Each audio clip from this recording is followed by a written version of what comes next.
Like it's like you're dipping it. It's almost like a whiskey champ. Not like the dudes with walls of We are. bottles, but you're dip your toe in the whiskey channel on this one. I mean, yeah, we're obviously not hitting that well, but we're Yeah, trying. yeah. We're trying it. No, that's a solid. That's a if you're solid around that. Only having the total dogs in the fight. No, I would say of those, And the new ones. the Sensi is the worst. It's that she was cheap. Sure. It was cheapest. I mean, I can see the. And the Jap, yeah, right. It's the screw job for Christ's Which sake. that's fine. I don't even knock screw tops for saying, It's a screw but it does tend to mean cheaper whiskey. Absolutely, it's a screw job. You know. And I just bought it because I'd never seen it. Yeah. Like I tried. I mean, some of the Japanese whiskey is really highly regarded, but it's pricey. But it's really expensive. But yeah, it's really expensive. It's like, well, that's a $90 bottle of booze. I bet you it's not as good as right. You know. And the problem is, it's probably just 80 or 90 proof too. Mm-hmm. Like they don't typically do high proof stuff. So yeah. So this is probably the loser. Well, I got to start with that because I feel that you got to scale up. It's decent, but it's not great. Yeah. And then what about these two? I like this one a lot. This Remus was really good. Okay. And we'll have to go through as we go. The guy I went and hung out with the dude, he just gave me this because I'll never drink it. It is 6 year. Keep in mind this is a high rye. This is 125 proof. Okay, this is high rye. Yeah. High rye. I like that. That's and it's fine. It's proofy and just okay. Yeah, I mean it's probably not. Oh, it's American whiskey. Yeah, it's just whiskey. It's not like a bourbon or anything. Yeah, it's old whiskey. And it's 15 years, so I mean, it's good. So yeah, I had that full proof, which was fine. I said I don't love weeded bourbons. So Catherine says hello. She says, "What's up tonight? Pour me a glass." So yes, this is not a cry for help, Catherine. So I mean, it is. It is. Maybe it is a little. So yes, we're just hanging out tonight and just drinking a little bit of whiskey and probably talking a little bit of tabletop games, maybe video games, but I did want to try to focus on tabletop. Sure. I'm sure at some point City of Heroes will just come out and then it'll go. It's forbidden topic tonight. So Scott is here, welcome. So he's hanging out. He for some reason what for some reason. So what happened was, let me tell you what happened. Backstory. So here's what happened. Yeah. So I was like, because I'm trying to rest my voice for the 3 days. You sound rough. Tuesday, Wednesday, Thursday. Yeah. And I actually have to go book an appointment because something's not right. Sure. And it could just be that I just strained everything. Catherine says hi. Hello. I have chat over here. I know you can't. I can't read any of those. You can't see Jack. I know there are words. That's fine. That vision doesn't work out. Nothing. No vision works out to like 6 feet. The problem with this chat window is it doesn't zoom. No. Like if you could zoom it, I could put it on there. Oh, sure. I can see gigantic. Yeah. No. Can't see. But it doesn't actually do that. That's like weirdly enough. That's right. You're in charge. I got my haircut. Yes, I'm shorn. You look so dapper. Dapper. That's right. Dapper. So anyway, so what happened was I'm like, I got to do something on Friday because the one and this is dumb because this is why YouTube is a dumbass hobby. Mm-hmm. If you don't do it for 3 days, no one cares. Oh, it drops off. Drop off the face of the earth. Like it is. I get that. It is a very. That's why all the YouTubers do like clockwork Monday, Wednesday, Friday, whatever. They grind those out. It's very grindy, and so on, right? And don't get me wrong, I'm I enjoy and gratified by hanging out and folks coming in saying hello, and I love that, and that's cool and that's fun. But for 3 days, and everything, and for a while it was fun because for a while I don't know what people were probably me bitching about Starfield, because that's presumably what everybody came to the party for, is to hear me bitch about Starfield. But then it was tanked. So I'm like, I got to do something on Friday, right? So I'm like, well, what am I going to play? I'm gonna play maybe I'll play some Enshrouded or one of those Sure. survival games or something, I right? mean, But that's popular right now. then you tag me, and I'm like, and he said Scott texted me, and goes, hey, because I told him that I had I had 3 whiskeys that I bought, Right. because I went and hung out with a friend of mine. And he's like, so you want to get together and maybe drink some whiskeys? And I'm like, no. Now there's a conundrum. Yeah. Right. Now I'm torn. Now there's a quandary. I could do the stream like I need to do. Sure. I could drink whiskey Best of both. and yak about gaming. That's right. And I'm like, So for a while, this tore me for like a good half Oh, hour. no. Like, and I'm like, Sorry to cause We could- consternation. we could so like a giant Reese's commercial. Mm. It all came together. So now we're gonna hang out, we're gonna stream and talk, and probably less coherently as the night goes I on mean, it's going to start off great. about And then, I mean, about 2 hours from now, I mean, it's, 2 hours from now. we'll see how the real fans are Yeah. holding on to that point. I mean, Yeah, it's going to be a rough haul, I think, but we'll see. And we probably will never do this again, but that's fine. Oh, That's no, perfectly fine. This is Yeah. literally It'd be a joyous a experiment. wonderful here. one-off. And now you get to see how actual messy it is, because usually my head's blocking most of this, but now everybody sees like this. Like it looks. If you just see this part, I look like a fucking genius. I mean, it's If you see all this, then you're like, "What the hell? That guy needs That's- help." Like, is he that's a what horny? my basement Yeah. shelving look like too with all my games. But yeah, like if you just see maybe a little, like you could be convinced that I was like really smart, and then as you move down, you're like, It gets worse. it's bad. Yeah, but now you got this nice wall of whiskey to hide. Yeah, This shelf looks great Yeah. because so this is mine. I brought the Nelsons. I did not come empty-handed. I would not bring whiskey to whiskey night. very nice. So Catherine says it will get funny if you have a few. Not too bad. Seen worse. I like that she's just flat out. Oh, you're not funny now. Yeah, that's the implication. That's the implication. And No, that's totally. totally. Don't worry, No, you'll start getting funny. I find no fault with that.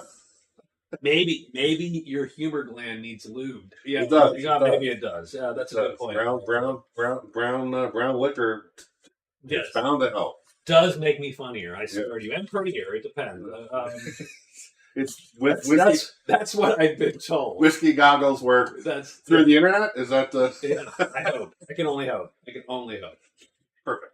So yeah, I think what I wanted to do, I just wanted to talk with you. I mean, we've gamed for. Don't do the math. You won't feel better. No. By the way, I've actually someone actually said, "Luke, did I hear Luke?" Achievement on the night. Ding. That's right. As we say, ding. Yeah. So the I've actually been told you don't never do math on the stream. That's No, it's no. you never do it. You're always wrong. Like you never can. Yeah. So I mean, it was since having said that, since college, since 18, for as 1988. for as long as 1988. Yeah. So That's how long we have known each other. 35, Nope. 6. No, it's Don't break the rules. Don't do that. a number of It's years. just Number of years. It's some time. There was a It's 35. Sure, somewhere thereabouts. Give or take. sure. Give or take. Yeah, and I've known John longer than that. Yeah. Play This is what the yes. Go with him. So I've played with him since high school, but 25 years as a guest. It's closer to 35. Yeah. Yeah, 53, so 18, done. Yep. That's right. Yes, I did that. I did that. I had to check. I had to mentally check. We'll try that number again in about an hour. Like Yes. that'll be our Yes. check as we Right go now, through the night. I'm Do the math again. I'm drinking Waterloo orange vanilla sparkling water, and it's weird because I actually, now don't get me wrong, I drink a lot of this crap, right? Sparkling water. This is good because it has a weird, and I don't know what this is. It's probably lead. I had this weird cola tang to it. Oh, okay. Like it has a. You're like, huh? That almost tastes like a cola. Sure. I mean, with no sugar and no flavor. Right. So I don't know what that means. Lead. Yeah, it's probably just whatever they lined the can with. Yeah, it's fine. It's just it's the acid in there just sloughs that off and into the drink, and it's delicious. Yeah, but it does. So I'm starting with that, and then we'll start moving here. We'll find something to start with. Yeah, I would start with the Japanese. Start with the sensei. We'll start with the Japanese, and we'll make sure we give each one a little bit of a due. We'll rate them. Oh yeah, 100%. Oh yeah. Well, yeah, we will. I mean, although again, I always worry about rating bourbons side by side because, as you know, as you've experienced, right? And I contend this is absolutely true. Some bourbons are amazingly fine by themselves, but as soon as you put them next to something, they don't stand up. They just don't stand up. Yeah, that. So and it goes for ryes too, and I imagine it goes for other whiskeys. Like it's just there's something about them. I mean, a lot of these are good. Capri, we think. Yeah, I would think. I think she said after her mit et more raffle. Yeah, you. That's rough. That's rough. That was a stroke and out spelling right there. Like that was rough. So I don't have any specific agenda. I did write down a bunch of topics again, just to have stuff, right? So I figured out we could have a couple things. So Crown Royal. Nope. Well, here's the thing. I haven't had it so long. I'll revise that to go. I don't think so. Right. Because I have not had that since college. Right. But I don't generally have strongly favorable remembrances of Canadian whiskey as general. I mostly agree with you. Yeah. But I would I'd try Crown Royal. I mean, I would try anything. Sure. Why not? It's there's no reason not to try it. So I figured. At some point we will go where the night takes us. But I figured I'd have at least a couple things to think about as we go. So I'm going to start with the weird one. So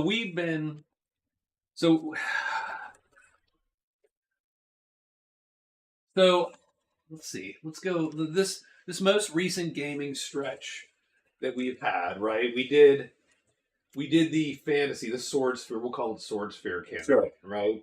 And that's custom rules. That's homebrew rules. I've gotten to a weird point in my life now where I'm literally writing a game every time we change campaigns, which is probably not exactly where you want it to be. Yeah, but you maybe it's where I want to be. Maybe it's where I want to be. I think it's where I want to be. That was what we drank in the day with a straw. You drank Crown Royal with a straw, Catherine. No, that sounds wrong. That sounds worse. That sounds worse. That sounds like maybe you're crying out for him. I mean, is that so you don't have to taste it? Is it like does the straw just get it down, just all the way down? That's so fast. It's like an IV for the crowd. I mean, then it's maybe clever. Like if you're like, I don't really like Canadian whiskey, but this is what we have, so straw it is. Yeah, it just sounds like you should be solving a different problem at that point. Like at that point, the problem would be like, how can I drink something I like? But having said that, nope. I'm willing to give it a try. So we played Swords Fair, and that was the game, and that was a good campaign. Yeah, lasted probably about a year-ish, right? And by that you mean on the island, right? The island fantasy campaign with the Blight? Yeah. Because we've done also the school / fantasy, different, No, not that one. We're just going back recent. Yeah, the Blight campaign, that was a solid year. That was 13 months, 12 months, somewhere in the easily 14, somewhere in that range. Yeah, that was a good campaign. And I like we had a nice conclusion. We did the whole arc. Yeah, we did the whole thing. Because that's probably not typically what we pull off is the full arc of a campaign. We have done that, but that for I mean finished for real, and you were done. We finished the Berg campaign years ago. Yes, and that was great. That was super epic. That was I mean, but that doesn't even sort of count because that's way years ago. This I suppose. Hate the Blight. There's a quest in Didier that has a Blight quest. Yeah, so this was a giant fungus dragon, effectively. Yeah. Right? That's sort of what was going on. That's a good campaign. I like that. And I really should center that camera. But anyway, so then we switched to superheroes. Right. And It's that, great. that And that ran quite a bit. year-ish. Yeah. Right? And so that game was, again, custom wrote the game because it's weird. Other people have compulsions, and they know that's my compulsion. It just gets a better game that way. Yeah. So or at least covenants. You get the game. Customize. Get the game that you want to. I get the game I wanted. Right. So we Great did that. Love that. And that was sort of My Hero Academia meets Harry Potter meets whatever, right? Year Zero superheroes kind of thing, right? So young. you get a bunch of kids Yeah. going to a school for gifted kids, so everybody there is superhero, or they were in the weird, outreach program, Right. And so we did that. Great campaign. We didn't finish, but we did come to a sort of a point. Sure, we came to a good pause point. If we go back, but that was a good. It was like we had that store, right? Yeah. We sort of got through, a good arc of that. We did, and then said, "Well, okay, let's do it." And now we swapped out to Traveler, which you didn't write, which I did not write. Yeah, and I think we're feeling that. I didn't write. Can you see? I gotta go count something. Yeah. It's like Mongoose Traveler. I'm gonna go write something. So we played Mongoose Traveler. Fine. And so that's the killer plan. So that was my first question. So I'm like, so why? I'm a little disappointed. Yeah, it doesn't I think quite. I wanted to like Mongoose Traveler. I have very fond remembrances of Traveler. I mean, played when I was I read it and I'm like, this is fine. And it's fine, I guess, but it doesn't really take the box. In some way, it just doesn't really take the box. I mean, it's just okay. I played Traveler when I was a kid. Yeah. The old black book. The Traveler. Well, I didn't have the little black book. Oh. I actually got the Traveler book. It's up there. Yeah, sure. It's all super ratty. By the way, like that is a book that got used. And that was the first 3 books. Yeah. That was, and that had effectively the character creation, right? The combat, the ships, everything you pay. Basically, it was a Traveler primer, right? Yeah.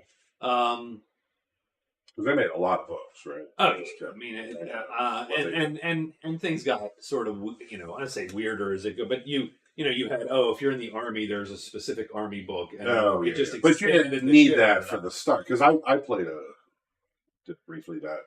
You don't remember Traveler, Catherine? Like you don't, that's. I played a scout, like a scout service, whoever did the scout service, I was in that. And then I got thrown in jail. Just leave the can air on the shelf. You too. There's a can of air. There's wasp and hornet killer. Well, I mean, they don't actually have wasps and hornets in here. No, because they can. It frightens them away. They see it and they're like, "Oh, done." Don't go there. Yeah, I don't know why that's in here. I might have just had an ant, and I said, "Well, let me try this. Sure, and see what happened." Right? Well, you're ready. You're prepared. I am prepared for almost everything. So. But yet I'm not feeling it. So why is it? And I don't think I'm alone. I don't think that I. No, I don't. Yeah.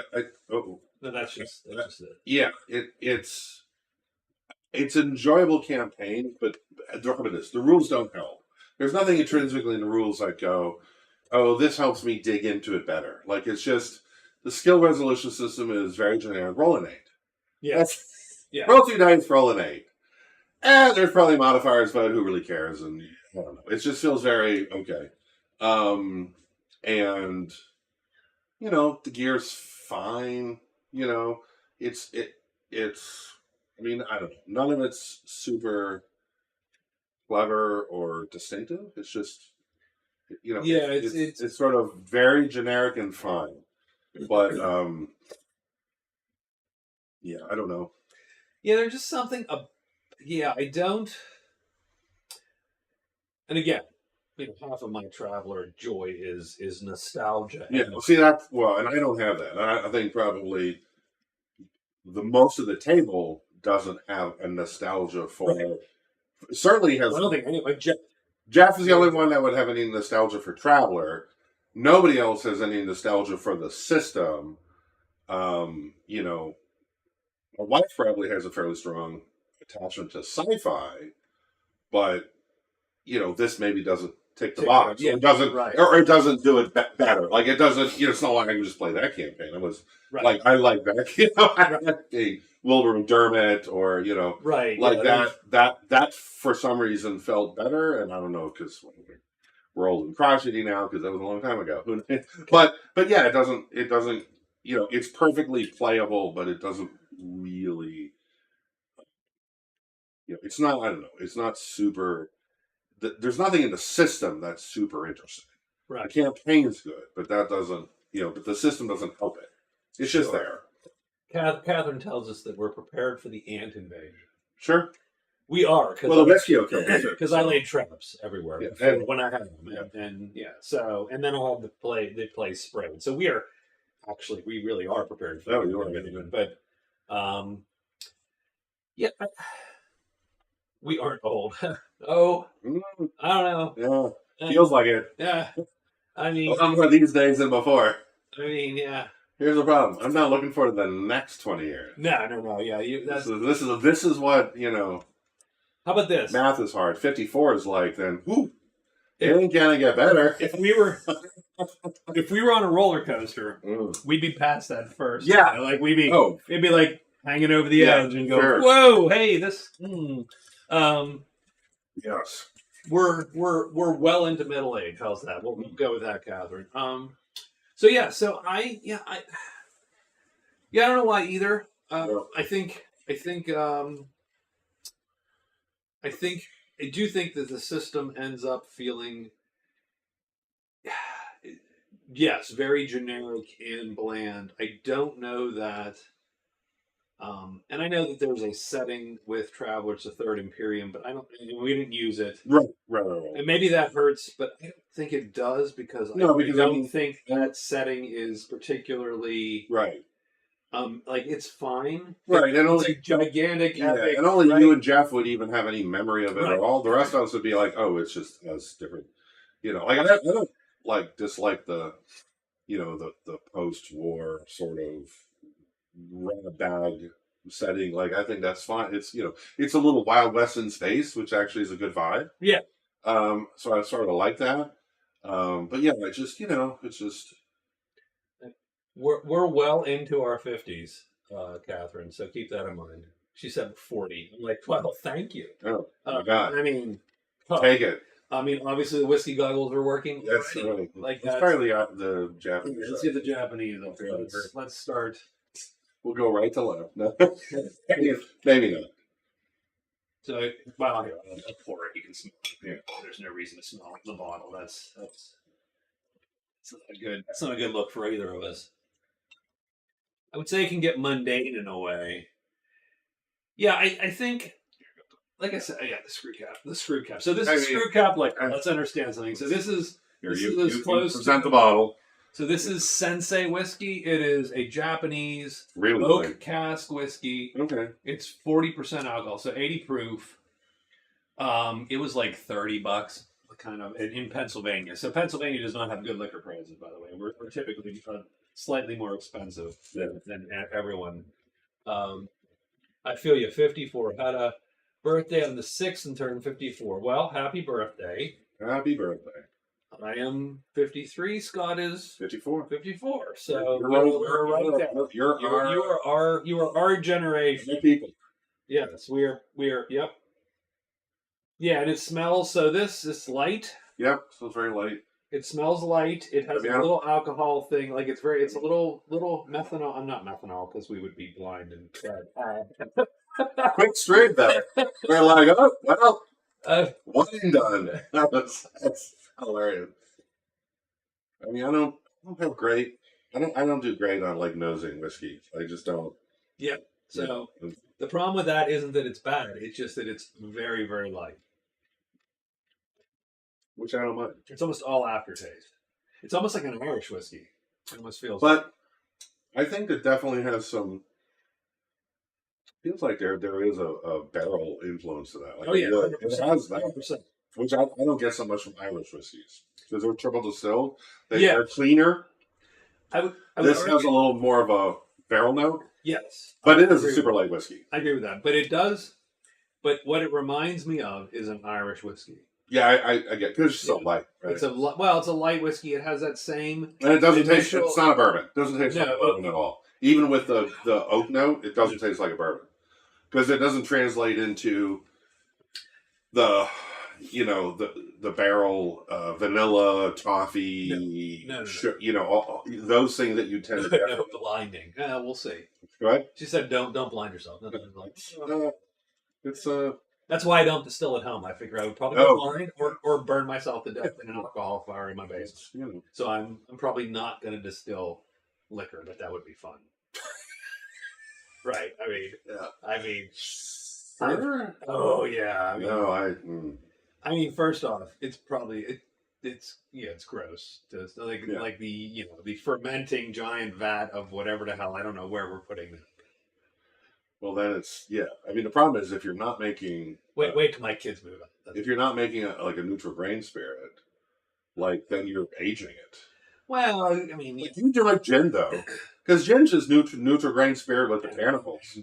right in a tea bag. Yeah, I mean seriously, it's just botanicals and neutral grain. I mean gin you could definitely do at home in a reasonable. I think I love it.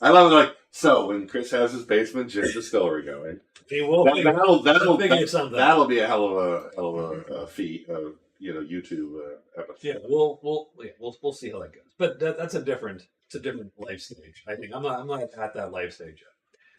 So yeah, so I'm a little disappointed in Traveler. I do think that the system ends up being very generic and very.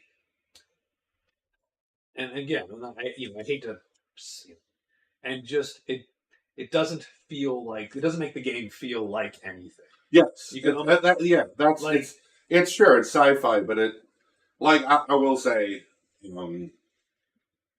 again I don't know if Western games Star Wars is a great game. It still feels like Star Wars. Like it's still like a D6. D6. Yeah, it still Sure. felt like you were doing Star Warsy stuff. You had the Force powers. Like it was tailored to that environment.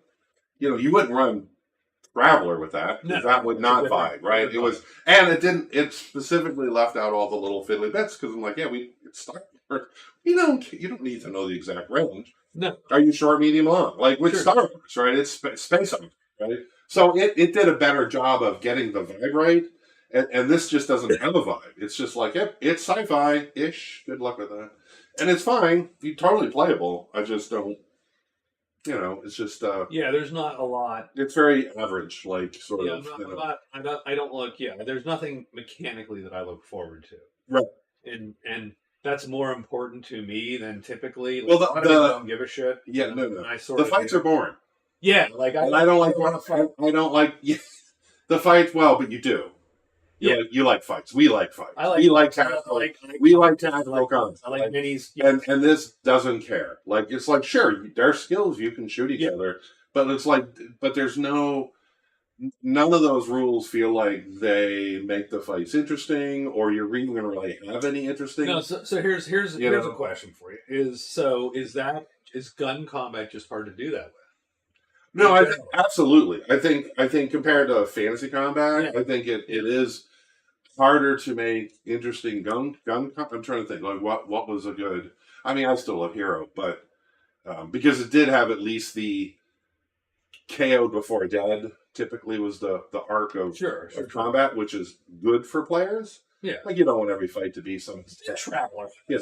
I mean, Yeah, but it depends yes, but if you don't have much armor and you more rigorously fighting, you more die. Like mathematically, you are more likely to be dead. Yeah. Than probably we should be. Than we are. Yeah. I mean, I'm not. Right. Everything's typically not that skilled to hit, Right. unless they're. Yeah. But yeah, I do agree that I think I don't know what would be a good system for gun combat. I'm not sure. We don't do that as much. So Catherine's like, my mom's old boyfriend made his own crab apple brew and it was awful. That does sound awful. By the way. Try old Star Wars game back in the day wasn't my thing. I don't know if you play tabletop games, Catherine. What tabletop games do you play? Love the movies and a fan. Heard about Steam deleting over 800 games. I did not hear about Steam deleting 800. Oh, really? Yeah, coming off Steam. Yeah, No. Don't know. I mean, that's the problem with so many games on Steam that I don't play. That's the problem with games as a platform. Oh, right? it's functionally a bad idea. Yeah, like and Steam, I think, is the best version of all of them, and yet they still have the problem of things take stuff away, and they could. Yeah, it's gone. I'm buying a license. Right. So it's like, well, that sucks. Right. I'd rather just buy it. Yeah. You know. Yeah. But yeah. Okay. I mean, that's. Yeah, unfortunately, we've all signed up like many things in we're like, oh, convenience, yeah. and you can screw me. Your operating system's a license. All your software is everything's a license. Yeah, I can't. I don't own shit. You can't. You're not allowed to. It's not yours. Just you spend money. It's not yours. No. Stop it. No, but scam games. Well, they were scam games, she said, so that's good because there's a lot of that shit too. No, like gotcha games and stuff where they're trying. Well, not even gotcha games. I mean, they're literally just take your money and like an asset flip. Yeah, right? I got you. Well, that's fine. Yeah, now someone paid for that, and they can't play it anymore. Yeah, so that sucks. But I mean, but getting rid of that type of game is. I'd rather I have a couple games. I bought what was it? Oh God, Sovereignty. Okay. Jeez, I've had 3 steps. Can't wait for an hour. So it was a fantasy war game. Okay. Right. It was a grand strategic fantasy war game, and you had a kingdom and you had kingdom turns, and then you fought in little hexes and so on, and it was fine. A little bit wonky and a little buggy and a little flaky, but it was fine. And it and ultimately was not sold. Now I can still play it. Oh, but they took it off. Oh, they didn't. They're not supporting it anymore, so they took it off the market. You can't buy it anymore. I see. So you have it, but it's never going to go anywhere. It's not going to get any. Yeah. So I mean, you have some of that. Risk, Monopoly, Trouble Mountains. Those are scam games. I mean, those are terrible games, but those aren't scam games, right? I mean, old Bill and Bradley. Were they? Parker Brothers, probably. Oh yeah, Parker. Although Milton Bradley is Monopoly. No, maybe they were all like illegal copies. Like not actual, owner. Well, you could make Risk. Like you can't copy. You can't copy. Can't copyright. You can't call it Risk. Right. You couldn't use the map. Yeah. Verbatim or whatever. So yeah, you could make it Risk like. Yeah, 100%. Good. So unfortunately, I do think that might mean that the Traveler campaign is not long. I do think we'll call it shorter than later, and I'm sure that'll disappoint some. But I'm like, Yes, no, I'm not. There's not a lot of joy. Yeah. It's fine, but I don't love it. And I don't, in general, love campaigns driven by economics as a goal rather than other goals. I like other goals more than. See, that's interesting. It's an interesting like I'm not opposed to campaigns that make money. Like party needs to make some money, but that's different than like that sort of is the campaign. Like just to make money. Like there's not really other ancillary driving factors. It's just. I mean, I would argue that this campaign is not quite there. No, it's not quite there. It's not. That's a super rough, but it get you out the door premise. Yes, but and then you're just now you're sort of following over the trail that leads you. Right. I mean, it is. Oh, we got to make some money. Sure. But frankly, money's not hard to make in. Yeah.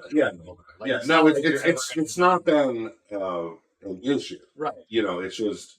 It is maybe a stronger motivating factor than other campaigns we've done. Maybe that's. Oh, Catherine was listing games she's played. Very, very straight family games, right? Like sort of that Risk, Monopoly, right? The traditional tabletop family games. Yeah, I mean, I don't play. You don't We're, play. we're playing all the clunky games. Like where this is, all D&D and Traveler and you know, And we still do board games. I mean, we do board games, but We just did Pandemic and Roll for the Galaxy over this past week. oh, nice, that's cool. Um, so yeah, so, and that's interesting because that's an interesting take. So I've been spending a ton of time. So again, um, so the other thing is that I'm trying to rewrite. So in 1990, whatever, I don't know, pick a year. I forget actually what year it was. It was before 2000 because I know that 2000 was the year that I went to Gen Con to try to hawk the I damn would say thing. 97. Right? Yeah. Feels about right to me. So Maybe it was earlier. Maybe it's 94, 95, 96. But so I know because we played Bostonia, which is probably a terrible name actually, coming after 30 years of it. But I'm It's gonna what stick it's with it. I'm gonna saying. stick You with can't it. change No, it. I can't change it. You're right. you can do it. Um, so we played that in Hero Yeah. primarily. So we played Hero System In the late 80s. And, the late And 80s. early 90s. So late 80s, we're all playing Hero System, and we were playing Fantasy Hero. Yes. That was the first sort of Third campaign edition. that we Yeah. did in that. It was a third edition. So there was the bespoke Fantasy Hero book, Right. Right. which I love that book, by the way. Yeah, it's great. That was a great book. Yeah. Companions. When that came out, That's so good. that was a really good. Yeah. That was a really good, Really good iteration of their. Sorry. A better iteration than their super rules. Fourth edition, I think, is when they really got their super rules together. The 1, Yeah. 2, 3 sort of books were Right, clunkier. Champions 2, Champions. Yeah, 3. those are clunkier. They were, but they're clunkier. Like Oh my goodness! Like Hero, fourth edition Hero. See, I feel that was peak Hero. yes, absolutely. Like the I still like fifth, and fifth did a Sure. few things I preferred, but fourth was sort of peak. yeah, I think fourth was peak Hero. I think The 80s we were back needing or 90s. Was that? Yeah. So we were still in fourth edition. We were in college when fourth edition came. Yeah. Because I remember going to because we started with Phantom in the Outer, third edition and then buying- switched to fourth. buying Champions, that George Perez cover. That Yeah, really cool. Yeah, it's great cover. With the martial arts dude that I forget who the hell his Yeah, name was, sure. and Doctor Destroyer. Yeah, And it was honest to God art. yeah. Like all the other books, They held that sort of. So that cover came off. That hardbound cover came off my rule set for not. It didn't take that long. They kept that cover forever for a long time Yeah. because it was just cool, even though it wasn't attached to anything. No, It was just just. frame it. I framed it. But yeah, I know. It's cool. No, that was George Perez. So Yeah. That was honest to God art. Yeah. Honest to God comic book art. Yeah, and- comic book And art. 5e had much less cool art. Like it just wasn't. Oh, 5e. God, 5e. Yeah, It's that like, stupid symbol. Like it's not oh even my god! Look at this. like What are you went- doing? Oh Yeah. my god! Yeah, Yeah.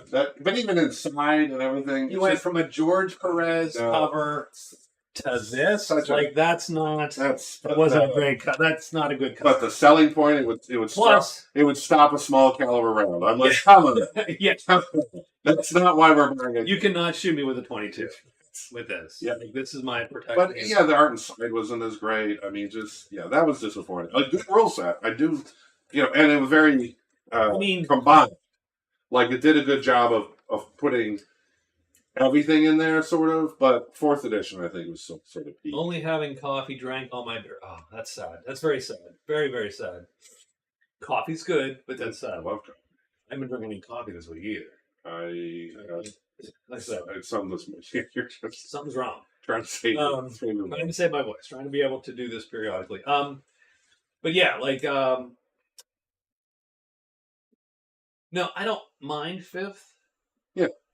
But I think it takes twice as many pages to Yeah, effectively express the same game. sure. I get that. There's a lot of both in that. And don't get me wrong, it is probably a better put together game. It's a lot like It's a little like cleaner. Magic Realm. It's a little The cleaner. first edition of Magic Realm is like 36 pages, Right. believe it or not. Like the third edition of Magic Realm is 136 pages. Yeah. Right?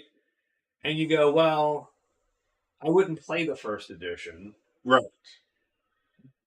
but but it's strange to me that you could express Right. rules in 36 four pages, times so the 4 times that many page pages, count. right?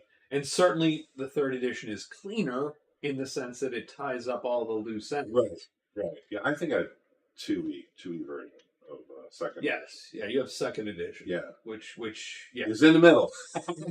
It's just slots right in the middle there. I don't know. Let's do an average. Not on streaming. Don't do math on streaming. Oh no, that's right. Hilarious. 136 pages. Oh yes, Magic Realm of the Beast. As is Champions 5th and Champions 6th. And Champions 5th is what, like 500 pages? Let's see. 586 pages. That includes an index, of course. Yeah. So, that's a bigger. You revise. See, I have these Yeah. slightly slimmer version of that. woo! Then they're like, you know what? It's not quite fat enough. Let's add some up because mine's like pages. 400 or 450 Yeah. pages, and they added some extra for We you. need more pages. Yeah, We just don't have enough revises. pages. And then 6th is crazy. 2 books. It's multiple books. It's 2 books. I think Yeah. it's 2. The base game is 2 books. I think it's 586 books. is 6. Yeah, Again, take our math with a grain of salt. yeah, but like, but when- yeah, when it's- I'm like, yeah, I didn't. I didn't even pick it up. Nope. I can't I'm do like, it. I'm good. I can't do it. And So sometimes mind I you, stop. I even don't. I don't like so. I don't know why we're talking about Hero, but We are now. We're talking about Hero now. Hell with that. We're talking about Hero System now. That's right. They decoupled stats. They decoupled stats to bigger bigger stats, stats. yeah. So nothing. Right. And I saw it when Mutants and Masterminds does that. Which is probably mechanically better, but I don't prefer it because it's not what I'm used to. I don't. Is it? It's a weird. I don't it's a know. weird question, right? Like, so that's an odd question because obviously Hero 4th, 5th, 3rd, all the versions had that same sort of problem that Wouldn't have to have a 20 deck. 20 decks. You have to have 20 decks in every character. Like you have to. No, they're you wouldn't just. have to do that. Oh, it's a ton of money on books. Holy crap! Like we bought a lot. I bought a lot of gaming books. Don't look. A lot of gaming. Don't do that. Don't do that. That's- Yeah, stop that. Yeah, I've got like two shells of. So Catherine, you play DDO. Do you play D&D? Did you actually play the tabletop version of our second favorite MMO? My second favorite MMO. You're not going to get me on board with that. It's You just- really should play that Yeah, game because I know that. you could make my characters. That's Yes, it would be great, and it would be I don't want- amazing, and you would love it. You No. would love it. You'd be like, hold on, I'm going to spend 6 hours like tweaking this character, and I'll be like, oh, yes, please Oh. tweak the character out.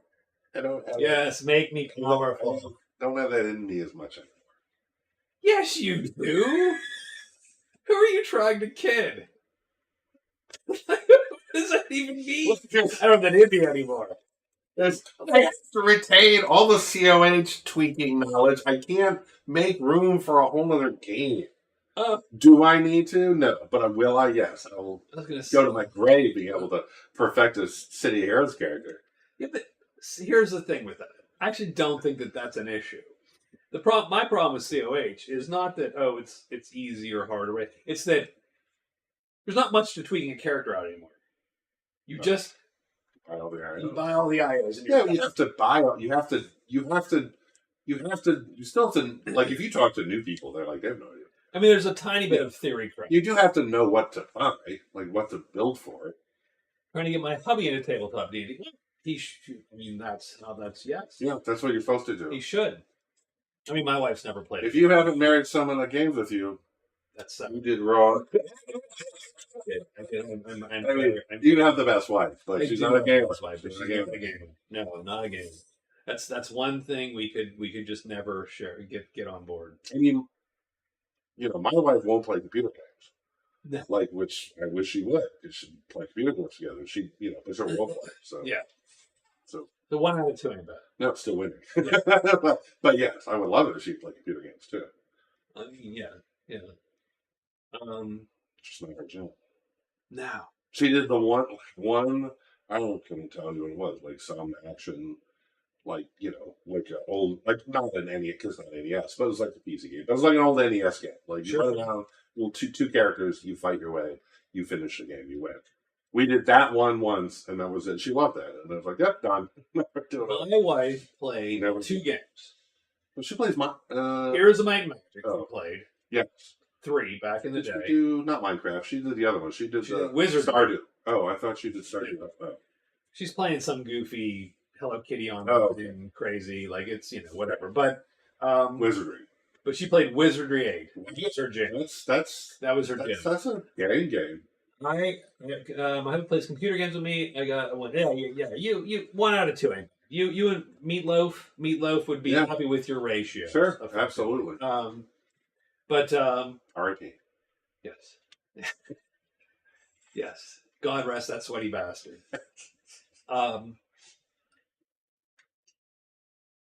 Hey, what's up, TV? Oh, my gal had a 50-50 dark corruptor. Oh, dark is good. She'd rather play Keno. Perfect. There you go. What's up, TV? TV. He mentioned when I did post, I put a little thing and said, "Hey, I'm gonna do a thing," and he posted back. He has a giant bag of weed, and so he's all in. And I'm done. Weed glasses. We probably look a lot better. That was great. Like weed goggles. Just should be whatever your impairment of choice is. Yes, I mean I think please partake safely. I think everybody has to get stoned. I think that's about where we're at. What's the song line? Yeah. Yeah, everybody must get stoned. Everybody must get stoned. But you gotta, I mean, we'll get canceled because it's 3 seconds of Dylan. Yes, I think you ruined the video. You just ruined the video. YouTube. Well, YouTube has copyrights from you. Copyright strike already. It's like, it's hilarious. Yeah. Plus, I don't think I could sing like Dylan until I. No, like your voice, pretty raspy. You're close as it's gonna, you're getting there. Yeah, it's me, Dylan, Brenda Vaccaro. Yeah, I mean, it's about where I'm at. So, and we might be the only people in the world that remember. Do you remember Brenda Vaccaro? No, I remember that. No, that's too bad. She has a smoker voice. Yeah. This is Brenda Vaccaro for Crotch Our Bras. She literally said Crotch Our Bras on TV. Like that was how I smoking a cigarette. I mean, that's literally how I remember her from those commercials. I was too young. I missed her, whatever her acting. Oh, I see. Whatever. She was I only caught her. Actress, not a singer. I think so. I don't know. No. Someone look her up. Google. Someone Google Brenda Vaccaro. Funny. Or I don't think of the sister in The Simpsons. One of the sisters. Not Marge. Her sister. Because she's got it. TV remembers Brenda. There you go. Yeah. So we got. That's my go-to raspy voice. Good. Yeah, I don't know why, but it's always good to keep those references in your pocket. Yeah, bust those out. And people go, "Oh my God, you are old." Yes, that's my old friend. Thank you. Just get that check mark for the night. Old people. So I don't know where we were. So me neither. We're talking about Hero. We strayed so far off. Whatever topic you tried to do. Talked about Hero. You're talking about games. So okay. So right. There you go. So there you go. So I am. So let me get the paper. Let me get the paper. Circle back around. Hold on. I don't have a script, believe me, but I'm way not professional. I'm really glad I could be here. So anyway, so I'm back. So in 1990, late 90s, pick a year. So we were playing Hero previous to that, right? And that's got us started on the Hero. Oh my God, right? Oh, jeez. And so we played. You're like, nope, gonna write again. A fantasy. We played a fantasy campaign. Yeah. With Fantasy Hero, 3rd edition. Yeah. It's great. And maybe 4th, but 3rd edition mostly. Yeah. Fantastic. It was fun. We had a great time. Yeah. And I remember B. Arthur. Oh, geez. Yeah, I remember B. Arthur. Yeah, everybody. I mean, B. Arthur.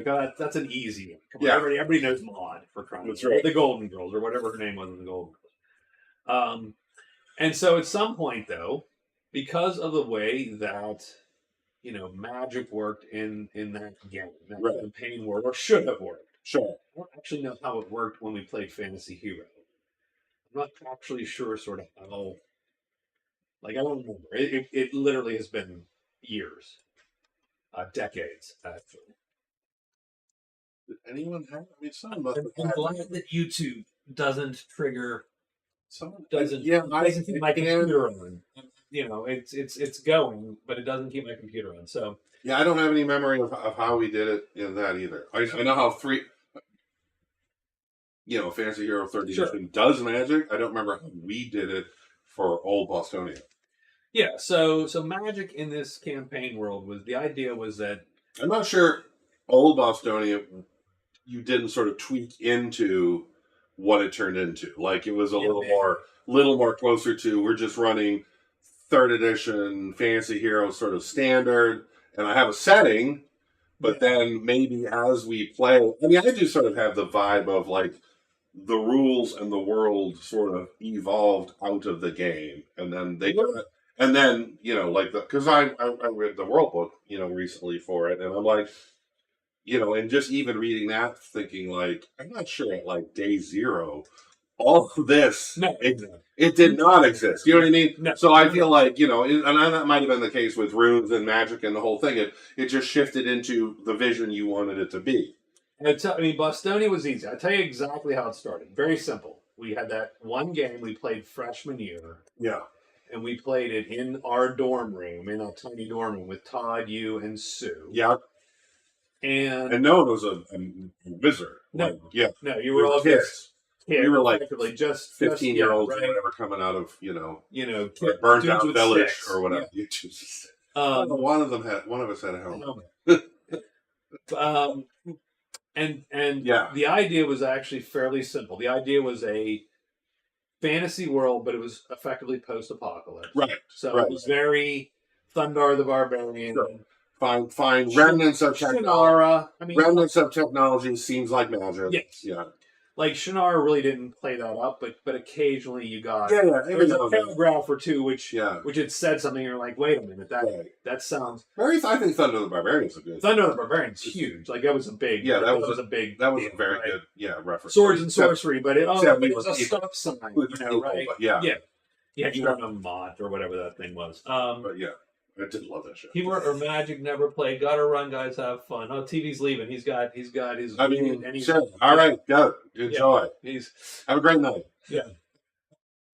So we did that, but that came of sort of that whole, like I said, that Thundar, Shannara. Yep. A tiny bit of Gamble World, right? Because Gamble World had that vibe, but Gamble World wasn't. But it, sci-fi, but it had that world. A little bit of Dark Tower because I just read Dark Tower. Okay, all right. I mean, Dark Tower is way more symbolic, right? But it also has that sort of vibe running through it. And so the idea then was, well, okay, so we can use all of our stuff around us to make sense, right? We can we don't have to necessarily. It was a way to cheese prep a little bit. You don't have to prep as much. I could create everything. I could literally take a map of something that we had been to, right? Jazz it up with some mystical mumbo jumbo, right? And voila, you have a set. Adventure, And so, in some ways, loyalty. In some ways, it was just a way to sort of have something that made sense, right? But was low prep, and that I could easily populate with whatever we needed to do. I don't know when sort of that weird transition came where it was like, oh, okay, let's actually change, let's write this, right? Let's do this. I mean, it was write a whole world. Yeah, it was sometime in the late. Yeah, right. So at some point.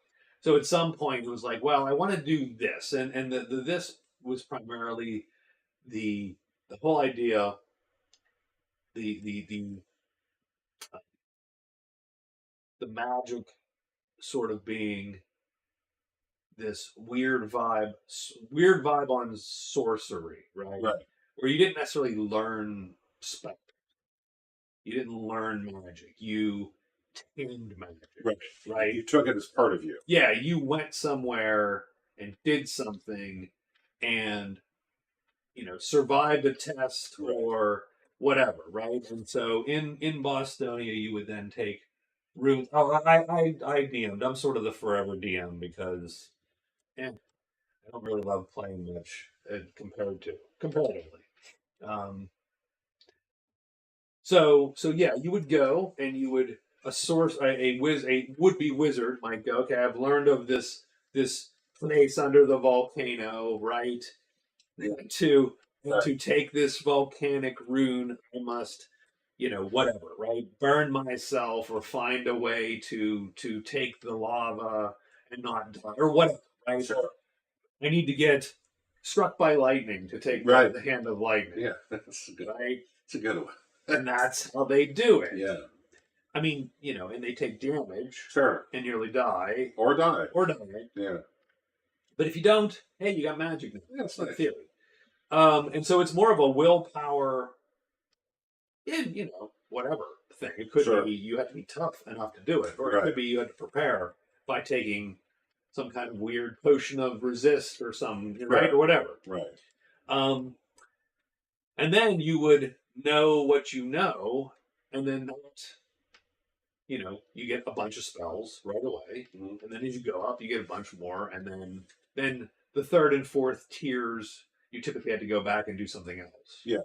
Typically, it was first and second are usually freebies, and so on. And I think that I felt that the hero that didn't balance well in No, points it's hard for to do. hero. Yeah. Hero did not like that. Didn't translate into points very well. Because Hero's a magic's point buy expensive in Heroes. Or spells, powers are expensive in Hero System. Compared to wielding a sword. Oh, yeah. I mean, as far as just Yeah. damage. Right. Yeah. I mean, if I need to do damage to you, I just pick up the biggest thing I can do and hit you with. Right. It's about 18 strength just or better. whatever. Right. Yeah. And it is typically a better deal Right. for you. And I would argue that's true in Runeberry many times out of 10. Oh, sure. That way. Like, it's not really supposed to be that. Yeah. Like, if I want to be the most powerful guy on the battlefield, Mm-hmm. probably wizard isn't the way to go. Yeah, but there are some spells that can. But there are that. Right. There are those wizards, and then there are those spells that The AoE effects. yeah, there are those spells that things that can't really change a fight. change that battle, right? You used to have a player wizard character loved fireballs. Fireball is the spell in Sure. fifth edition. So yeah, so we wrote that. I mean, it was a big, it was a gigantic book. Yeah. It was my own 300 page or whatever. Yeah. But now we're rewriting it. I'm rewriting it, and I'm trying to. Just notes now. I don't know that I need to write a book, but Yeah. I'm trying to rewrite it with a little bit more, sensibilities after 30 years. Sort of, Sure. what do we need to do here? But what I've been thinking about is, and I've been thinking about this for a while, it's that long-term campaign versus short-term campaign. Sure.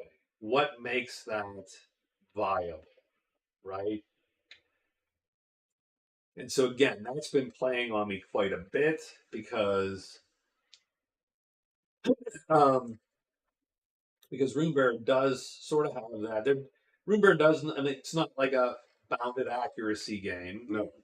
You do go up from say an 8 to a 20 plus in your skills. It's a skill-based game Over a long time. And your combat capability could get to the point where I can out-level, like these guys can barely hit me. Sure. Right? Although damage doesn't really scale.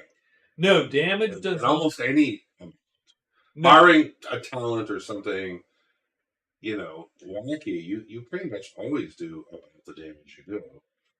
Yeah, for the most part, that's Yeah. true, right? I mean, there's a little bit here and there, but yeah.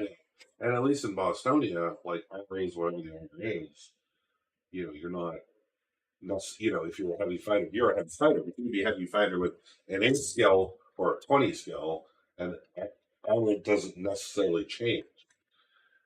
No, I mean it's expensive, so you. Oh no, that's more of a work your way up. Yeah, that's more of a gear campaign gear cost, but it's not like high level characters don't intrinsically more damage resistant than low. Not that they're levels. No, because you don't get hit points. Yeah. Either.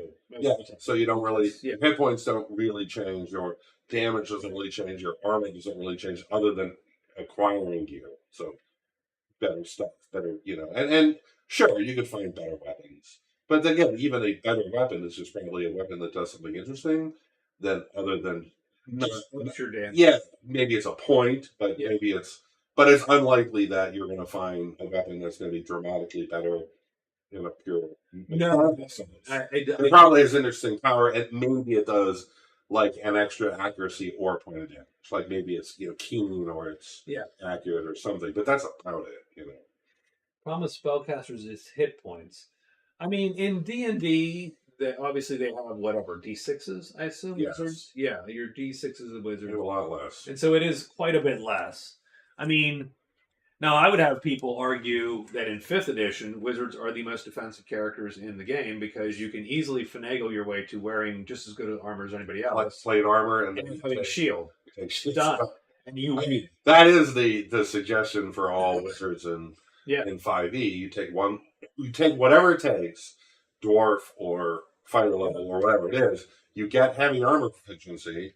You take the shield spell, and you're as tanky as you're tankier than you're tankier than actually. Yeah, barring something really crazy. Yeah. Otherwise, like you sort of win. Wizards. Yeah. So the weird part about wizards in 5e is they are the tankiest characters. Right. Potentially. Now their damage at start will but then they first do the wizard thing. It gets fancy, by level anything 5+. Yeah, you're when you're disintegrating. Right. In plate armor. Right. Because they got rid of, they didn't do arcane spell failure. Right. So in previous, as long as you need proficiency, there's no, it's a digital effect. It's you either have proficiency or you don't. As long as you do, you do. No, man, no, Catherine. You dip in whatever you need to dip into to get plate and wear it. Yep. Well, you do need, so the caveat is you do need enough strength to pull it off. Sure. Or you take whatever the penalty is. Yeah. But proficiency is all you really need. Yeah. I mean, worst case, I think you just take movement penalty, don't you? If you don't have a muscle. I don't know. Actually. Like, it doesn't cause you because I think if you don't have proficiency, it's disadvantage. Like, it's really bad. Right. But I think if you don't have the muscle, it might just be you're slow. Right. That could be wrong. It's fun. But you take shield. Yeah. Take shield plus 5 AC. Yeah. It's a reaction. It's a reaction. Oh, yeah. I mean, that's and at some point, you're going to have enough first level slots to just use that. Oh, I don't want to get hit by that. Yeah. Like, whatever that is looks terrible. Yeah. Let's take the field. And then you have it to your next action. Because it's not one attack. It's you're shielded. Yeah, that's right. Like, that's what I've heard. A lot of the min-maxers, when they bitch about 5e, is... you have the least hit points. So yeah, but they go, wizards have the most options, typically. They also have the best potential. Unless you don't allow multi-class. Unless you don't, then it does limit them somewhat. Yeah, but as long as they can multi-class, and they can really get rid of any limitation they have. Yeah, with the cost of a one-level progression, but that's entirely different. Oh yeah, or you make a dwarf wizard. They can. One of the sub-races gets heavy armor. Yeah. So that. And that. So don't know where we. Yeah. So I would argue that. So we're back to why do we write? Oh yeah. Why do we write the thing? Sure. So again, and I think wizards in Bostonia. So we don't have a coherent. There's no coherent. You're fine. It's just a top of a container. I say we move on to the. Sure. Yes. So I rate this as fine. It's just light. Yeah. Like it is. It does have. It's my Japanese Irish whiskey. Yeah, I mean, there's nothing, but it's not offensive in any way. No. Now we're trying Hoonion, 15 years American whiskey. Yes, we are. So, not a bourbon. Not a bourbon. It is just a plain old American whiskey. So I'm not 1,000% sure what that means. It is 125 proof. Yeah, it's proofy and old. So a little punchy, for sure. But yeah, so in Bostonia, you don't learn spells, you collect runes. And a rune is effectively something like, oh, you have a fire rune, so a bunch of fire spells, and as you tier up by gaining skill, you then go get more of those fire spells. And it might be something like 6 or 7 spells at the beginning, Yeah. and then 6 or 7 more. And then when you hit tier 3, you typically have to do something to get that. And that could be going back. And it's probably dangerous. Most To of the them yes, are. like Most of them have an element of potential failure and or death. Yeah.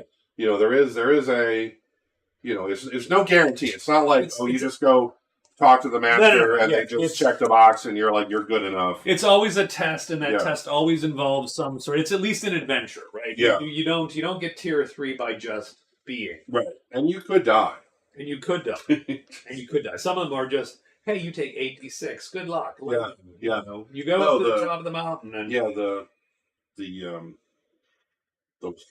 that has the tattoo wheels. The one that has the scarring wheels that cut 8 rings in your all around. Don't think too hard about all of them. There's one of them that's really bad. What? Like, there's a couple that I could probably deal with. Like, one around the waist. It's all getting my paunch anyway. Sure. We just the one that that's a bad wheel. It's a bad wheel. Yeah. But you get demon. Yeah, you get demon power. So totes worth. So it's all right. It's very tattooy and that kind of thing, right? And you might bleed out, but hey, such is life. Go with a friend. Go with a friend. Go with a really good healer. Throw him. The lightning. Just go get electrocuted. The lightning is you make a contraption and get yourself electrocuted. Perfect. Some case you have to have an idea of how to play Wizard. Well, some of them are accidental. Yeah, you get some of them. That's true. There are some that are traps. They're trying to get you. The eye, I think, is one. The third eye is one. But some of them are traps. They're trying to lure you into them. Right. Because they will typically change you physically or mentally, is the idea. So it's like fantasy body horror. Yeah. Right? A little bit. Because they'll mark you. Typically. Yeah. But that didn't work very well in Heroes, so we wrote a game. It was a big clunky game. Perfect. We played it a lot of years. We did. It was fun. It was good. I enjoyed it. So it's been a long time. Rewriting it, but sort of thinking about And again, the one thing that I would say is that after 2000, definitely, the one thing that I think has changed is that, you know, you went from a lot of the games being these sort of incremental progression.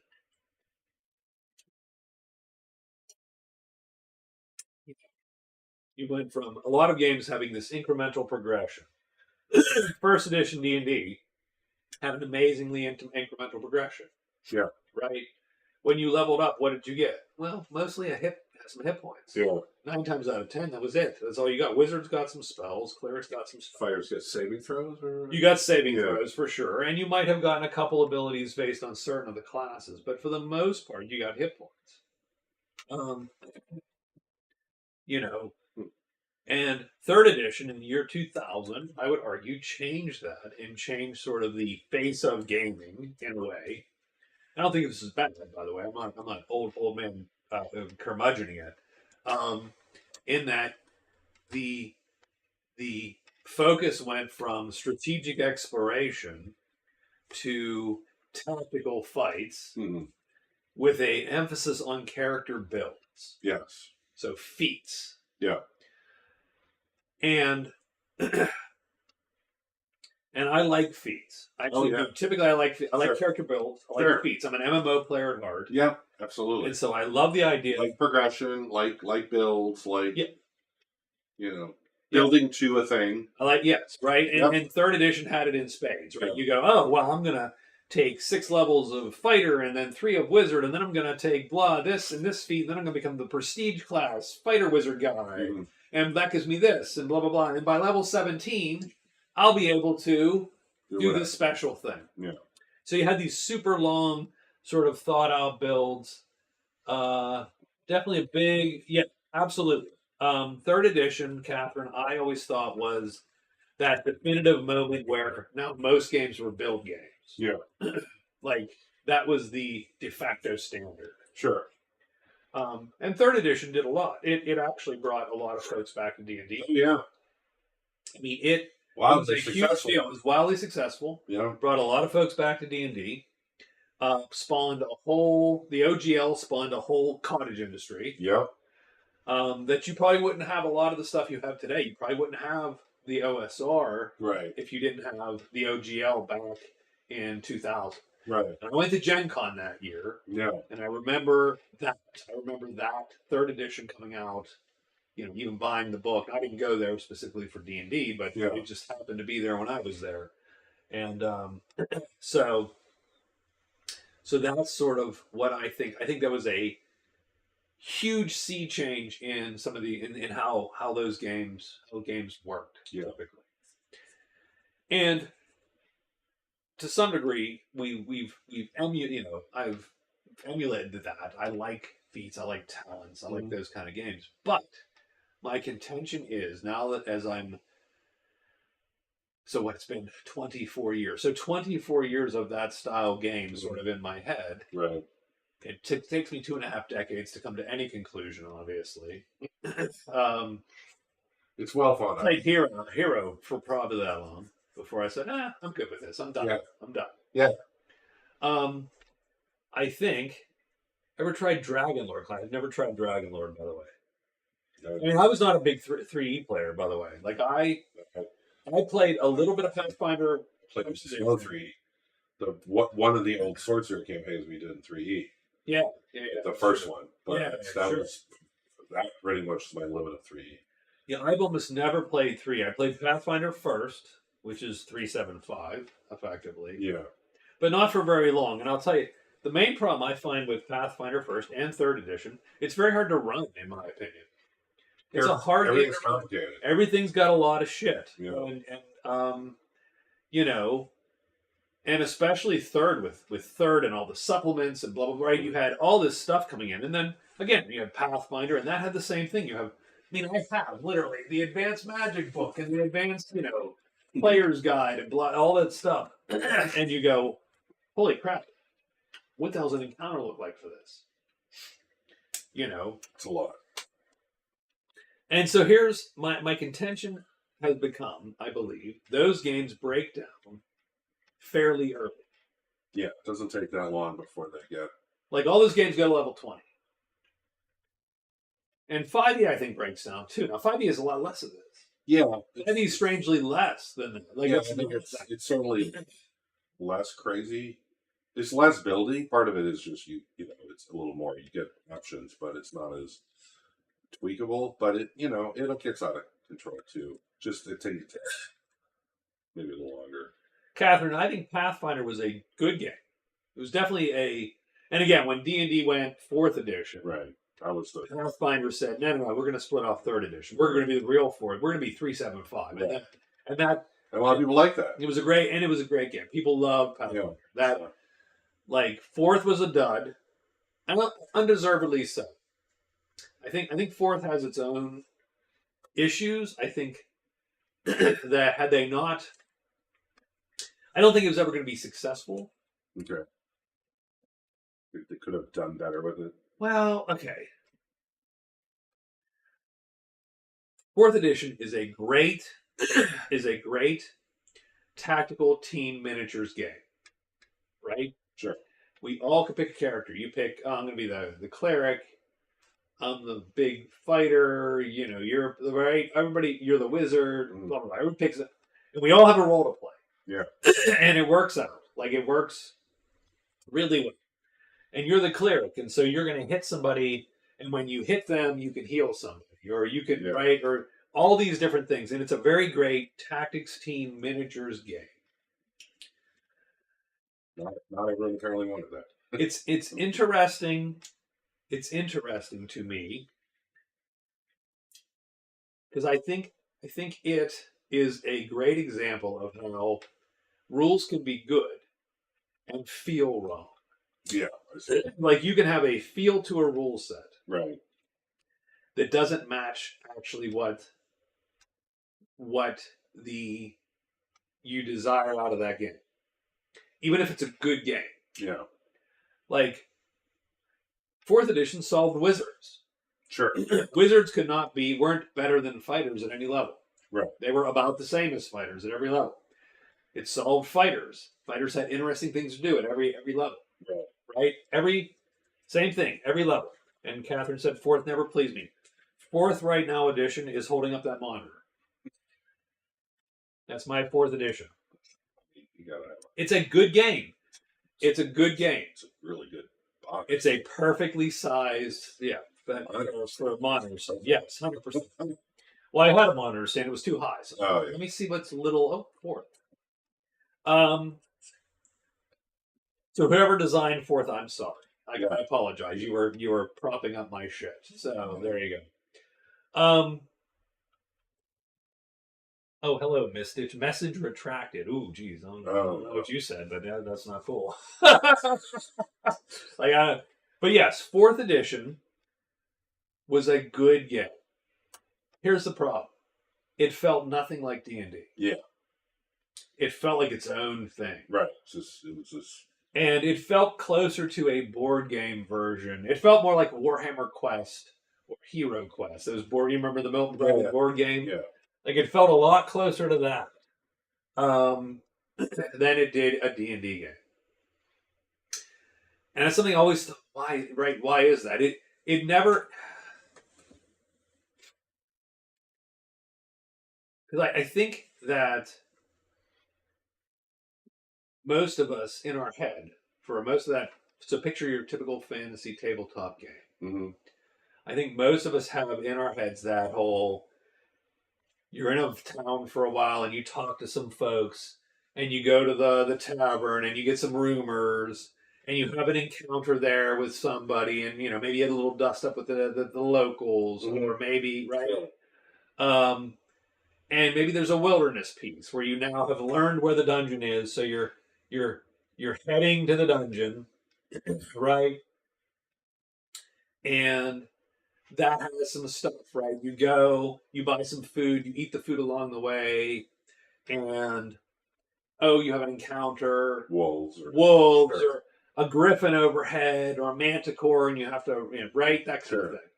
Then you get to the dungeon and you do that exploration. The exploration is that whole very vibey, explory, right? Dark corridors, and you're searching for secret doors, and you're prodding the. Now you had a lot less of that in your life. I didn't grow up with that. Yeah. Yeah. Right. I didn't come to gaming from that. And I'm ready for the campaign of that. Each of those pieces. In like a first edition game, each of those pieces has some rules, good or bad, right? And first edition's a little bit of a mess. Let's face it. I mean, it is. It's a mess, but it's a glorious mess. Sure. And each of those pieces is somehow addressed. Okay. Right. And I think fourth edition did a great job addressing the combat piece and a little bit of the skill resolution piece. Okay. But it didn't feel like any of those parts interacted with the rest of that piece, the rest of that game. So, for instance, in fourth, your grease spell. No, I don't know. I'm not. Theron Thimble. Oh, cool. A podcast about Dungeons and Dragons history. I wish. I mean, we're here now.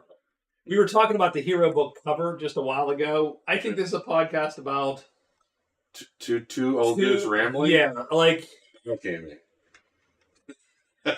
We're here for you. Ask questions. Hello, Theron. But yeah, so right now this is what we're talking about. So why do I think fourth edition, the grease spell would have a very distinct, defined thing. It's a power. It does its thing. So what did it do? Well, it makes 4 squares, blah blah blah, rough terrain, and right. I don't even know what the grease spell does. Sure. It didn't say anything about what if you're at the top of a ladder and 1,000 orcs are coming up the ladder? Grease the ladder. And you grease the ladder. Or could you grease someone's sword handle? Right. It doesn't have any of that. Yeah. Because it's a power. Right. It does certain things, Yes. and it has to be. Now, I think that TSR really imagined that they were going to do a D&D Beyond because they were trying to do because D&D Beyond was supposed to be a lot more than it was. Cute old dudes. Well, thank you, Kevin. Thank you. I mean, All right. That's now, the whiskey talking. now I wonder what. Yes, that's the whiskey talking. Wait a minute. Anyway, Don't you know whiskey makes you cuter? I did always say whiskey made me cuter. By the way, my wife does not agree. By the way, she doesn't drink. Yeah, there you go. She falls asleep. Yeah. So she drinks and falls right asleep. Like she have a beer and be like, "Bam, done." Which is a great power. Yeah. It's a cheap date. Sure. I mean, if you want to sleep. If you're sleepy. But anyway, never greased a ladder. Are we talking about lube again? Jesus. No. What's wrong? Twice. Twice. Bam. Double check. Boom. Where's Aaron Rodgers when you need him? So I think D&D 4th. I think they wanted to make sort of a mechanical, computerized, Right. not like an MMO. Because people go, "Oh, it's much like an MMO," and I go, "Yeah." I do think that they took inspiration from Two Beer Seems Good. Yeah, Catherine agreed. I think they wanted that whole WoW. Sure. I do think that they thought Party combat should be a little bit of that WoW joy action You have jobs. would do them You well, have already. right? And people go, "Well, they tried to make it to catch the WoW crowd." I don't know if that's true or not. Yeah. But obviously they took inspiration from that. You had a role. You were a striker. What's a striker do? He hits the big guy. Yeah. What's the controller do? He knocks out all the Minions. low hit points minions Yeah. to clear the way for the striker. Right. What's the leader do? Well, the leader moves the other characters around or heals them Yeah. or buffs them and so on. Right. Everybody had a role. And it was fun. Yes, my cat is bitching out there now that I don't know if she wants something, but we'll let me get her. Hold on. Let's see if she comes in. Come on. Nope, she runs away. So that's what cats do. Yeah. That's good. Yeah, hey cats. So Yeah. I'm gonna meow at this door, but you opened it. Oh Jesus. I'm out. Never expected that. How did you expect that? That's not how doors You work. just called for it anyway. Cat. So, and now she's gonna meow just a little farther away. She's like, maybe if I stand 20 feet away and meow, Safe. then the door will be okay. No, I don't know. Anyway, I think she hears us Yeah. and is like, "Hey, Sure. let's hang out." But the door's tearing. But the Scary. door's Door's scary. So anyway, that's what she's meow. Yes. I think they did that in 4th. So 4th ends up being a very tight combat game. Right. Better than 3rd, I would argue, for certain things. But misses all the other bits. But the problem is that none of that interfaces with anything else. Yeah. So you lose all the because everything's specific. Right. Oh, your spell does exactly this. It covers 4 squares and a thing. Right. It makes This it rough terrain. How does this? Well, they're all related to combat. and it's all How does that help me in the wilderness? Or how does it help me Right. diplomacy? How does it help me doing a dungeon? Whereas like 1st edition, all the spells are just loosey goosey. They're words. Yeah. This spell greases an area, 20 it makes it slick, Like and blah blah blah.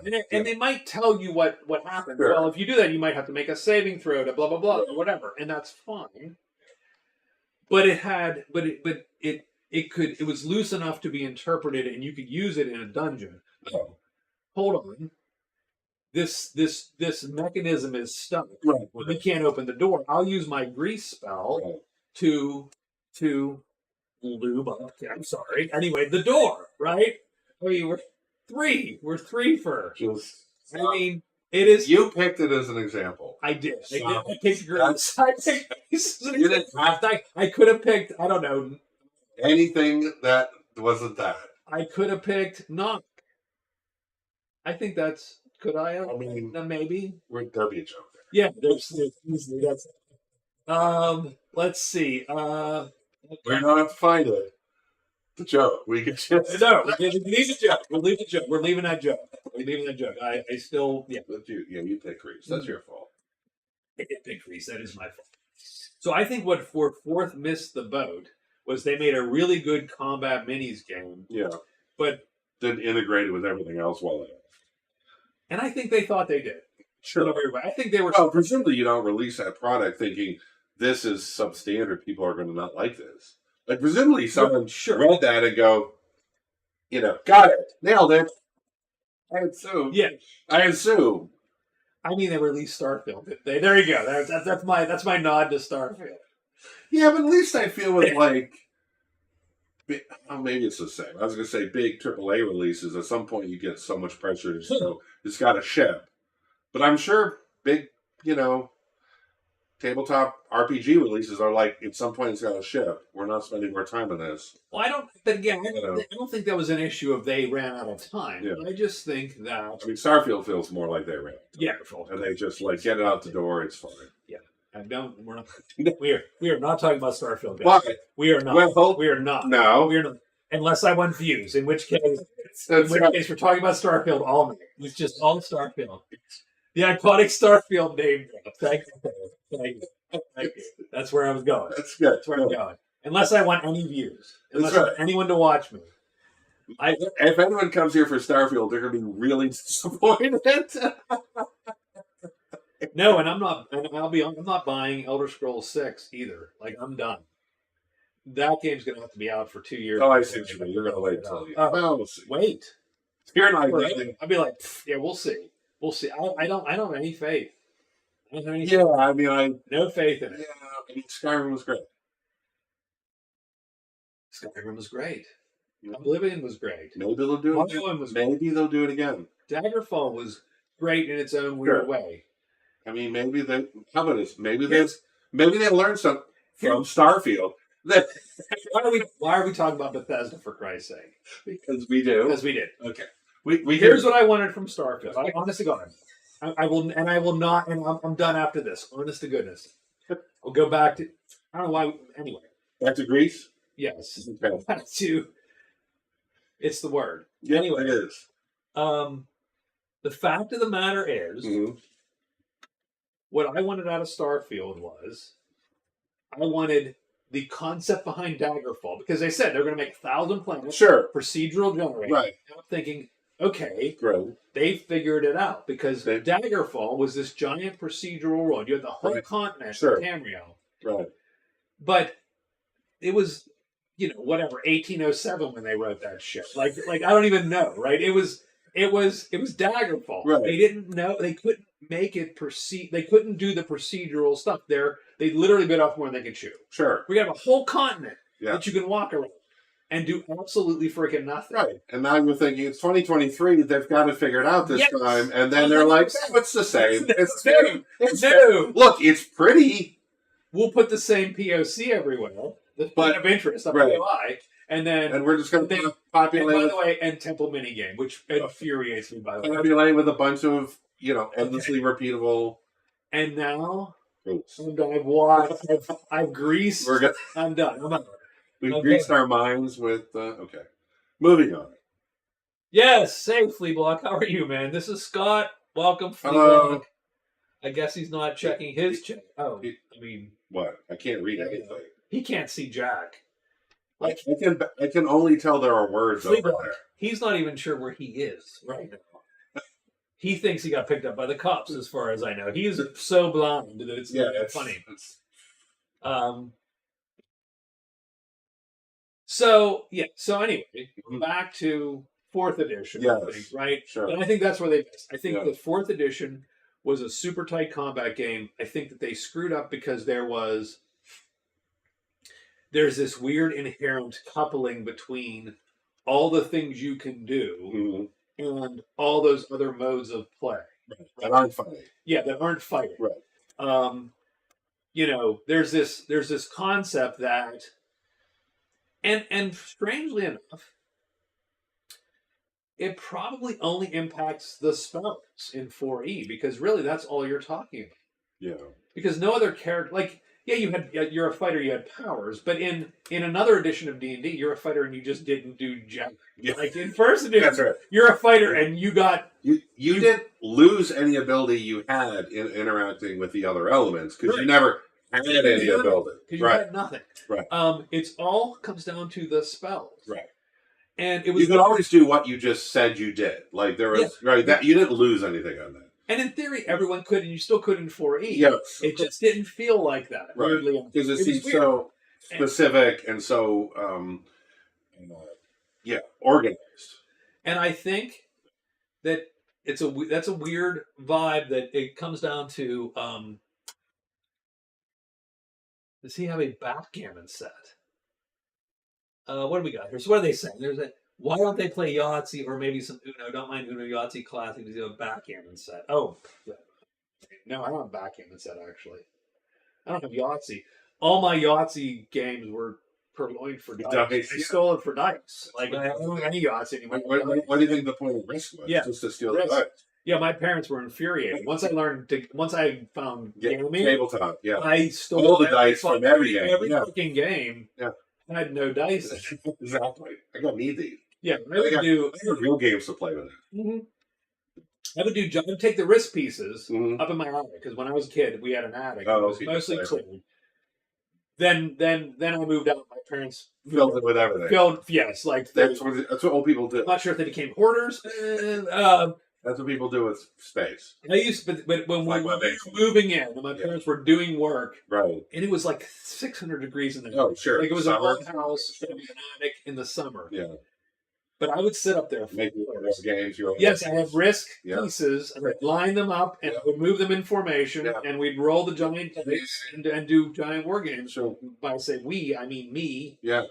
I've done that. And my sadness. No, I mean me and yes. I had two. I did just target archery briefly, and I had these big, the circle thing, right? The big targets are about, it's probably a 3 by 3 foot. Yeah. And so I took two of them because they're white on the back, and I put because I had a big table because I briefly did model railroad, so I had a giant 4 by 8 foot table in my bedroom. For gaming paradise, 4 by 8 foot table, plywood table in my bedroom for gaming. Perfect. Yeah. Perfect. So I had two of these sheets, and I gridded them all out, in like 1/2 inch squares, and then I made an entire continent for my gaming. Like that was my fantasy world, right? And I could move because I had a million board games too, so I always had counters. Yeah. So we could have our own little made up. Oh yeah, Risk would have been good too, but. Yeah, these chips, right? Roller chips, baby. Lots of chips. That whole rotate, yeah. Tits and loot. There's Tits and loot. There's the word you don't get.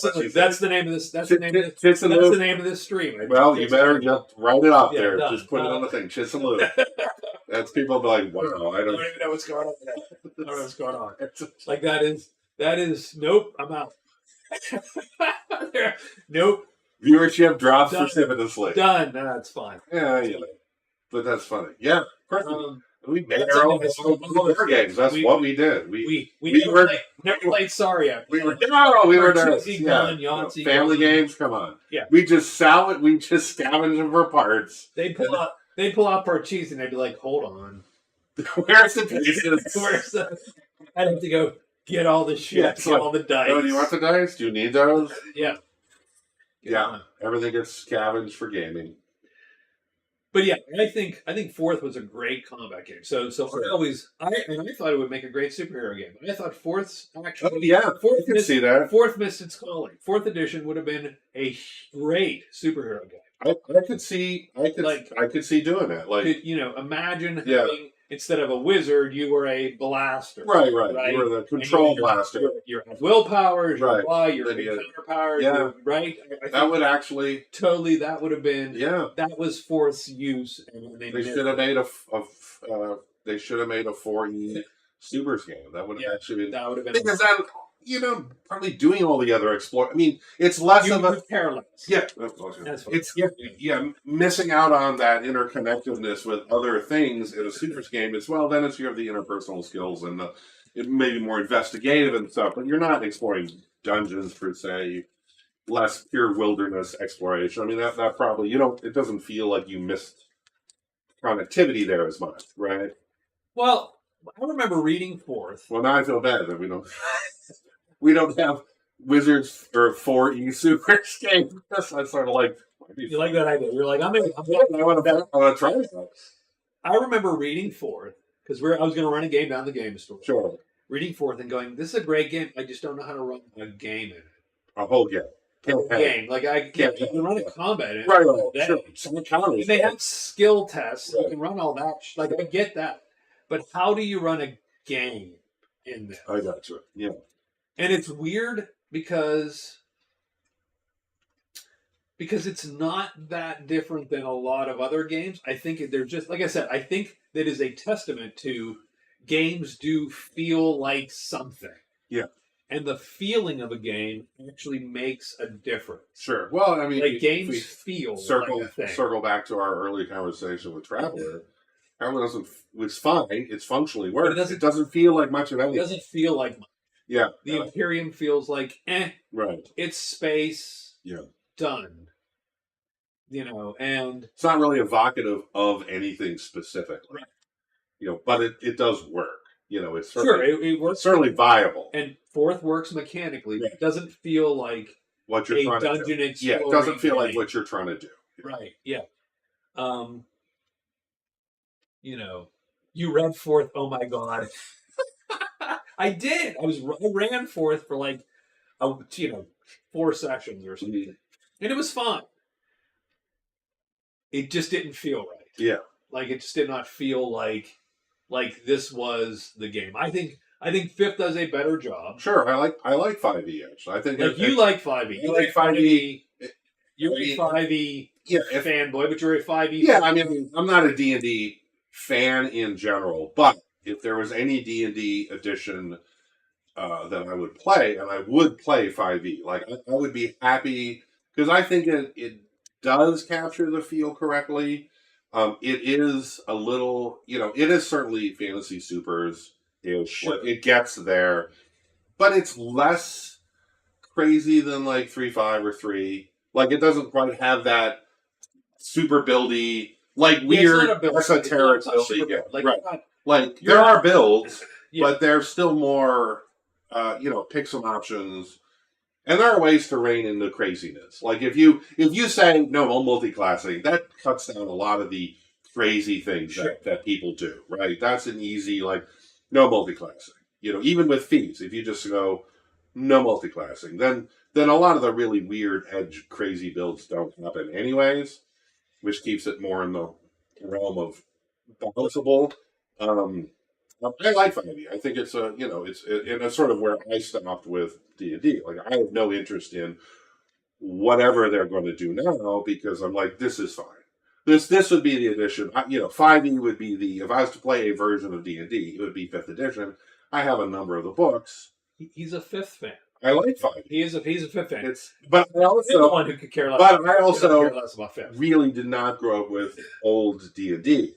That was not when I started gaming. I started at Pitt playing AD&D, that was a mess of a campaign with some people that were interesting. Let's just say interesting people, not great campaigns, and I wasn't partial to the rules, and I have no real nostalgia. I have no nostalgia for old, I would say that you are a fan of 5th. Yeah. Not a fanboy 5th, but you're a fan of 5th. Sure, I like 5th edition. I like 5th edition. I am ambivalent to 5th. Sure, absolutely.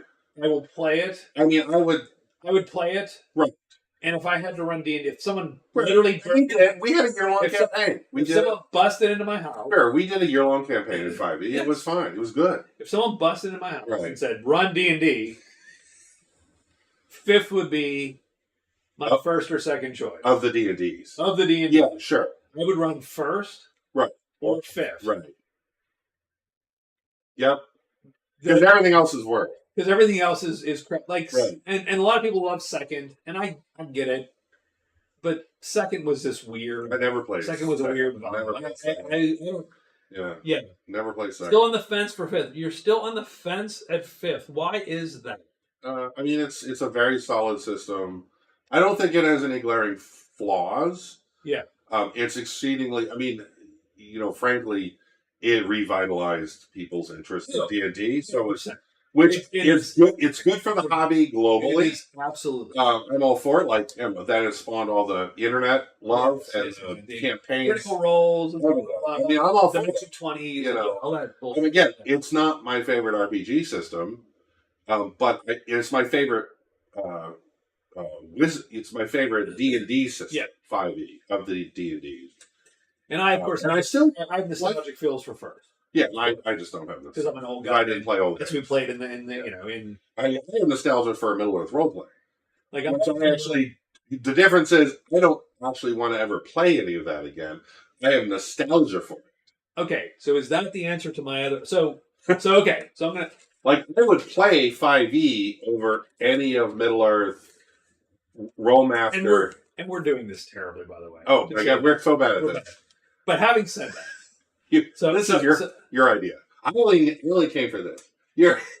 I said I had a conundrum. But I'm enjoying it. So Do the thing. I just feel like Stream on Friday. I just feel What? we have some hostages. Do you feel like you're hostages? I hope you don't. Because it is you were literally in our random fever dream Now, dialogue. Look, I'll be honest. Here's my take with all of YouTube. I understand no one cares. Good. You shouldn't. And I'm good with that. Yeah, And absolutely. that's perfectly fine. That's perfectly fine. Yeah. I'm good. If I write a blog post, if I ever write a blog, which I have, Yeah. I go, no one wants to read your blog. That's the right. That's the right take. That's the right answer. That's the right Your answer. shit. Yeah. No. Everybody has their own shit. You don't want to read your shit. Yeah. And I'm like, I'm good with that. Yeah, absolutely. Okay. I get that. No one wants to watch your YouTube. There's 1,000 YouTube channels. First off, there's at least 1,001 YouTube channels that are doing gaming talk. Oh, sure. Right now. Yeah. And Today. 1,000 of them, by the way, have scripts and plans. Well, sure. Well, they're boring. And they're doing way better than we are. And having said that, we've beaten that one guy, that one dude. The 1,001. He's alone and he's not drinking. Let's see, well, So we win. We win. So what did you? So back to the important things. So what did you think of that? I like it. I like it. Yeah. I think it. So Solid. what is this? This is the Hooten Young, Like, 15 I year. want to say hootenanny every time. Me too. That's why I had to look at it. Okay. I'm like, it's Hooten Young, Yeah, that's American solid. whiskey, aged 15 years. That's solid. It is 125 proof, so it is dim alcohol. But it's not. What It's not. I don't think it's not harsh. No, it's not harsh. It's for one- aged 15 years. for- It's not, For 125, it's actually Yeah. pretty it smooth. is a smooth Yeah, 125. I like that. It is. Solid. It's sweet. It doesn't hit a lot of those bourbon notes, I think, that I would prefer. No, because it's American whiskey. It's It's just just, American it's whiskey. just old American whiskey. Yeah. Yeah. It's like American don't light. hate it. It's basically an aged American light whiskey, basically. I don't hate it. I wouldn't Yeah. buy it because my guess is that Pricey. it's probably It's probably not expensive. cheap. I got that literally as a gift. Yeah. I gave 15-year, 120 proof. I guess that's $100 bottle. I'm guessing. Probably, but you can look it up. Well, you probably can't get it in Pennsylvania. No, I know we can't get it. I'm not. That's how late. That's good. Yeah, I do tend to agree. I'm sure it's more than I would want to spend on.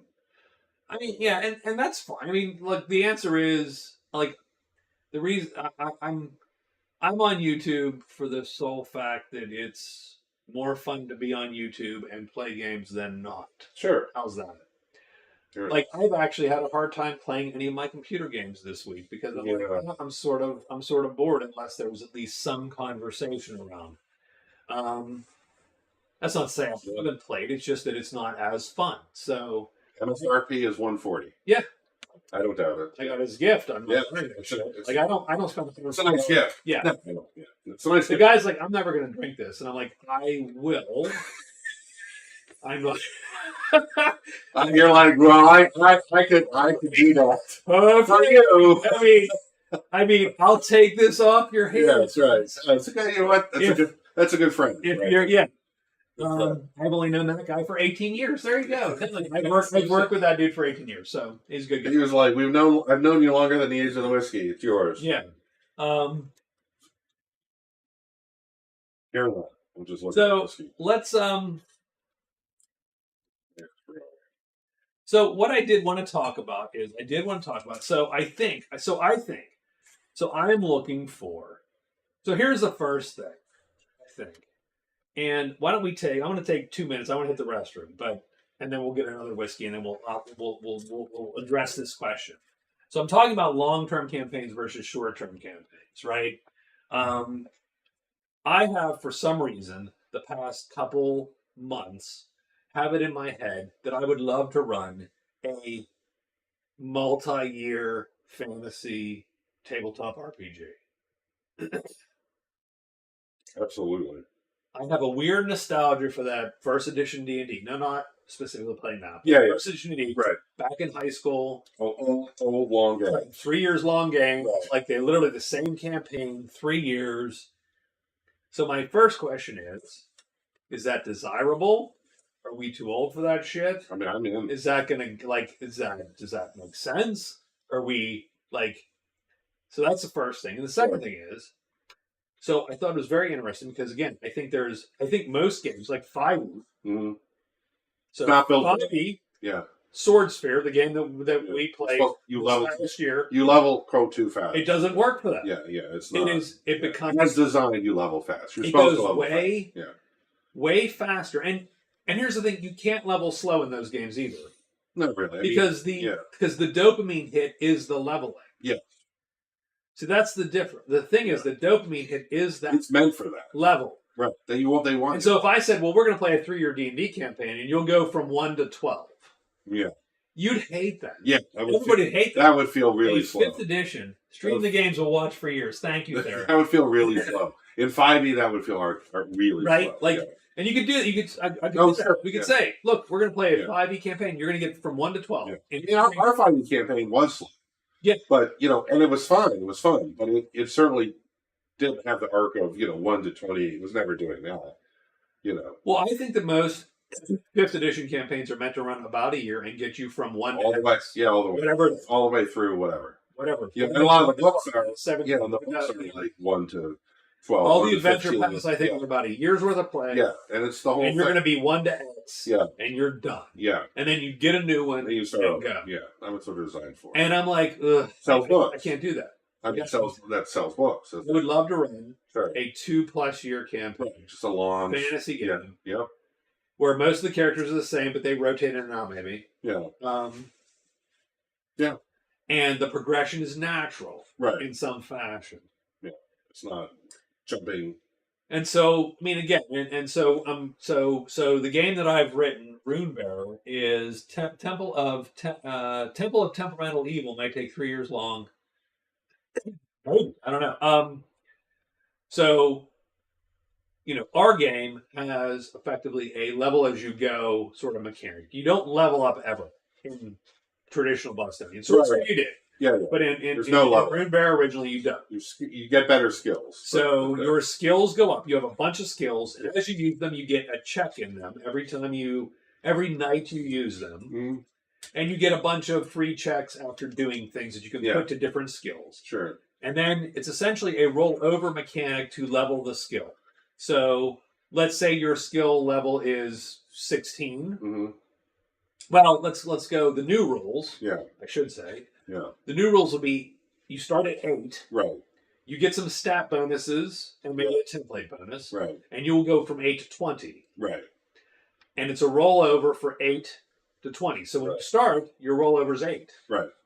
So you have to roll over an 8. You get a 9, and you turn that check into experience. And once you get so many experience, 3 to 5. I'm not sure yet. Sure. If we want to slow it down. It's whatever you want it to be. If we want to mostly manage the leveling by free checks, i.e. GM fiat, right, then it's 5. Right. If it's we just want to level and every 3 nights you're guaranteed to get a level in this, then it's 3. Right. So I'm thinking about that. Yeah. Right? Because again, if you want this to last multi-year, you can't go to 20 in that level either. Then the whole campaign. Yeah, but not. You need that slow. Yeah, yeah, and you need sort of a measured, hey, I need to slow this down, I need to speed this up. Right. So it can't be mechanical. So it could be 5. So it could be 5, and then you just go, oh, I'll give you 3 free checks, go do what you will. You go. Or, you're right, the GM awards you stuff. Right. As opposed, and then, but the natural leveling is actually very slow. Right. It would take you 5 nights. Yeah. Or to Yeah. get, Right. not 5, actually. In that case, it would take you 3 nights. Well, no, because, well, okay, assuming you make all the checks, and don't get me wrong, that's not a good thing. Yeah, you're not. But you would get a free check, you would get a check. Oh, I it would see. be 2, 2, Yeah, 2. Well, if you And you get for them, that kind of thing. Yeah, Yeah. So, when you wrote a game, yes, I do know I wrote a game. Actually, I've written several games. I've written game roll. Yes. I've written our Runebearer, which was a game back in 90-something, loved by the Scots. I actually got played in a campaign in Scotland. Yeah. I had an Israeli contingent. We're not going to talk about the other contingent. No, I know. We don't talk about that. Leave that off the stream. No, we're leaving that off the stream. That's not cool for public consumption. Right. By the way. I actually, someone ran Runebearer at a convention in Scotland. Oh, that's awesome. Yeah. I talked to that guy for a while. Yeah. Duncan. Yeah. And he was cool, and I sort of wish I'd kept in touch. He actually, my wife wanted arrow bars. He sent us arrow bars. That was nice. But anyway, yes. So game in the 90s, I wrote. I'm rewriting it now, and that's one of the reasons we're chatting is just to sort of get that handled. So I also wrote a superhero game. Yeah. Based on the same rules. Works really good, actually. Yeah, that's my crowning achievement. I think that's it. I should just stop there and just retire from game writing. Yeah. Because that's about as good as it's going to get. I think. Yeah. Is the superhero game, and if you ever want a copy, we'll figure out a way. I'll send them to you, or I'll put them on. I got Google Drive now set up, so I'll probably make a public Google Drive as we go. So sure. Hey, Blast Pop, what's up, man? Good to see you. So, but here's the thing. So I want that long campaign. So obviously we're going to have the Runebearer progression, right? Which works. You succeed in a skill, you get a check. Yeah. You have to roll over your skill level to increase that. Right. Over time, the GM can give you checks to then apply to your skills because there's some skills which won't be used as much, right? You might train yourself. Okay, so I'm going to do the right wipe on, wipe off thing. Have a trainer that you want to learn something new. Yeah, and then there's potentially talents as well. So here's the thing, and this is where I'm sort of getting. So the talents, the feats, that's where the game potentially takes that turn and becomes not suitable for long term. Because I think that feats by default make those games harder to run long term. They immediately ramp that power scale up. Sure. And they immediately cause that issue. It does depend on the feat. Because some are depends on the some feat. are more atmospheric or sure. They're not. Probably the ones that don't really directly if you know that. Look, if you only wrote shitty feats and everybody just took ASIs, then you're right. 5e would be great. Like you would just never, But that's not the case. Yeah, right? I mean, I got you. Or 3rd edition or whatever. Right. So it was. So I was watching. Where I'm getting to is I think I found the solution. It was funny because I was watching Knights of Last Call, which is like this video podcast, and they talk about shit. And some of them, a lot of them, I don't care because for a year we're going to open Forbidden Lands or something, right? They do a bunch of shit. I'm like, I don't care. But sometimes they just have discussions on games in general. Okay. And this one was about that difference, about that weird. So, and it was interesting because the guy was talking, and I think this was a great discussion. Mm-hmm. And remember I spammed you with text. Yes. By the way. Sure. When he was talking and it hit me and I was like, oh my God, I think I've figured it out. How do you do these talents? So the thing which I thought was a great intuition by him, and I'm stealing it, but it's not me, it's this Knights of the Last Call guy, was that in 1st edition,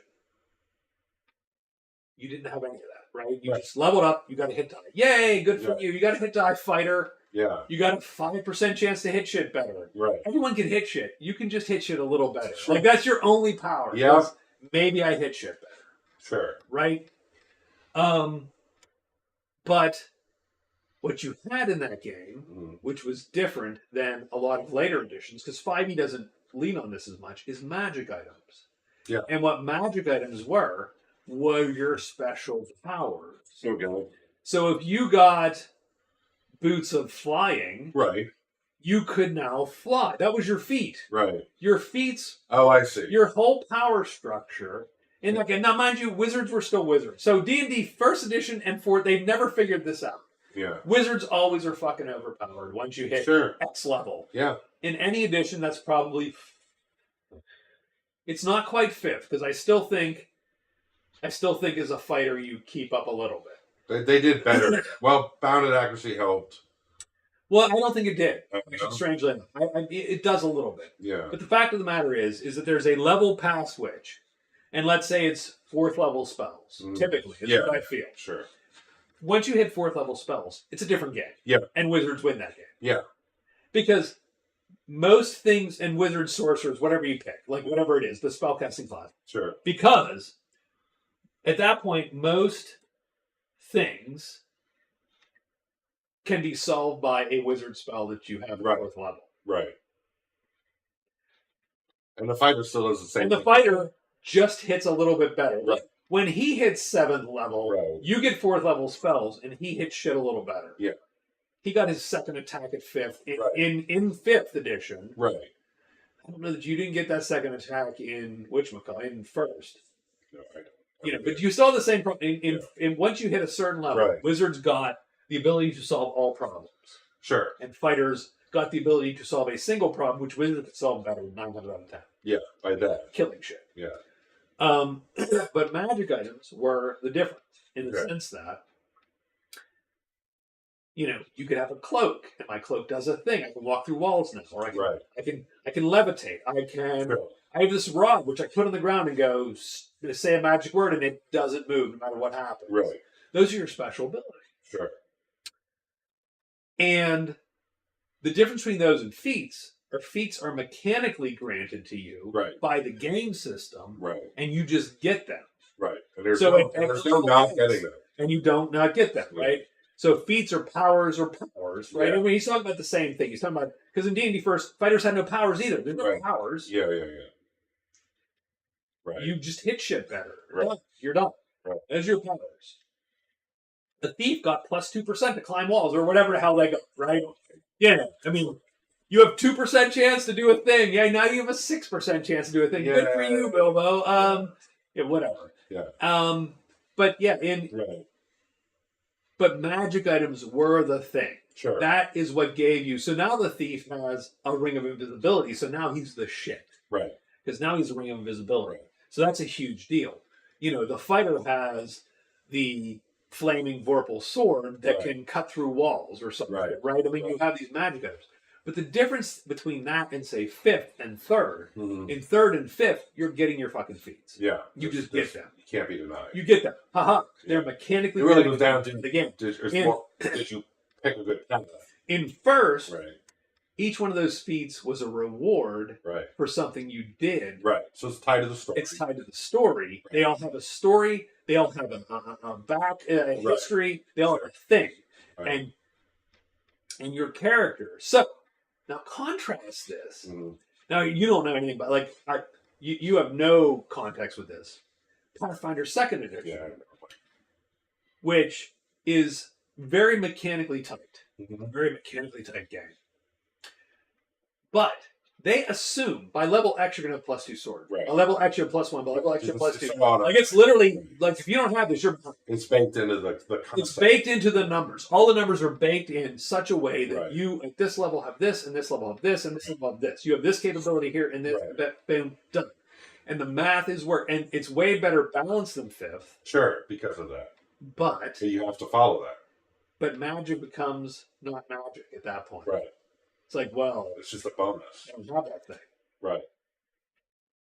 I should have that. Right. I mean, it's this weird So I immediately was like, well, that turns me off. Yeah. I hate that. Yeah, it's not special. I hate that a lot. It's actually necessary.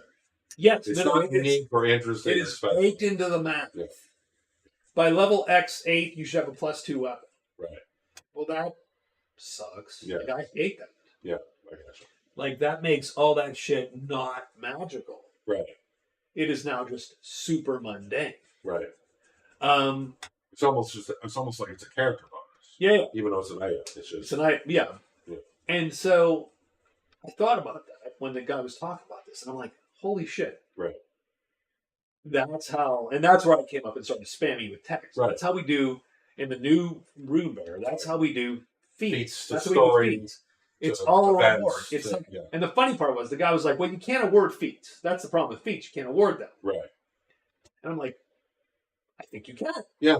I think we can. Well, it's like a magic You item. tie into all the things, or it becomes a magic item, effectively. For all intents and purposes, we don't have to call it a magic item. You did a story arc, you did a thing for whatever, a group or a dungeon or whatever, and at the end of that, you got to, whether it's a magic item or a talent or what you call it, it's all sort of the same thing. It's a special thing you now have.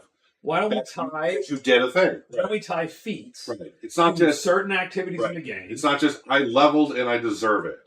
If this faction favors you, maybe you can buy training from them and thus get a feat. Right.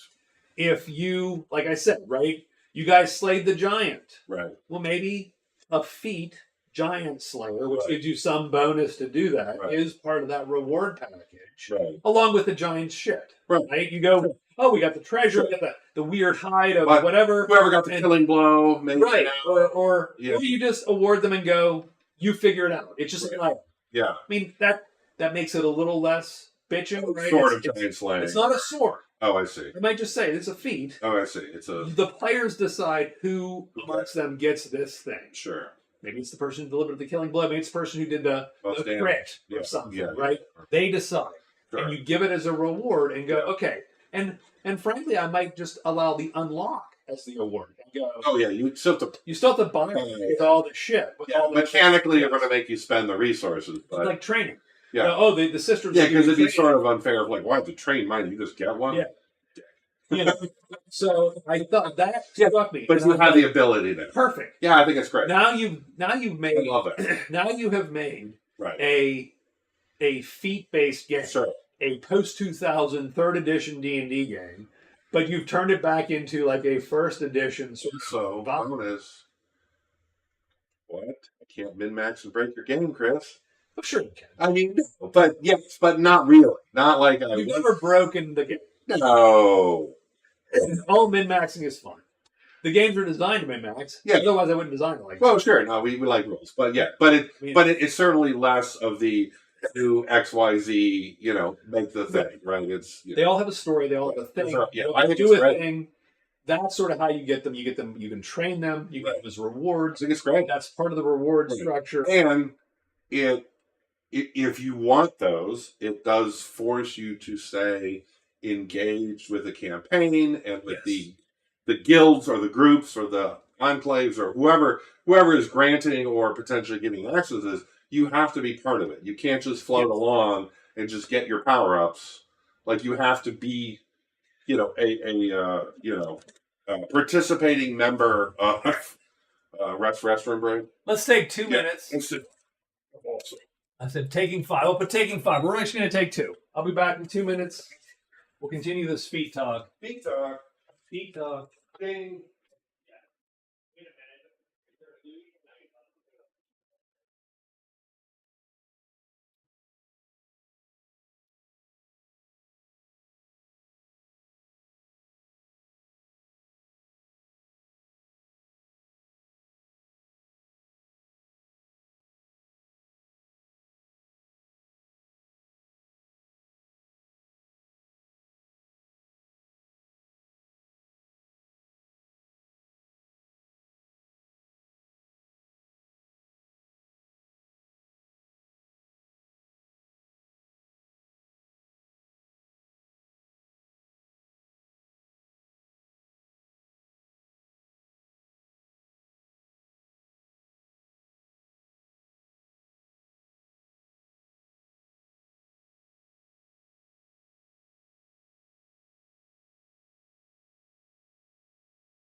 I'll get my tea water here Oh, in sure. 2 minutes. But so yeah, so I think that's the answer. I think what we're gonna do with talents Yep. I think it's is that they will be part of the game reward system, similar to magic items. Obviously, magic items will be rare. Talents will be as rare as they are. I'm not sure yet. Yeah. Right.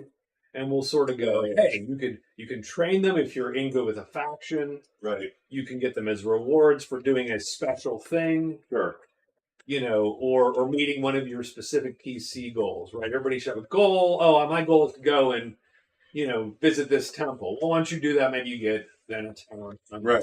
or something of that nature. So I do think that's where I'm at there. And I think that's sort of, cake and eat it too, right? Yep. I think it's great. I like this. I like having them, but I do like the idea of them being tied to the campaign and the story, and not just a mechanical build. And don't get me wrong, I loved the builds when we did the Sword Sphere game. Those were good builds. They were fun as hell. Yeah, great.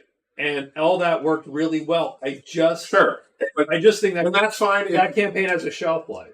Well, As sure. soon as you do that, And if you want to play 6 months or maybe a year max, I think that's great. I love that, and I would do that again if you wanted to do that. But if the stated goal is we're trying to do 2 to maybe 3 years, this slow burn of a campaign, I'm like, then you just can't do that. You can't have that system. But you can't do it in D&D. You can't do it in and again, Sword Sphere. Or you can do an old D&D, but then again, I also feel like, well, if the campaign world's to be Bostonia, then just play Runebear. Oh yeah, we're not. Let's show the Remus. Oh, of course it's on the other So the Remus is what? It's 6 year. Yeah, I think 109 is like a perfect proof point, and it's a high rye. Yeah, I'm super excited about that because I love high rye. So it's corn 51, rye 39, and malted rye 10%.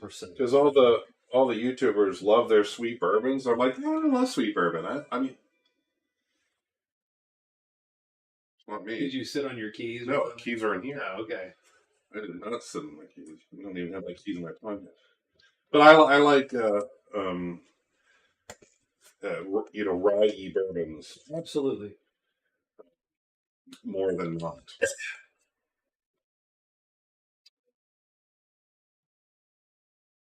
That was not super expensive. That was like 40? 40, 50. Yeah, 40, 50, well, 50 here probably.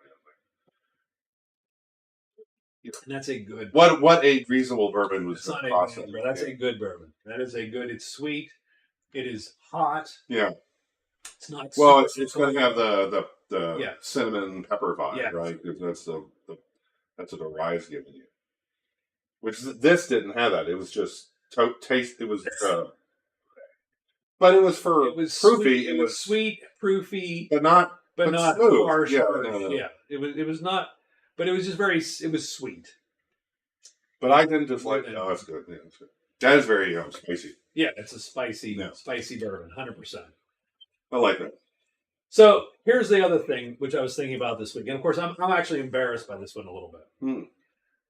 I spent way more days thinking about inventory system than anything else. Like I've literally, that's been the most back and forth. And I almost can't believe it. Like I can't, but I feel bad saying it because it's really dumb. Yeah, it's really dumb. It's dumb. It's dumb. We like the. I mean, that's the thing. I like rules. I came to all this from wargaming. I like rules. So, when I look at role playing games, I'm like, I like rules. I'm never turned off by rules. And if you tell me like, oh, we have a whole encumbrance system, I'm like, I want to have input on this. But I'm also super, like, if you just want to go light, medium, heavy, and assign a fatigue modifier, I'm like, that's a rule too. Sure. There's nothing that is intrinsically wrong with that. It's just you're tipping it to you're just going to have more fatigue because we don't want to track slots. We want to get that level of inventory slots, and so arbitrarily you're just going to all have more fatigue penalty because that's the limiting factor. Yeah. Or do you want to have a hard limit on items based on inventory? And both I think are perfectly valid options. Yeah, I just don't know whatever one you'd rather do. Here's the key. Most games just fucking hand wave inventory. Of course. Right? Like you just go, you're carrying some shit. I mean, I think most GMs don't care. Yeah. They just go, whatever. And I don't care. If you don't have a piano, I'm like, okay. And I sort of don't care. Right. But rules. here's the thing. We like rules. No. Well, I do like rules. But this could be one where I just... Yeah, wait. Sure. Having said that, yeah, I'll tell you where this all came about. Uh-huh. It came about because literally, take any game system that we've ever played. Mm-hmm. I've ever played, every system on this show. Right. Never has an inventory encumbering system been interesting until we did the Swordspear campaign, and I said, you have this many slots. Yeah. Based on their stats. Yeah. And you can change that with items. Sure. And now you have 13 items to carry. Done. Right. Figure it out. And that was actually, strangely enough, as dumb as that is, sure. and gamey, right? Because it's super game. But that originally came from literally a fantasy MMO. Sure. Yeah. That was the original progenitor. So it made a ton of sense, and I still think it was completely good in the Blight campaign when it was, there's no game. But that's literally the most interesting I've ever seen encumbrance. It's a good system. Just you have X slots; those can be modified. Sure, and so you can tweak slots, and you can carry this much or that much. Better gear does things and whatnot. Yeah, sure. But actually, never have any players actually sat down and said, "Well, if we have to carry 10 days of food, we might not be able to carry this other shit." Sure. Like I've never done that before. We did in that campaign a few times because we're like, just go, "Oh, we don't have enough slots. We're gonna have to dump stuff," or Normally, you just 10 days of food. Done. And even in encumbrance systems or whatever, you probably doesn't matter, right? And I just now that's an interesting question in and of itself, right? Is when you play these games or design an RPG, what do you want the players to have to decide on? Yeah. Right? That's sort of the thought, right? What do you want people to have to sit down and go, well, hold on, we should figure this out. Sure. Right? And even if you did fatigue, no one would think about it. You would never actually make that decision. What would be is like, that's a medium load. Now you have a penalty. Yeah. Or you have a light load, but you wouldn't actually consider what you were or were not carrying, right? Like, and that's a weird conversation to have. Well, what do I need to get rid of to make it a light load? And I'd be like, well, I'm not sure.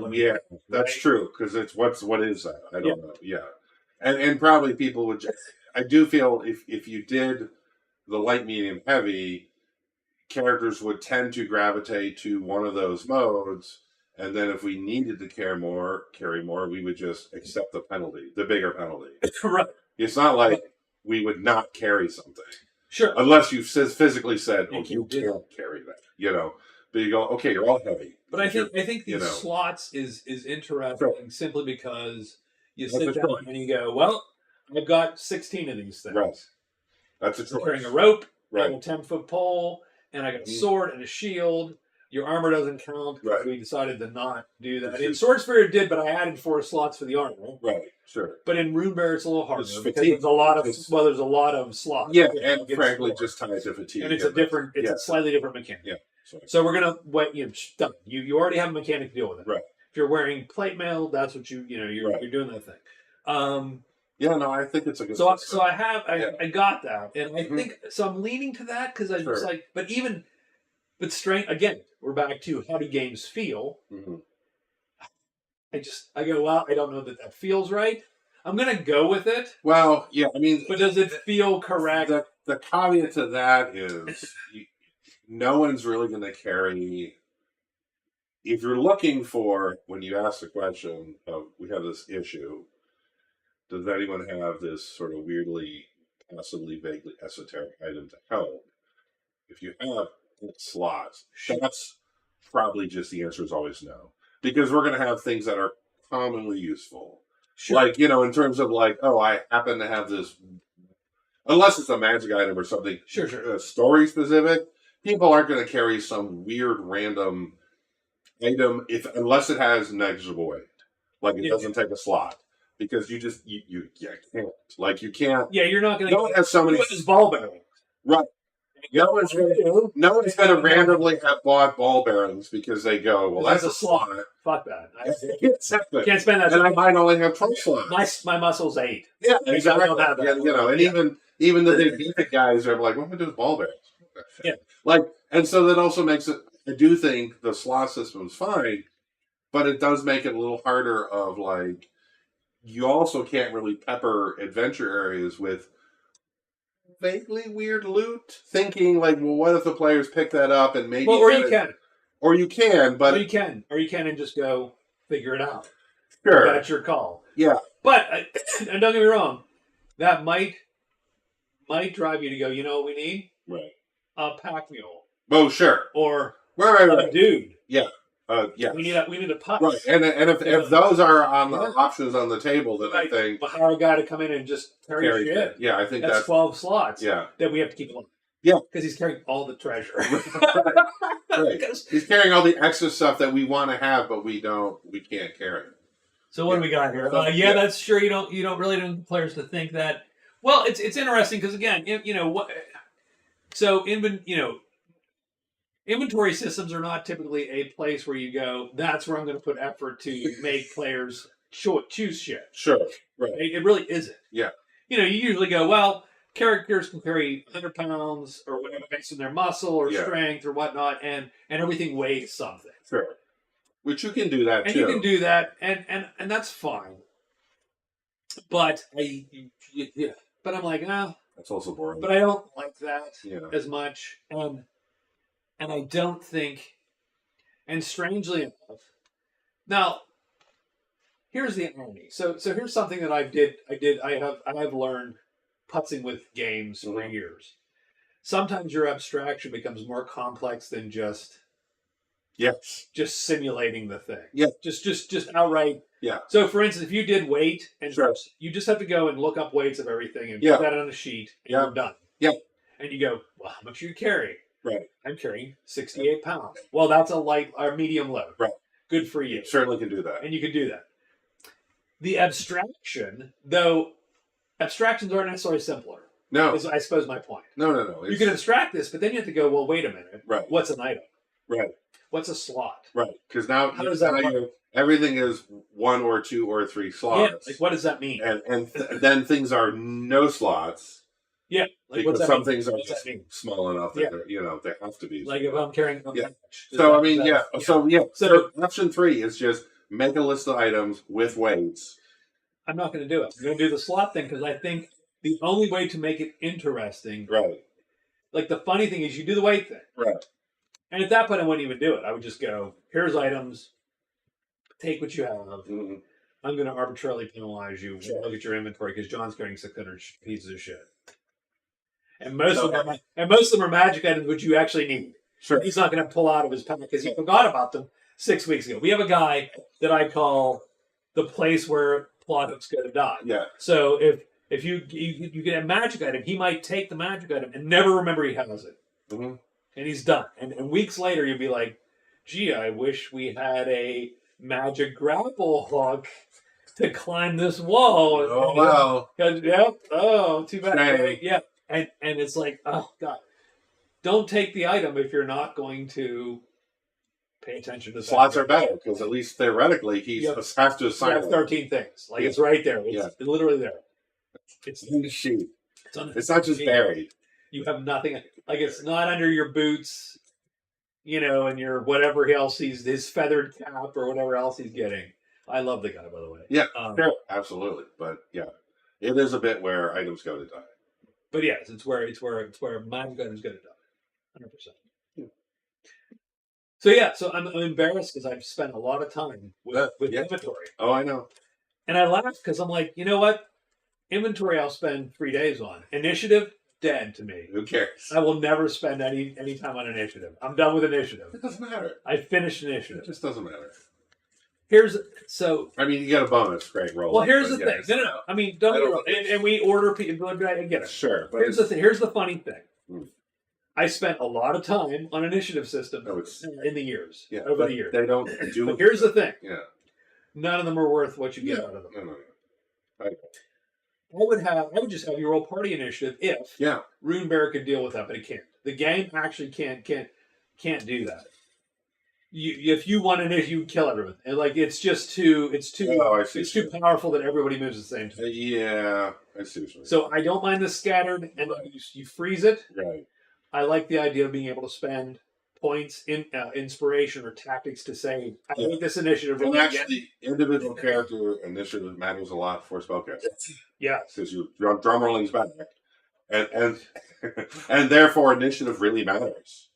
Right. Well, here's the issue. That's a bigger deal. Here's an issue with the drum roll. Yeah. And this is sort of the weird problem. Is so just as a definition. So just to context, in the original Runebear game, when you rolled initiative, everybody rolled initiative. You rolled a D12. You added your relevant stats bonus or whatever, right? And you get an initiative, and you went from highest to lowest. Done. If you were a mage, and let's say you rolled reasonably high, you rolled a 6 initiative, you're in the middle of the order. Mm-hmm. Some people went before you, some people went after. Mm-hmm. You drum rolled. So what happened is when you cast a spell, you just started to cast. Yeah. The spell would not go off until your next action the next time, and it was a free 0 phase action to release that spell and do its effect. Right. And then you could take your next action. So initiative was super important to spellcasters because, and we rolled every round. Yeah. Which I'm not sure I want to do. Yeah, I mean it does. It does. It slows everything down. Right? I sort of like get the order per fight. But then drum rolling just means every spell is a full. Which is fine. Oh, I see. Because it never. It's literally a full round because it doesn't change. Whereas a mage could hold their action. Yes, to go last. And then go last and try to roll well in their next initiative. Yeah. Right, and so true. It's a little bit of a debuff to mages. So I don't know what I'm going to do with it. Though, because you could also do worse. You could, but yes. I mean, you could roll worse initiative next round. And then be waiting through everybody's actions. Yeah. Like there is something to be said for if you know your order, you know which enemies could interrupt you between. And in theory, it allows certain feats, if we have them, to be super important. Like you could do a drum rolling mage, and someone has like a take initiative feat where they can swap 2 people's initiative. Right. That's a big deal. Go, hey, this round I'm going to take you, spellcaster, and swap you with a fast guy. Right. So you're going to get that spell off to nuke the bad guy real quick. Yeah. So maybe that's okay. Yeah. Yeah. I think either can work. Right? It's just something to think about. Yeah. And there's more. That's it. Know your order. Yeah. You can plan more if it's just once per fight. Like the order. You can make decisions based on that. Or you can re-roll it with the tactics. Yeah. Well, sure. I mean, there should still be options to interrupt it, like re-rolls or whatever. Villains re-roll initiative because they don't like it. But I do sort of like and it's just nice to have the list and go, this is the list. So how we do initiative? We did it in the Supers game. The thing we're going to stick with it is you roll initiative, you roll a D12, you add your relevant stat bonus. Right. You get that, you go in order highest to lowest. Right. That order is set for the rest of the combat. Right. However, they can use either inspiration, which is a finite resource, or tactics, which you can get if someone has the skill, you can get every combat. Right. So you roll and you get 2 tactics points this combat. And those tactics points can be used to do rerolls. And one of the rerolls is initiative. So you can literally, at the beginning of the round, the team leader can go, we are rerolling initiative this round because this initiative order sucks. Right. And you can go, bam, and reroll it, and everybody rerolls. Right. So that could be super helpful. A spellcaster might be like, end of the round, I'm going to cast. So now you're drum rolling, and the team leader goes, Reroll. And We're hope re-rolling. you get faster. bam, and now It's not getting worse for you. fastest guy. Yeah. It won't be worse. That puts you up top. Yeah. Now you're casting your big Right. killer Yeah. first. No, I think that's That can be pretty huge. That's a big move, Yeah, actually. yeah. Which I like the ability to do big moves in yes, fights. and that's a Like, good thing for inspiration, tactics, all that. Yeah. But initiative's dead to me. Yeah, I mean, it's not. It's just not interesting. Like you need an Well, order. look, but we've it's done a not- lot of initiative systems. You Like, need- I played Aftermath. Mhm. I played in D&D First Edition. We did speed factors on weapons. Oh, yeah, the yeah. whole shebang. I hate Like this. you rolled, Yeah, all the modifiers. and your spell took so many segments to cast, Yeah, and your weapon had this speed factor, and this is how fast you would go, etc. We did that whole Love thing. that. But yeah, I've never played Aces and Eights, but I've read the shit out of it, yeah, which is 1 second or 10th of second round. yeah. all I around. don't recommend. I mean, it's a great.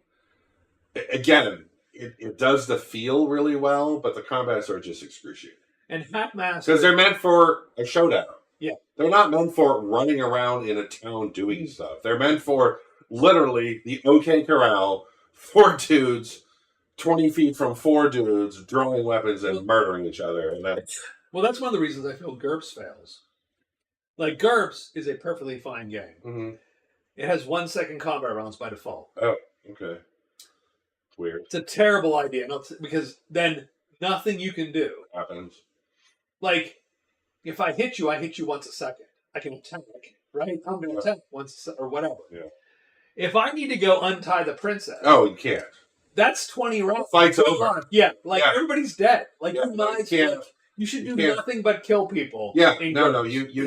You need like whatever, 5 or 6 or 10 second Yeah, rounds. Something like it where doesn't- you could do a thing. Someone could do a thing on the side while the fighting's going on. They're valiantly holding the line while you try to desperately, whatever, get the mechanism to work for the bridge to drop so you can escape. You know, You can hand wave that. right? But in GURPS, by rules Yeah. it's written, it's 1 Yeah, second. and Ace is the same thing. And I It's always thought that was a Yeah. misery, because it's like, well, you just said that the only thing I should do is just murder. attack people. Yeah, attack you because everything else is too slow. Do the mechanical thing. 'Cause Don't move. Don't. Just I'm going to pick up the bucket. Well, that's 3 seconds. Jesus, it's 3 rounds? I just been hit 3 times. Our swordsman is, like, Yeah. I've been killed by the goblin. Yeah. Yeah, they've diced me by now. Yeah. So, an Aces and Aces is much like that. Yeah. But I've seen a lot of initiative systems, and the fact of the matter is, I don't think you get much out of it. No, I agree. There's a lot of overhead for very little. You know, I think just having a modifier, roll it for the party, roll it for the baddies. Everyone roll, and then Just at least 10 seconds. I think in Runebear it's 3 to 5 seconds. I don't even specify. yeah, We say it's a frame of a comic book. sometime. Yeah, It's the frame of a comic book. I think 10's fine. I think D&D's 6, right? D&D is 6 Which is nowadays, I fine. think. 3 to 5 is. Yeah, we say 3 to 5 done. Right? I mean, it is what it is. It's And you can hand wave a bit. I want to do a thing. it's a frame of a comic book. Is really what it is. It's Right. he's untying the knot. Right. He'll be done at the end of the frame of the Right. comic book. You can do a thing. You definitely do Yeah. a thing. In the same time as one attack. Yeah. Because Yeah. ideally you want people to do things Right. occasionally. Yeah. In fight. Then not just swing. Yeah. Because it's more interesting if you can get other things to happen. I mean, yeah, absolutely. I mean, sometimes you Interesting. just swing. Oh shit. You're ambushed by, 6 wolves are hungry. It's like, okay, 5 in D&D. So yeah, I thought Oh, it was 6 in D&D. whatever. It's 5 foot 6 seconds. Oh, maybe, yeah. Because it's a whole, how many in a turn, blah blah, like that whole Yeah. thing, right? So I think Packmaster's fascinating. I've never played it. Me neither, but boy, I want that game so bad. I need to go buy that game. They do a count up. So Oh. they do you roll, blah blah blah, right? And so let's say you roll a 7, so that's bad. That's slow, right? Yeah. So then I count up 1, 2, 3, 4. When you go on 7, you can act and you say, I'm going to do this thing. And then It gets done. Then let's say your thing takes 5 counts. So it happens at 12. It happens on 12. Which I love, but I don't think it's Slow, worth it. slow. I don't think it's worth it. Slow. I can't imagine running. We have 8 players in our group. I have 8 players in my group. Imagine a combo between 8 players and say 20 Yeah. goblins. My God, that would be a whole night Like, for one fight. I don't even see how you would manage that. We gotta screw it. Like, I think the initiative is fine. I think that's still gonna be a lot. Like you're talking about having like 20 things on a chart. oh yeah, Like 8 of us and however many. I mean, yeah, it's not great. I mean, you can at least clump You clump them. similar. You clump them. These you know, guys are 3s. Yeah. These guys are 7s. These guys are 8s. Yeah. Done. that The dude- big bad guy goes first Sure. because he does, right or whatever. Yeah. Don't But think it's about still- Hackmaster. Yeah, Hackmaster is sort of as a joke. If you've ever read Yeah. Knights of the Dinner Table, Yeah. it's a Hilarious comic. It's Hilarious. a comic. It's very gamey comic. So good. If you played D&D throughout the years, it will resonate. Yes. But their game was that game, and they played in the comic was Hackmaster, and then Someone these guys wrote the Yeah. They wrote the game. And it's And by the way, it's a great it's game. a legit. It is a that's good. Yeah. It's a good. It's like a DD clone. It's a in its own good way. first edition Yeah. clone Yeah. with extra shit. Yeah, it's a complicated first. Like if edition you ever clone. wanted to play first edition D&D, Lots of rules. but Lots of rules. but advanced. Like Yeah. what's 3As? What's 3As in advanced? Advanced. Aardvark advanced. Right. Yes. That's 2 A's. That's Right there. Master. It is. It's the Aardvark version. It is. It is a beautiful game. It really is. It's. I don't know that I would play it, Sure. but it is a wonderful, wonderful version of that. Because I like sort of complicated Yeah. games. I don't mind them. And that is certainly that. Yes. So I talk. Talk about all those things. So, speaking of complicated games, let me ask you a question. What is the most complicated? What is your favorite game that you will never play again? Either just because or because you just won't touch it with a 10-foot pole. I mean, my favorite game that I'll never play again is Advanced Squad Leader. Okay. Because it's just it's this perfect diamond of ridiculousness that I'm like, I can't be bothered to figure that out. Like, Okay. and I tried a long time, and I still have I have all of it still that I have, and I'm like, yeah, I would never open that box again and try and do that again. Advanced Squad Leader is like the mythical, like perfect, weird World War II tactical board game that I'm like, nope. What about role-playing games? Which one of those were you like your favorite? I'll never touch this. I mean, it's probably right. Nice. Because again, there's a nostalgia to Yeah. that. That is my nostalgia game because Middle Earth role playing was my first RPG, and Rollmaster then was what we then did next. And but I just because I looked at that again when you said what editions of Rollmaster do you have? Yeah, And absolutely. I started paging through, and I'm like, oh my god. I just put to the back of the shoe. You touched it. I touched it, like, You like got irradiated. A yeah, little bit. I was like, yeah. I was like, yeah, I think it's probably Rollmaster because again, I have a lot of nostalgia for that, and I don't think it's a bad game if you want a alternative to D&D that's a level progression. Sure. It's very traditional fantasy. It's an old 80s fantasy game, right? 70s, 80s. 100%. If you want that vibe, but man, I looked at that and I'm like, oh, that would be that's a game. If someone said, I'm going to run this, in our group, You'll run it. because I will play anything. Yeah. I will give it my best, but I wouldn't pick it. You're an easy day. You're an easy day. I say that's the game. Yeah. If you say you want to play a game, I'll play a game. I'm in a trepidation about it. I'm in a trepidation about romance. Like, I don't think this is going to be as fun as you think it will be in your head. And I think at our table, it'd be a rough we have a lot of folks. So, Catherine, what about you? What do you got? What game? Those are my two. What game are you like? I would never play this. It's my favorite game. I will not touch this again. Mine, while Catherine types her response or not, Aftermath. Yeah, that's not my favorite game. I love. See, it's not my favorite. I played it for a weekend I would say with a bunch of dudes that had a campaign going forever, and I'm like, I hate this. It's not my unless it's my favorite game. I would never play again. Yeah, that's sure, right. It falls into that. Sure. I love the idea of Aftermath. I love the fuzziness. I love all the bits. Sure. It's the perfect. I can see it's that. the perfect '80s simulation game. It simulates a lot of shit. I bought it again. I have it twice. Yeah. Well, and if that's the type of campaign, that post-apocalyptic, well, here's the it does do that. Here's the thing. But where we do if you said to me post-apocalyptic, I'd be like, I'm not playing it. Oh no! I'm not running it. No! God, no. I can't do it. Yeah, no. Like, but I do get it. The rules Neverwinter Return to Frondor. The rules do the thing, right? That the Aftermath rules do that. What's up, gamer nerd? That thing you want to do. How are you, sir? But yeah, I would. Nice to see you. Thank you for stopping by. Hello, nerd. What's up? I put that in the. I never play it again. Yeah, but so it's Advanced Squad. But also, and but I would. Here's the thing: if I could play Advanced Squad Leader, I would like to.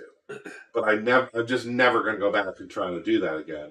And as at least a little bit of, at least with Rolemaster, there'd be, wow, if I could figure that out. I mean, Rolemaster's not as hard as Advanced Squad. No. It's like that is that's a different. We could do a Rolemaster campaign. There is a order of magnitude of difficulty. We could do a Rolemaster. Advanced Squad Leader is, I think, an advanced degree at some universities. It's right. It's just about magic. I got some credits. I'm there. It's above Magic Realm and the degree. It's ridiculous. Yeah, it's crazy. I'm always. This is Scott, gamer nerd. Yeah, no, that's Scott. Yeah, yeah, no, but I consider that a failing that I was never able to fully understand those rules. But you're failing. My greatest. You're going to be on your deathbed. Yeah. You're gonna be at your family. Sure. So here's what I'm picturing. Yeah. You're on your deathbed. Yeah. You're deep. It's just ass. Right. You got all that shit. You're wired up. Yeah. Your family's all sad. Yeah. Your son. Yeah. Older. Yeah. Right. And he's he's distinguished. Sure. Right. And your daughter. I like that you think I live long enough for that, but okay. Yes. Yeah. I like your optimism. I mean, cheers. Yeah. I just invited you over my house to die quicker. Okay, great. What's up, man? Yeah, hi, yeah. Hilarious. So, and I'll be like, so yeah, you're one regret. And your son's holding your hand. Right, one regret. What? You're right, and they're begging for your last word right. or whatever, and you're like, I regret one thing, son. Come closer. Right, and you're rasping and whispering, and he's like, "No, closer." And he leans down. Yeah, and you're like, right. I couldn't figure out ASL. Yeah, and that's your dying regret. Sure, that's forever etched in my head. By the way, yeah, it's in a box. Yes, in the basement. Pull it out. You must learn it. And your son's like, "No, I'm just gonna sell this shit." Good luck with that. Yeah, I mean, somebody wants to buy it, but I couldn't. Yeah. No, it's hilarious. That was it. Yeah, that's Mine's Aftermath. Sure. I love Aftermath, as a concept. Yeah. Right? The post-apocalyptic, blah, blah, blah. The very simulationist 80s post-apocalyptic. And in those days, it was a very simulation-y game. Yeah. Like they didn't care about the game. They cared about simulating as best as they could. Sure. What that apocalypse would be like. They didn't try to make it fun. I'm aware. Yeah. No one worried if anyone would enjoy this. I get it. That's obvious. Yes. Good point. Good point, sir. Aftermath, by the way, is the only game where I've ever seen where you need a flowchart for combat. There's literally a flowchart. You could Vietnam. Well, I don't know. Vietnam's a different story. Like that's an Avalon. That's a victory game. It has a hopefully. That's a no. It's a victory game. No, it's not a role playing game. I understand that, but it has flowcharts for In Vietnam, by the way. I played Vietnam for a while. Is that your board game? Was that your? You're never going to play that again? No, I'll tell you what. My board game is Civil War. Oh yeah. Not that it's too hard. No. It's not. I mean, it is. It is like the 9 on the scale. Yeah. It's not as hard as Vietnam. Vietnam's a bitch. Yeah. That Vietnam game's a bitch. Yeah. Big Victory was like Victory's like, oh my no, I got this. Yeah. Hold on. Hold my beer. Yeah. I'm going to write Vietnam and Korea. Korea is not also a very fairly difficult game. Civil War is a very elegant, Sure. complicated, but elegant game. Yeah. And I actually think, like, of the games I own, only a few of them are. I mean, it's super highly rated. Perfect. Everyone, I think, I who's would played say- that love that. Not that we're talking. I mean, No. we're off topic again, but There's no topic. whatever. There's no topic. The topic is the fuck are Chris and Scott talking about right now, and it changes minute to minute. Yeah. Yeah. Correct.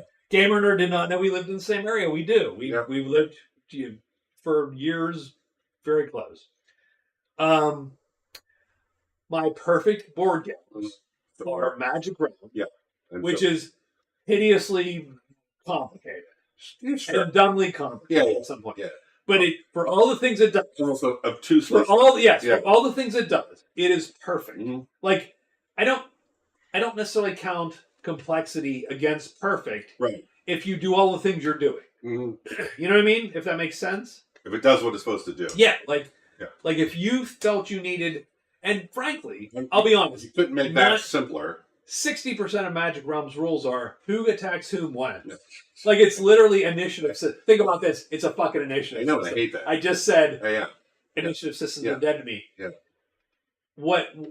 That's what snapped Magic Realm for me is when you realize, oh, all these combat rules are just who gets to attack whom. Right. That's it. That's And the order. yeah. and, That's it. That's the rule. hmm That's why there's this section. Like the book is Because this most thick. of it's not that I complicated. have a binder up there. It's this fucking thing. It's 300 pages. Yeah.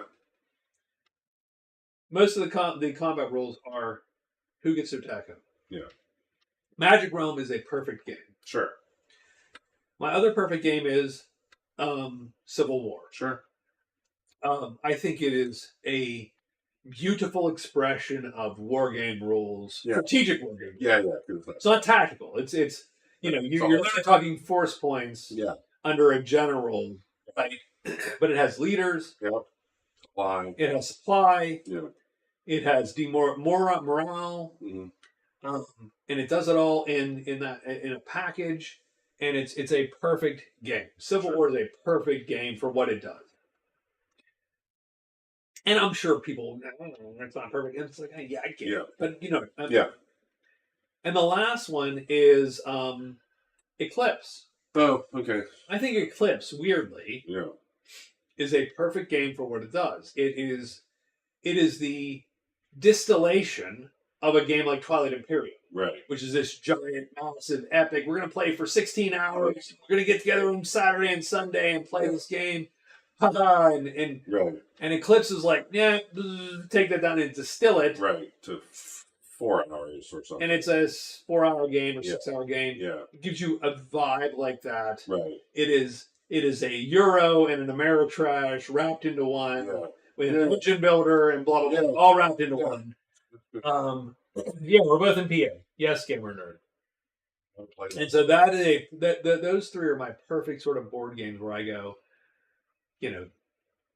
those are the games that, and I'll never play Civil War again, probably. Yeah. I I'll feel never bad. get it out on the table. I feel bad I've never played it, but that's a whole weekend and. But it is. It's this Yeah. whole thing you bring out a table. It's got to sit and blah, blah, blah. I mean, yeah, it's a thing, right? It's a whole, Eclipse, easier to bring out to the table. If I have any really, I have games, board games I like. I don't know if I have anything that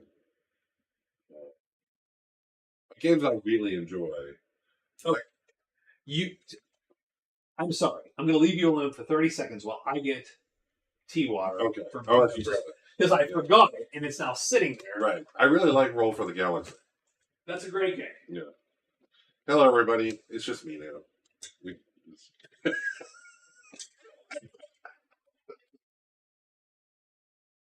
So this also good bourbon, Remus, highest rye. Recommend it. Apologize, I left you. No, it's fine. Left you alone. I'm just giving them my. I like Remus. It's tasty. Mm. It's got good. Thank you. That's actually one of my It's got a good rye spice to it.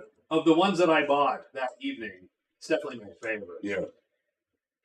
Because I bought. Spicy without being crazy. It is. It's not a terrible. Yeah. There's It's got nothing good about. rye spice. It's got good proof without being over the top. And I'm drinking a little bit of hot water, effectively, to sort of soothe my throat. Sure. Like I said, I'm still jacked up. I don't. I am going in for an appointment. I'm going to get an appointment. Good luck with that. Yeah. Well, no. Strangely enough, there's a lot of ENTs with appointments. There's a lot of what? ENTs, ear, nose, throat. Oh, with okay. appointments. I'm going to go and deal with that. So, Yeah, I don't know if I don't really have a, I have games I really like. Roll for the Galaxy, that's one of those games that, we do play, we will play, we all enjoy it. It's just interesting enough. Like, it's meaty enough to be interesting, to, try and make the, your engine happen. But it's still fast. You can get through a game in a reasonable time. Sure. It's, I like it more than the card version because because the dice just sort of make it more streamlined a little bit. Sure. So you get to the games that get to the table are good games. You know what I mean? Sure. Like if you have games that you're like, oh, conceptually I would play that. Like mine is Victory Pacific, which is a very low complexity Pacific War World War II game, which I love, and I think at that level of complexity encompasses the whole warfare well. But again, you've got to have 5 hours and doesn't get two people to want to do that, and not going to happen. So okay, I'm gonna. Where are we on your list? All right, I've got a lot of lists. Movie. Lot of lists. Hold on. Mm. Let me ask you a question. I know that I am more geekily involved in gaming YouTube than you are. Like your YouTube is way more esoteric. Sure. Let's go with that. It's more drinky. But you don't like sailing videos and bourbon videos? Yeah. I watch all the fucking gaming videos, right? So I don't know how much exposure you have to this OSR movie. I don't watch any gaming. Like I'm an old guy. Watch your gaming videos, maybe. That's what I watch. Yeah, no, you can say I don't watch one. That's fine. That's what I do. Do you like Jack and Coke, Chris, or Scholar? No. No, I don't. I don't like Jack Daniels or Coke. I drink. This isn't even to sound. I mean, it's gonna sound way pretentious. I drink straight whiskey. That's it, pretty much. I like margaritas a lot. I do like a good margarita. I just bought more tequila today. I do like a good margarita. Yeah. Now, having said that, I do not drink many margaritas nowadays. Yeah. Because I have have cut down on sugar quite a bit. Good for you. And so margarita is going to have a bunch of sugar. YouTube for me is just gaming videos. There you go. And same thing for me. Like gaming videos and ELO reactions. I watch. Strangely enough. Oh, I watch a ton of music videos on YouTube. I watch a lot of music on the internet. Do I watch any gaming videos anymore? I mean, I used to watch videos more. I will watch videos about computer games that I'm interested in. Sure. But I don't even have anyone like I necessarily follow. It's just like, I guess Force Gaming. He's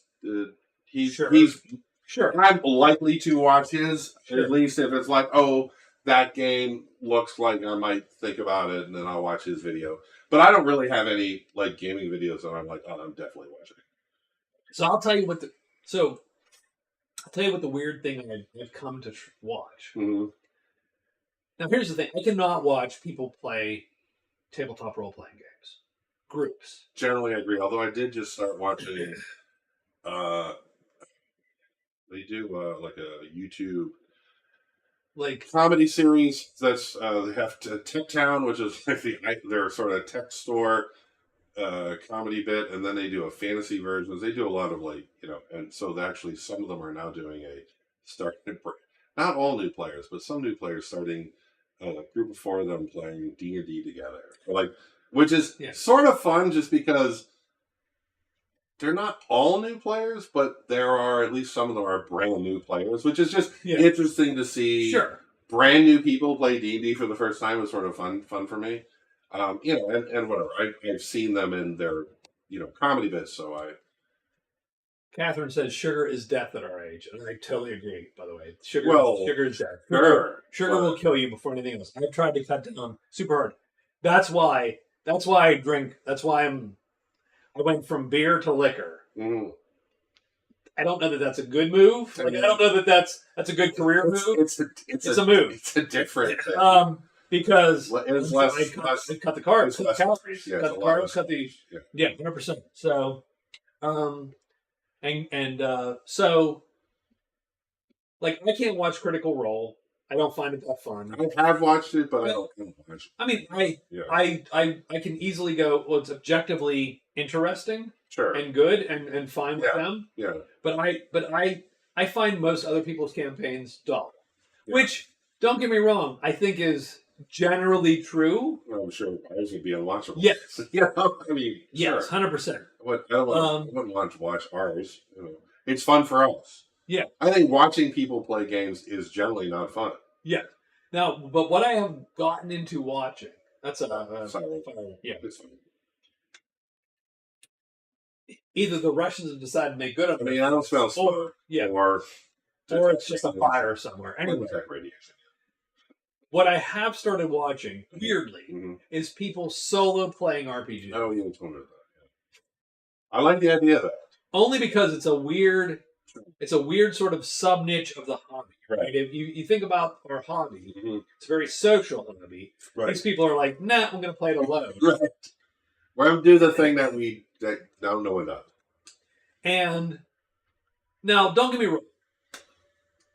I'd say 80% of it is garbagey in some way. Sure. Like, I actually don't love the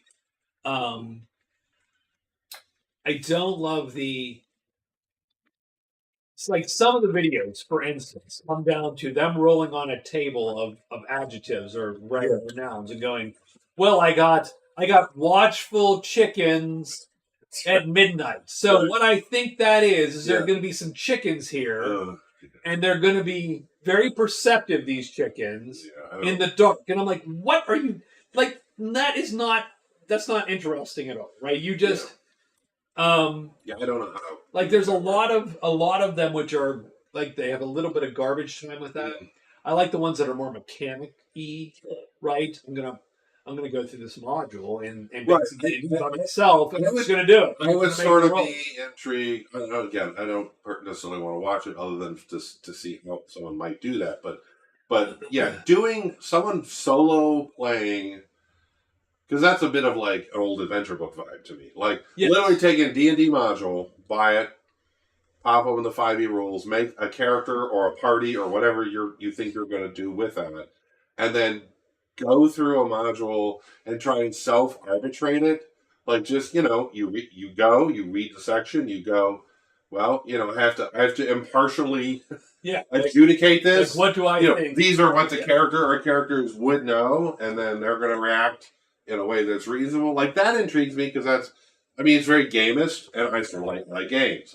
I like, it's not role play. Well, it's not. It's not role playing in the same way of, hey, we're talking. It's not role playing because you're not interacting with anybody but yourself, and it's obviously not social, and to a large extent, that's why I do tabletop gaming, because I want it to be social, and I want to role play a character, and that's like playing a board game, but it's an RPG. Yeah, right. I mean, I like board games, so I could see doing that.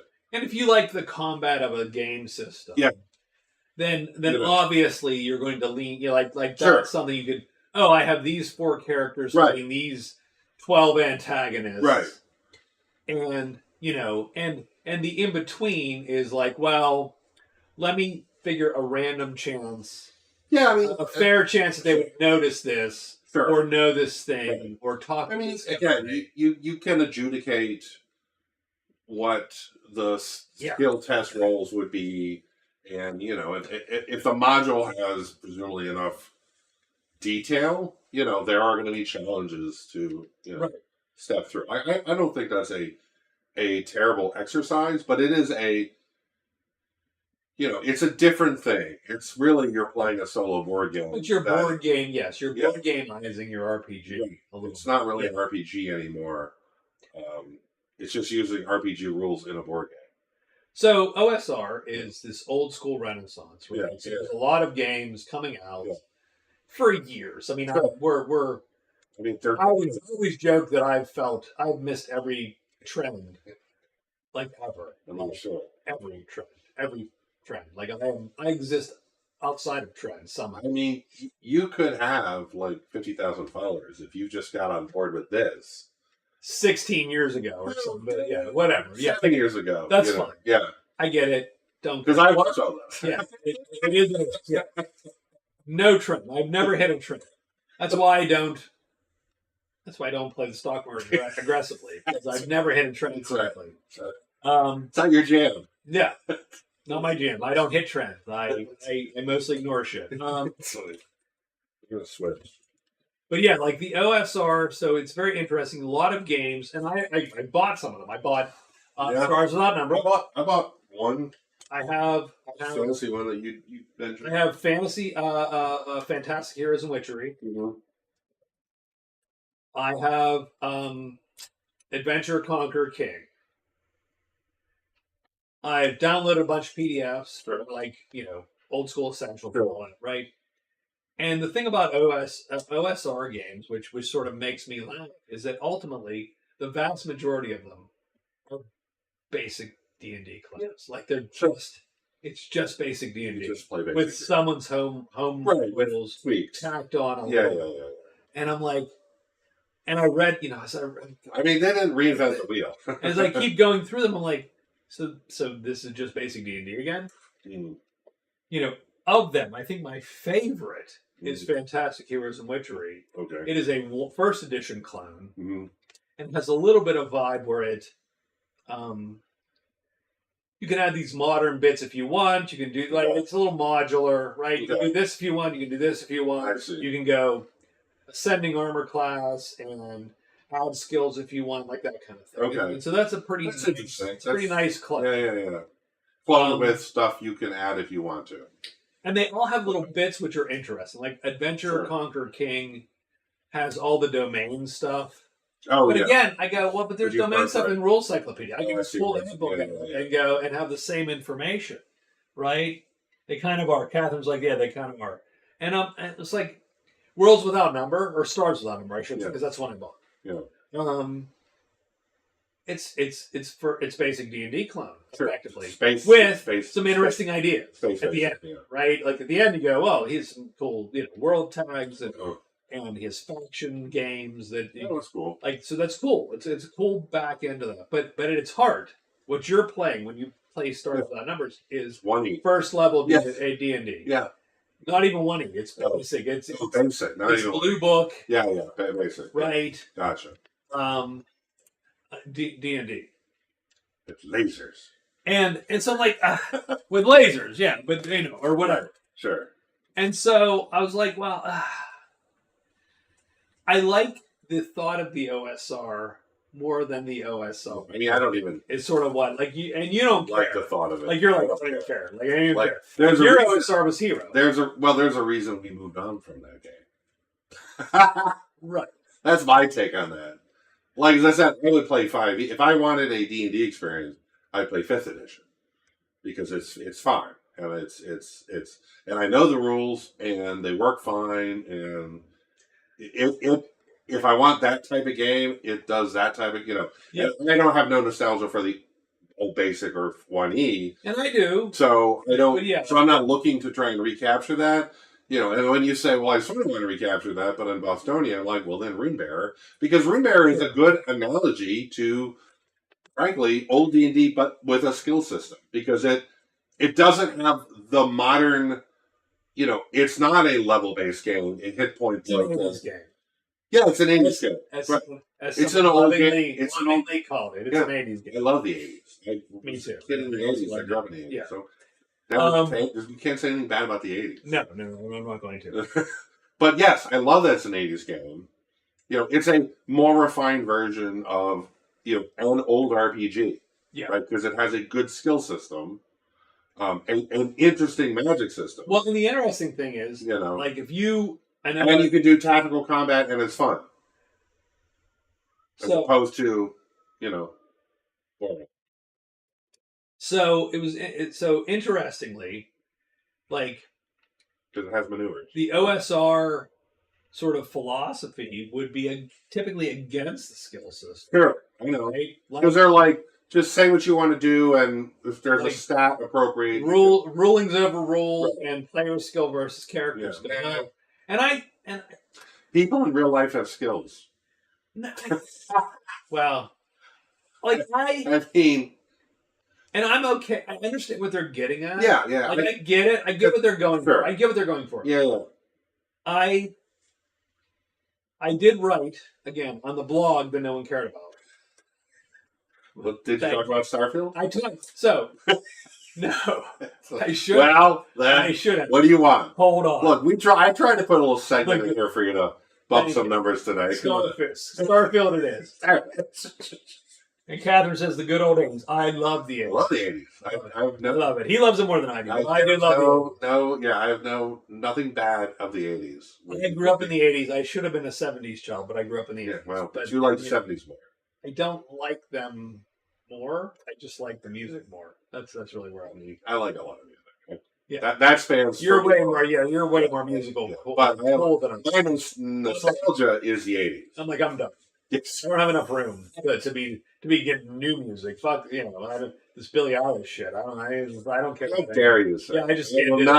Can't do it. I cut off hard. Will not accept that. I'm like 86, I think. It's cut off super hard. Accept that slander. It was like done.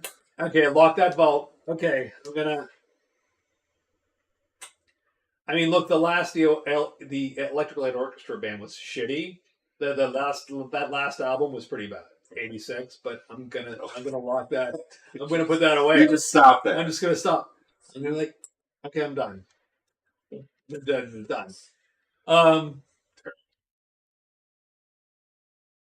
But yeah, do you guys like shoot 'em up games? Maybe. It depends. Yeah, I like Borderlands. I have liked shoot 'em games. I like Borderlands. I have played a lot of Borderlands. Yeah, I think Borderlands were okay. Like I like Borderlands. Like I have played iterations of like Ghost Recon series. Yeah, you've done a lot more Ghost Recon. Yeah, I've done. Now I don't prefer PvP shooters because I don't have the reflexes of a 12-year-old. I don't want to listen to them scream and at me. So I don't like PvP shooters. Although I did play a fair bit of Ghost Recon PvP back in the day. But I do like tactical shooters, and then I do like Borderlands because it's just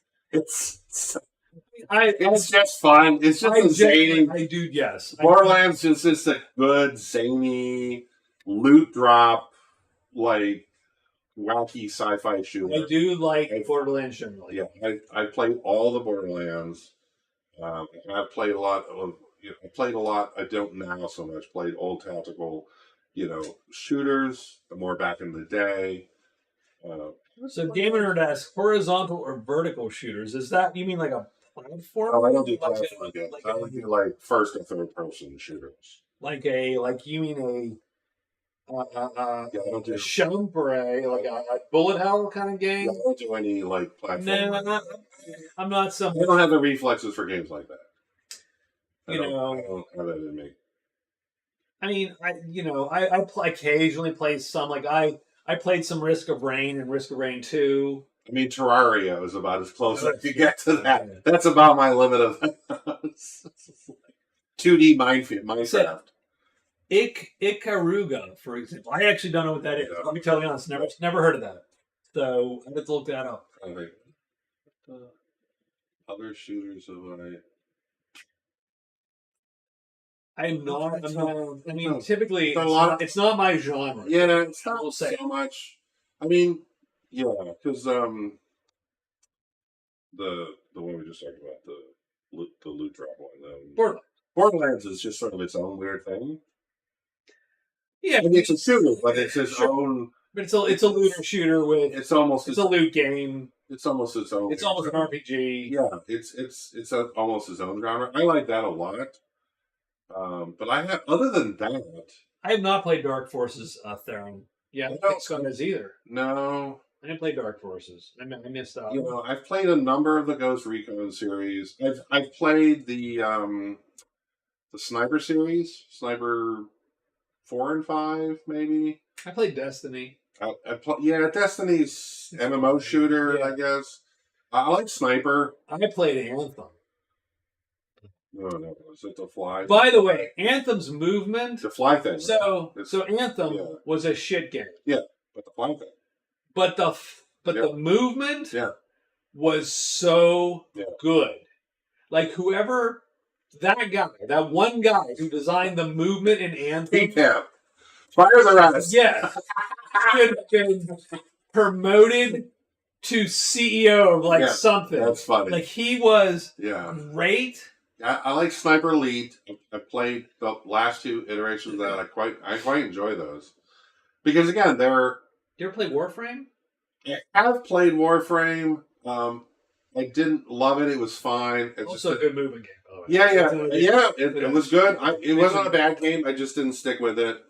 You know, I like Sniper Elite because it's sort of patient, right? You're a sniper. It's not really a shooter in a shooting. It's a different shooter. You're setting up shots. Yeah.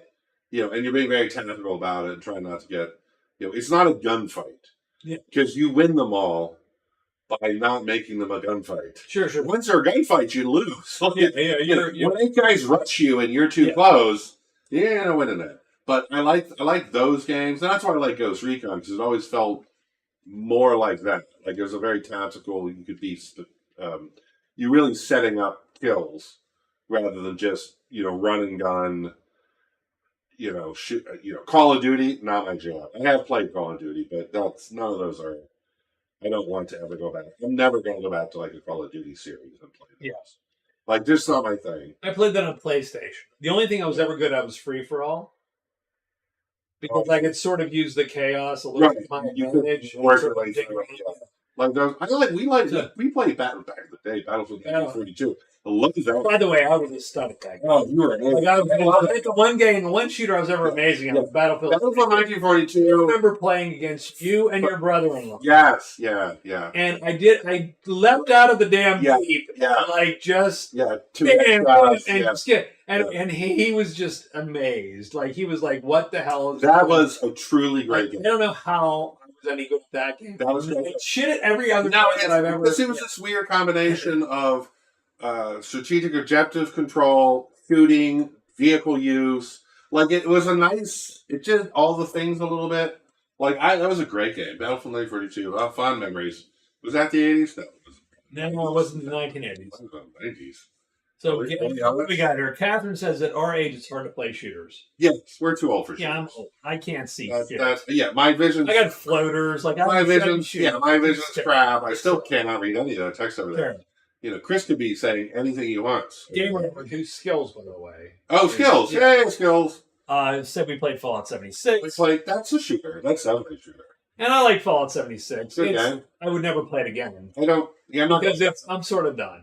And they haven't added anything. No, I like RPGs that are like Fallout 4. I like RPGs that are shooters, like Fallout 4. I mean, even Starfield, the combat mechanics in Starfield are good.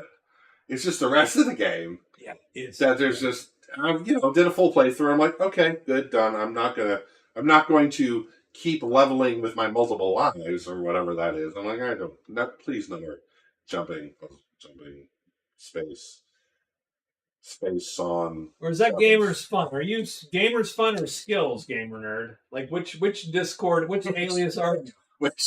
Which other person? Which other imaginary person are you that we right now? Yeah.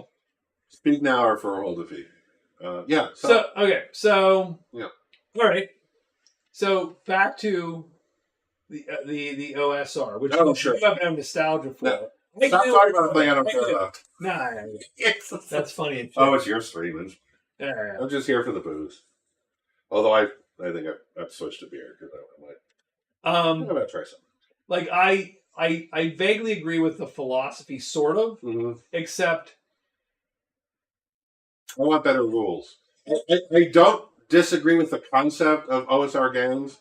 I want a better rule set, though. We can do better rules. Yeah, he's skills. Yeah. And I vaguely knew that, but just doubted myself momentarily when you said Fallout 76, because we knew this guy, Gaming's Fun. Oh, yeah. Who played so much Fallout 76. Like, that was his job. He was incredible. He had it for Xbox and PC. Yeah. He had two complete games running. He would do, Yeah. He would do this whole thing in, so OSR is old school Renaissance. He did have amazing, cool base. Yes. So OSR is the old school Renaissance. So it is essentially a little bit of a reaction to D&D 3rd and D&D 5th. Sure. And sort of reverting to... I mean, really, 4th kicked it off, though. Was it 3rd or 3rd kicked it off? I don't know when it started. Okay. But the idea was... Yeah, go back to old base D&D, like it was played back in the Gygaxian days. And let's play, a more simple game and have more adjudications with GM and so. Ruling is not rules. Yeah, sure. Yeah. I like rules. Now, so I actually wrote down a bunch of the philosophies. Yeah. And I said, so that's an interesting point. Because on one hand, I'm always torn. Sure. By the way, I'm always torn. I love the idea of OSR. That stuff. Yeah. And yet, you like rules. I find them boring as shit. Right. Like, I can't, it's weird. Right. It's this weird vibe where I'm like, I love the idea of this. Sure. But in practicality, I instantly get bored. Yeah. Like, I bought Adventure Conquer King. There's not enough meat on that framework. I bought this Adventure Conquer King game. Sure. And I was excited. I got it. I started reading, and I'm like, oh, there's 4 classes. It's basic D&D. And I'm like, oh. Now, I'm not to put the game down. I mean, but it's just, that's not... Yeah. That's not where I'm at. Like, I don't want that. That's not what I want to see. You're not 12. Sort of. Right. I mean, 8. Yeah, right. Started 8. I played D&D at 8. Like, I instantly... I don't think I did any role-playing until I was like 16, 17, 18. Yeah. Like, I played, my D&D game was 8. We did board games for years. My basic D&D experience is 8. So, I'm not 8 anymore. Yeah, that's... Oh, and we're not 80. Yeah. 80. Oh, really? By the way, I'm closer to 80 than 8, strangely enough. So that's exciting. I was Nelson. So, like, I like the idea of rulings over rules, except I do think that oversimplifies the fact that when you make a ruling, it vaguely becomes a rule. Sure, because now you've... Like, if I say, because I love the idea, well, you can do anything you want. Sure, but if that circumstance or a similar circumstance appears again, well, you have to do it the same way. Yeah, really. Like, if I go, well, I'm gonna throw dirt in the ogre's eyes, and at one moment in the GM, you go, well, okay, it blinds it for 1d4 rounds. Right. Then every time... That's now the rule. That rule is, if I throw dirt in his eyes, he's blinded. Yeah. So you made a rule. Yeah. It's just, you made one without playtesting it. Right. On the fly. Or thinking about the repercussions or how that's going to affect the whole campaign. Because it seemed like because again, you don't want to tell characters, well, don't do anything clever. Yeah. Like, because that sucks. As a player, you're like, I have this idea. Can I try it? And, you don't want to instantly knee-jerk and go, no, that's dumb. It's not going to work. Even if maybe that's the right answer. But, like, you want to encourage innovative play. But then if innovative play becomes the thing now that you just do all the time because it worked that one time and therefore... doesn't it work every time? Is it innovative or not? Yeah. Like, it's not innovative anymore. Like, it's just the rule. Yeah. It's, I leg sweep him. It's cool. Okay, make a dex roll or agility roll, and he falls over. It's like, well, that seems... Well, I have a dex 18, so that's an easy roll. So I'm going to do that every fucking time. Yes. Hey, I leg sweep guy. Hey, thank God. Hey, that was a talent. You won That's because in Pathfinder that would have taken you 18 levels. I know, right? Like you'd have had to. Thank God for OSR. Yes. Woo. But I think that's not good. Like that's not. Yeah, like there. I'm not saying there can't be rules about doing that. I'd rather there be a rule about doing that, and then I know what the chance is, and I can decide if I want to do that rather than just throw it in your GM and see what sticks, and then determine if that was OP or not. And I tell you, I see where they're going, yeah. And I think third edition and fifth edition, and whatever Sword Sphere and so on overplay that hand a little bit in the sense that if there's a rule for everything, sure. If there's a rule for you tripping someone, right? Then no one but that guy can. Then trip that's the only. You're the trip guy. Right? Then that's the only. You can't trip anyone ever. Right, and that sucks too. And yet tripping someone is something we all know that we could do to somebody. Sure. If we had the right circumstance. Right. And so I do get what they're going to. You don't want it to be a arbitrary gate. Yeah. Because now that we have rules, you can't ever do anything impromptu because then, Jesus, we're back to being hamstrung by. Then it's like 40, and you're just like, well, it's a power on my sheet. I can do it, and if I don't have that power, I guess I can't do anything, and that is not what you want either. I don't know the good solution of that. So Theron's talking about there's an OSR happening for MMOs, like they're doing a new EverQuest like old school MMORPG.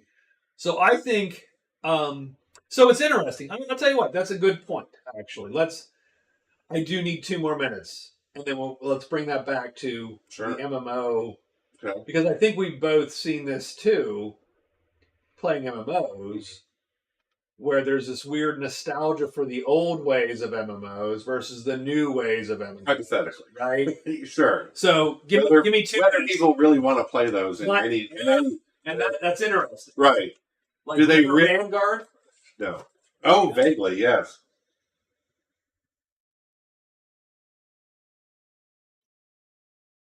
We'll chat with you all. Well, Chris is gone, but I can't read the chat, so carry on amongst yourselves.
I apologize for that. Old man. So no, Theron, I think that's an interesting question, right? Because do you ever play Sword Quest arcade game? Sword Quest. Does it ring a bell? Like the Atari game? I had the first one of the Atari game, and it was a puzzle game, so I just never played it. But puzzle game. Dustin, how are you, sir? Good, welcome. Good to see you. So I think it's interesting with regard to MMOs, right? Because I think for a long time, it's not recent. For a long time, there's been this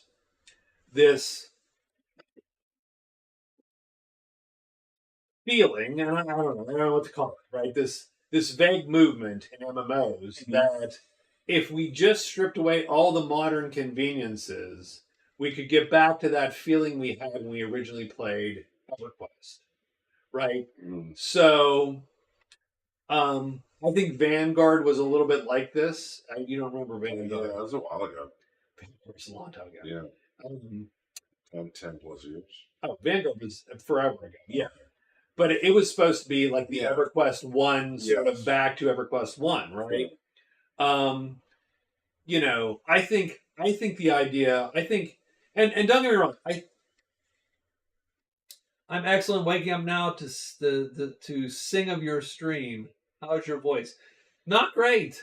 I am probably going to book a doctor's appointment with an ENT next week sometime to sort of see where I'm at, because it's rougher than it needs to be.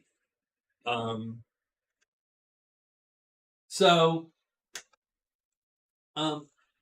so it's sort of interesting because I do think there's this feeling among certain folks that things like dungeon finders, yes, I see what you mean. fast travel, conveniences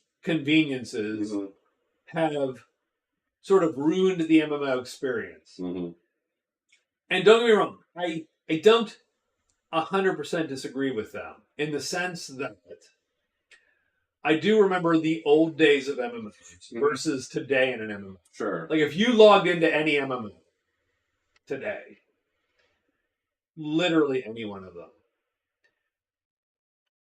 I mean, a modern MMO. Yeah. Final Fantasy 14, ESO. Generation. World of Warcraft nowadays, even. Yeah. And you soloed, you wouldn't necessarily have to see another player. And that would be perfectly fine with you. Sure. Like you could just, I'm going to solo. Yeah. Heck, and wow, I don't think there is anyone playing at those levels. And back in those like you could right. Whereas in the old days, remembering old EverQuest and old WoW. Now, old WoW wasn't quite like this, but old EverQuest absolutely was. Yeah, you couldn't necessarily. Like you soloing depended on your class, right? And you knowing the map, right? Knowing the like if you knew what was what, you might be able to solo. And if you were the right class, like a class could summon something, like an enchanter, right, or whatever, you might be able to solo. Right. But you otherwise couldn't. And same thing with fast travel. Not everybody had access to fast travel, so you would have players. Who were, hey, I'm giving teleports to blah, blah, for tips. Yeah. You know, or to low-level players for free or whatever. And so it's this weird thing. You remember playing Warlock and portaling people to dungeons? Sure, right? Before everyone... It's this weird... It's this weird vibe where... there's this weird vibe where... I don't necessarily want to play games without those conveniences. Yeah. But those conveniences ruin the experience in certain ways. Sure. It's a different... Like, it becomes a solo game. It's a different game. Or a soloable game. Yeah. And then I go, well, do I need to be bothered with other people now? Whereas before, it was very community-based. Like you literally found your tribe. But I also like to be able to play if no one's on. Yep, but I mean, I mean that's the weird dichotomy of, I like community in a community game, but it sucks if no one's on. You're like, well, I guess I don't get to play now. So I don't know. I haven't played it. I just got MMO. I mean, the only MMO I've played really is DDO and COH. And DDO I solo. And DDO, by the way, I solo. Sure. I mean, COH, it's not. It's barely a thing. It's not even a game anymore. No, it's not. It's just a time killer. It's an affirmation of my love. Listless. Of my love for it. Yeah, it's not. Yeah, it's not an MMO. No, Dustin. I think it's throat related, which makes me a little concerned. It's fine. Whether or not it's just I'm talking too much between talking all day and streams and so on, maybe. Or it's something desperately wrong, and I'm going to be really sad here in a couple of different issue, totally different. Let's not even.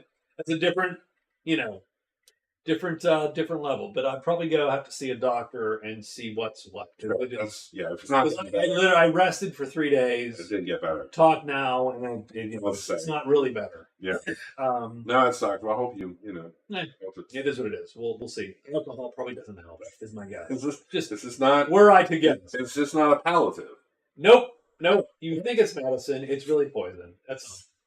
I mean, some medicines are sort of poisons. That's the whole time. They would just bundle this. That's literally the point behind chemotherapy. Is we're going to poison you, sort of. So. And hope that it does. So it's like chemotherapy. Yeah. That's what we're calling this. Perfect. We hope it does before you do. In this case, it is your liver. Is that going to help your throat? Right. It's not going to help your voice. The liver death. Yes, take a. Well, if I could take a break from my job, I would.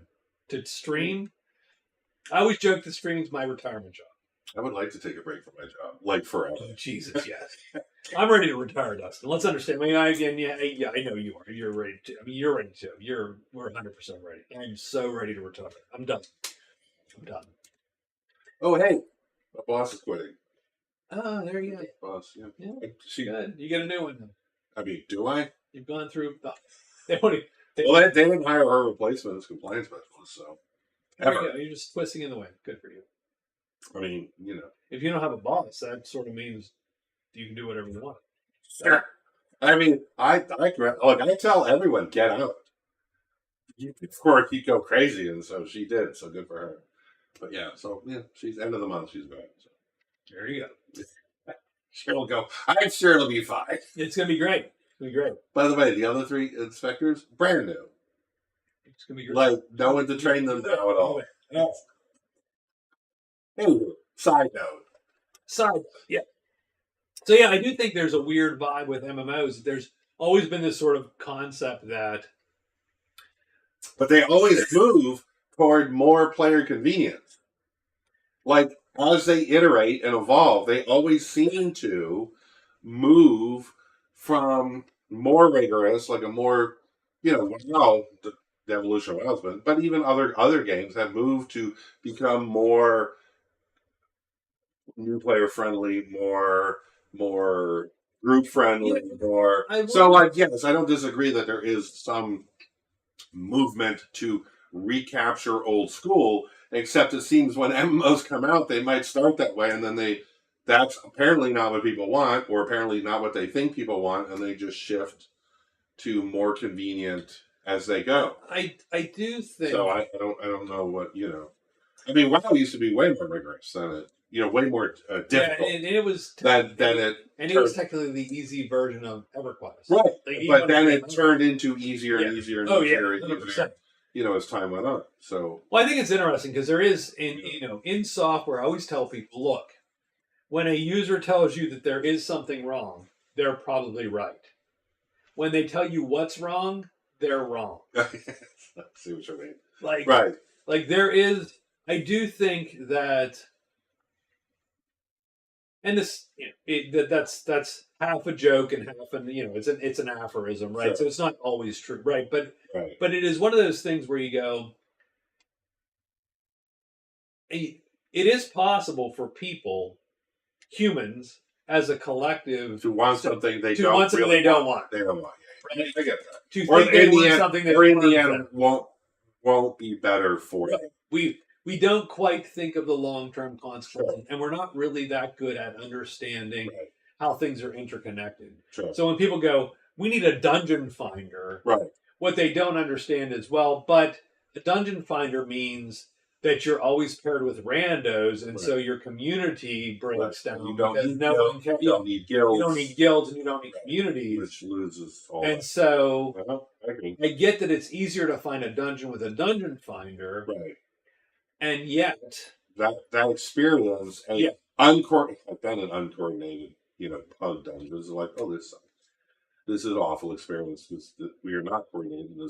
These aren't my friends, and nobody cares about anybody. And and that's a bad experience. So maybe I'll go back to physical media. What do you mean, TV? Hello, TV. You're back.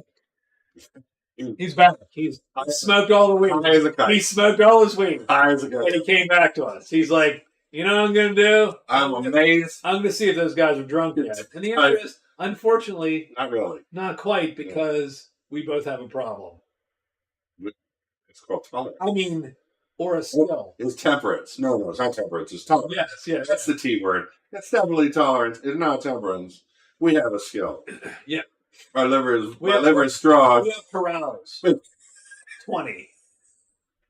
That's right. We skill toughness. Crushing it.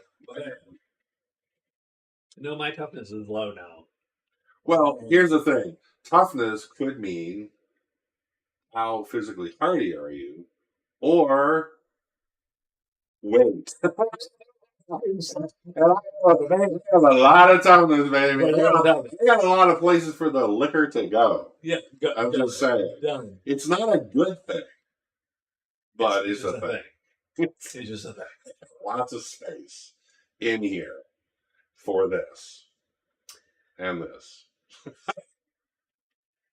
Give me a second. Do you have more topics? Oh, I have 1,000. I have 1,000 things to talk about. 100 things to talk about. Is this going to be weekly?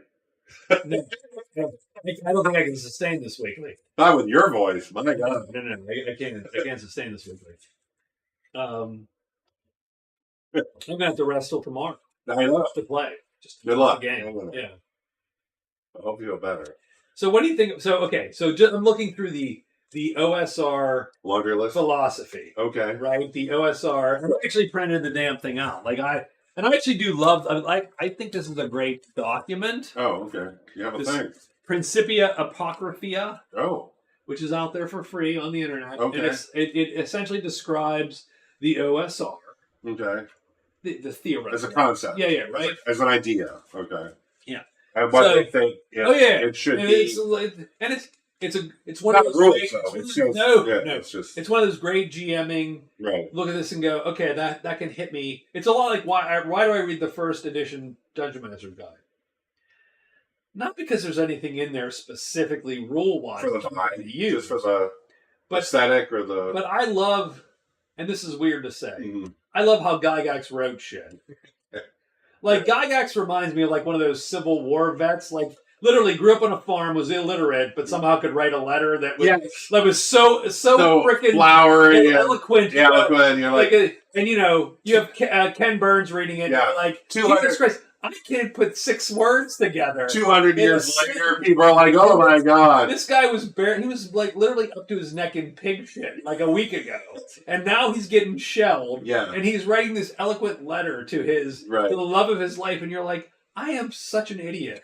Like this guy is so much more clever than ever. And Gygax has that vibe. Right? Has that vibe to me. Okay. So here's a dumb question. Sure. So I'll actually skip the question I wanted to ask because now I invoked his name. Oh. You know. I read a lot. That's why I read a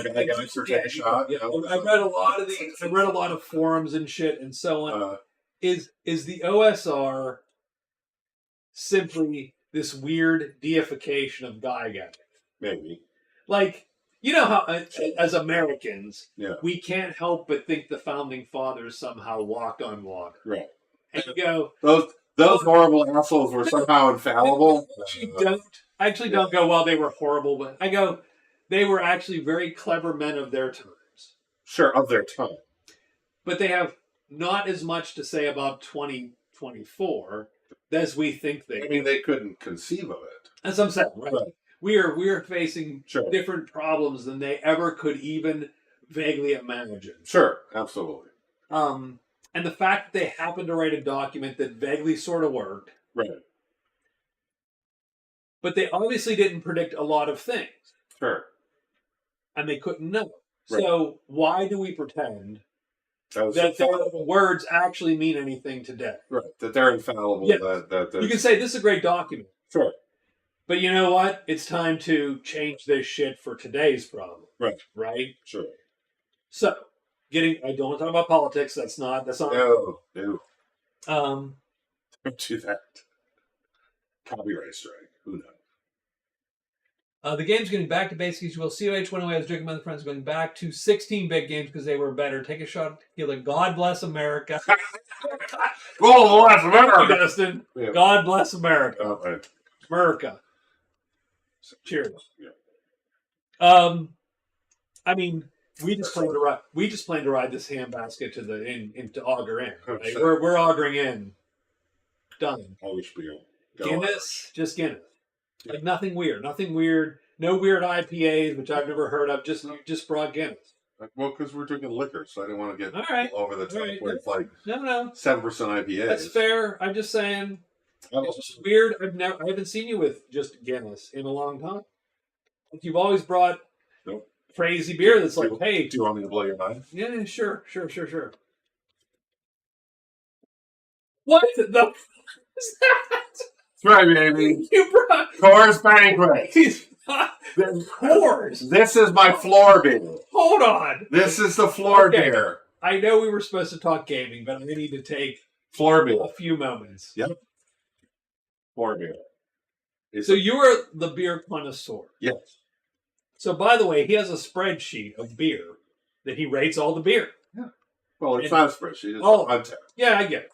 It's an and I get that. Yeah. There's an and we all could have enough if we Sure. but you care enough to do it. I do. Whereas guess what? I don't give a shit. Like I drink a lot of liquor. You don't rate. You don't rate And liquor. the only way that I know, I literally look at the state store and go, I think I got that one. Yeah. Like I'll look at the label and go, Yeah. Monkey Brain says got that one. I mean, That's I as don't good as I could do. Yeah, I don't It's rate a good liquor. thing. I don't No. can't do that. But beer, you do. Yeah, be alright. But you brought Coors. Yeah. That's Floor beer. amazing. By the way, that's amazing. That's a floor. That's a floor. That's a floor. It's a All right. perfectly acceptable macro lager when you've I like the fact that it's a macro lager. Like Yeah. there's a category Yeah. and It you've is. got okay. it's not a craft beer. I'm gonna start. Distinctive. Okay. I'm gonna start. This is Oh my God, of course. Yeah, even Catherine agrees, right? The silver bullet. Talk no, about it. no. I'm not gonna talk. No. I'm not talking politics on No, stream. Coors Banquet. None of that Coors Light. 'Cause No I need- Silver Bullet. I'm not talking politics on stream because ultimately I need a job Monday, Sure, good point. as do you. So They can't fire me. I would, Good point. I always joke Yeah. I would go into politics, but I don't want anyone looking at my browser. No. That's hard. I would go like. So the weird.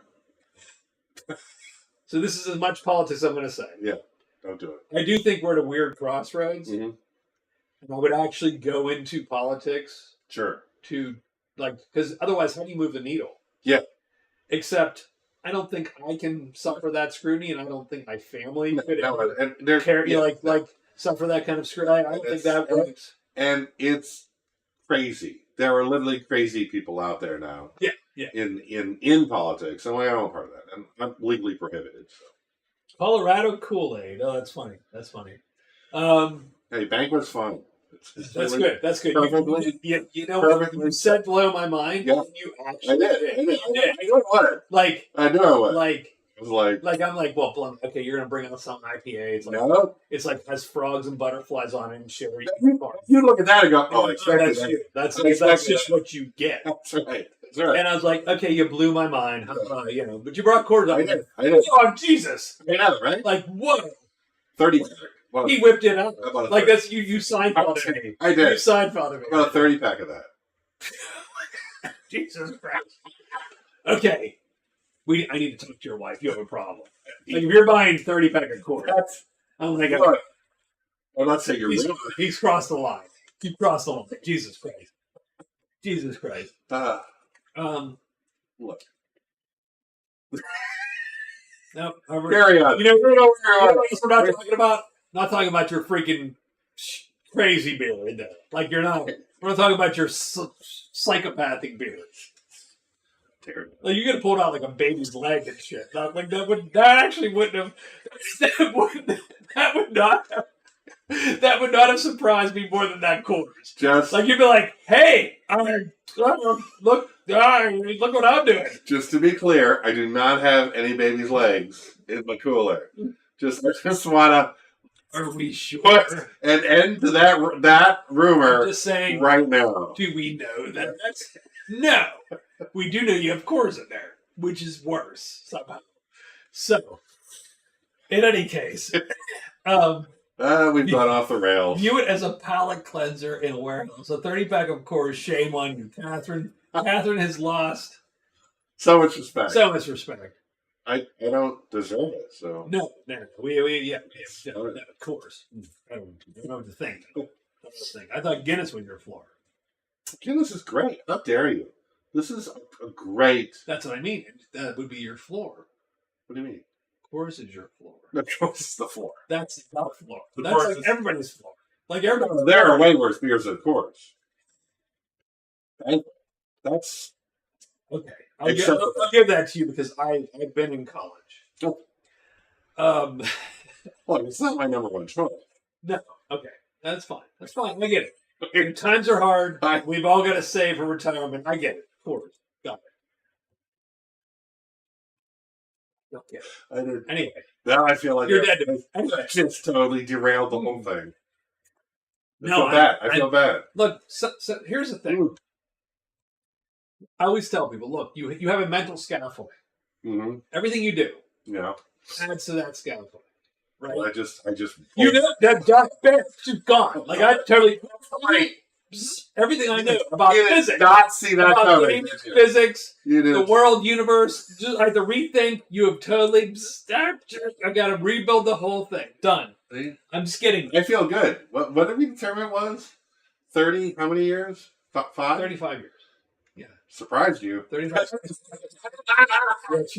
That was a weird. Yeah. That was surprised. I'm surprised. Yeah. I'm surprised. See? You're welcome. You're welcome. 4 is 5. Didn't see What that. are we? What are we? 19? Are we underage? Is that why we're drinking Coors? Which? We trying to get laid at a college party? Like, what are we doing? Red? I don't have any red Solo cups here. Like, I don't know what you're talking about. So, I mean, I don't know. Like, at this point, it's about 30. Whatever we're talking about, Throw the paper away. I brought What about? Yes. So back to the OSR. Sure. This is another philosophy which I love and don't love. Okay. Player skill over character skill. Yeah, I mean, there is player skill. It's what the players read on a situation is, which has nothing to do with their character. Like how, their estimation of where, the danger here, what should I look for? Pick some. Gotta get some. I'm gonna just go Basic. I'm gonna go basic. Classic. This is my floor. It's not Coors. I mean, no, that's it's first it's of all, not here now. It's a great bourbon. That's not a floor. Floor for me is like Evelyn's Bottle and Bond or. Yeah, and yet I never buy that shit. So you know what I mean? Like I don't buy it. Like I would never turn it down. Yeah, my old granddad. But I wouldn't buy it either. Yeah. Like in a weird way. Yeah. Like so, it's a weird. I I see. do agree that it's a floor and that You can drink it. I could drink it. Right. I may not go. This Yeah. sucks. But there are bourbons I still won't buy typically. Yeah. And this is about where I'm gonna buy. Sure. Until it gets priced out of, where it's like knock on wood. yeah. Hold the line now, Craig. Hold the line. Yeah, I mean, I like old granddad as a Bottle and Bond is a $25 bottle. I mean, I'll drink that. I have a bottle at home. Danielle, hello, welcome. But Big fan of Canadian beers. What beers? I like. Dustin says he's a fan of Canadian beers. Give me Canadian beer. I mean, I like the fancy French one. Le Fin du Monde. I forget who makes it, but that's like French Canadian beer. That's not Canadian beer. Like Molson, Moosehead. The only French anything I've had. I mean, it's Canadian beer, but it's basically modeled after a Belgian style. So it's like French Canadian or Belgian Canadian beer. Like I forget who makes Le Fin du Monde. I love Le Fin du Monde, but but that's expensive, and that's not really Canadian beer. Canadian beer is like Moosehead, Molson, Labatt. He says Windhoek, Wind Hoek, Yeah. Hoek Lager goes down so easily. And I've never been to Moose Canada. is great. I've never been to Canada, so I've never had like local Canadian. There beers, yeah. I've had exports. Yeah, right, sure. I like. Yeah, I think it's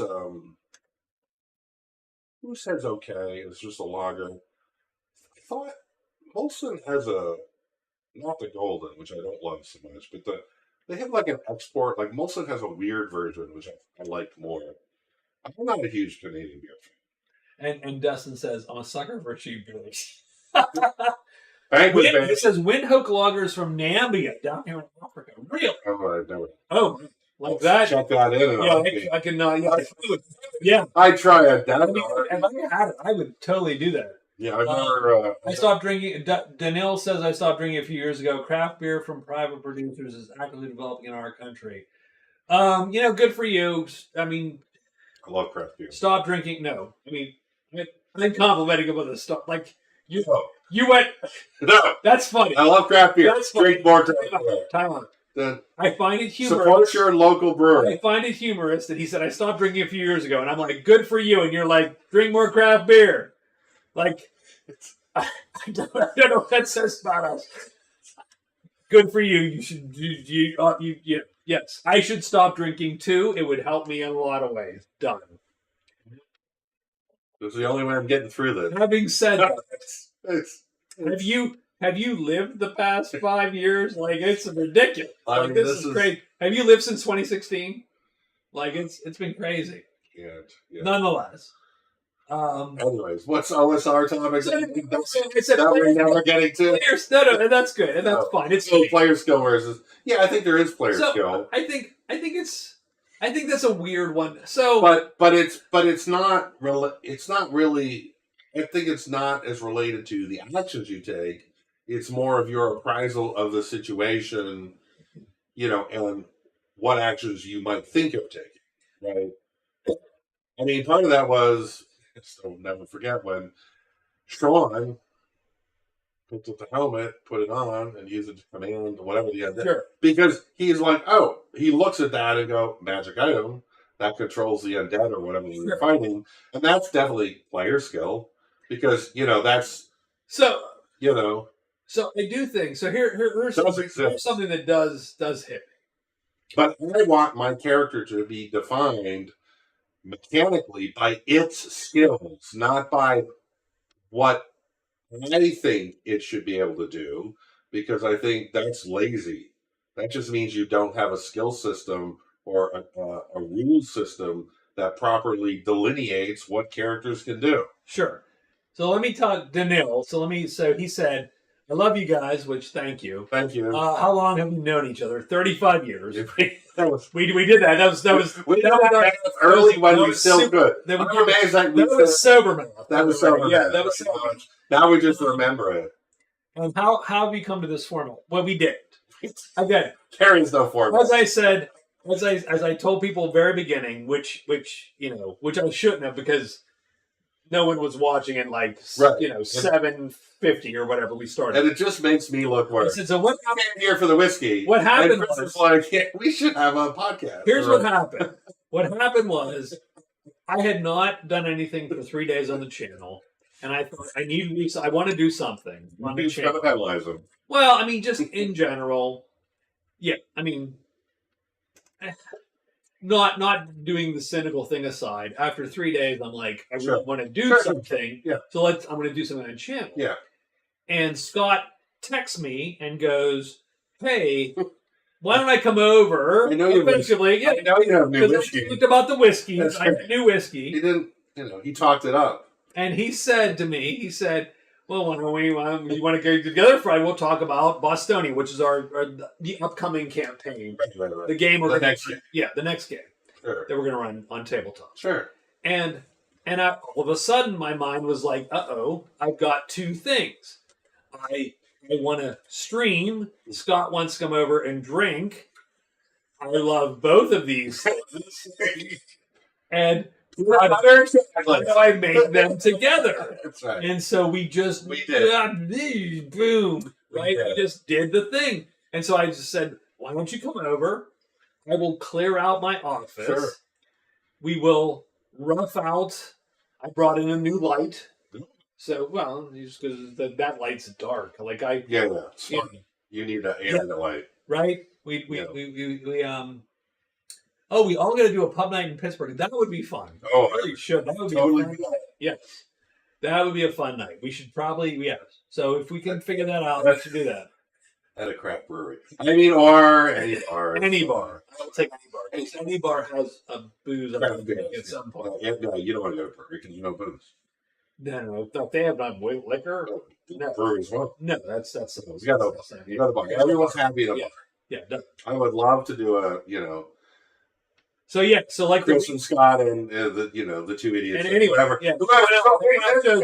I'll meet us in the person. I will drink with almost anybody. Absolutely, 100%. What do you think about non-alcoholic beer? Not beer. Don't love it. There's just something missing. I don't want that. Now don't get me wrong. I don't go out and taste them all, so I don't know if they've made it. I've had Amstel have a 0 alcohol.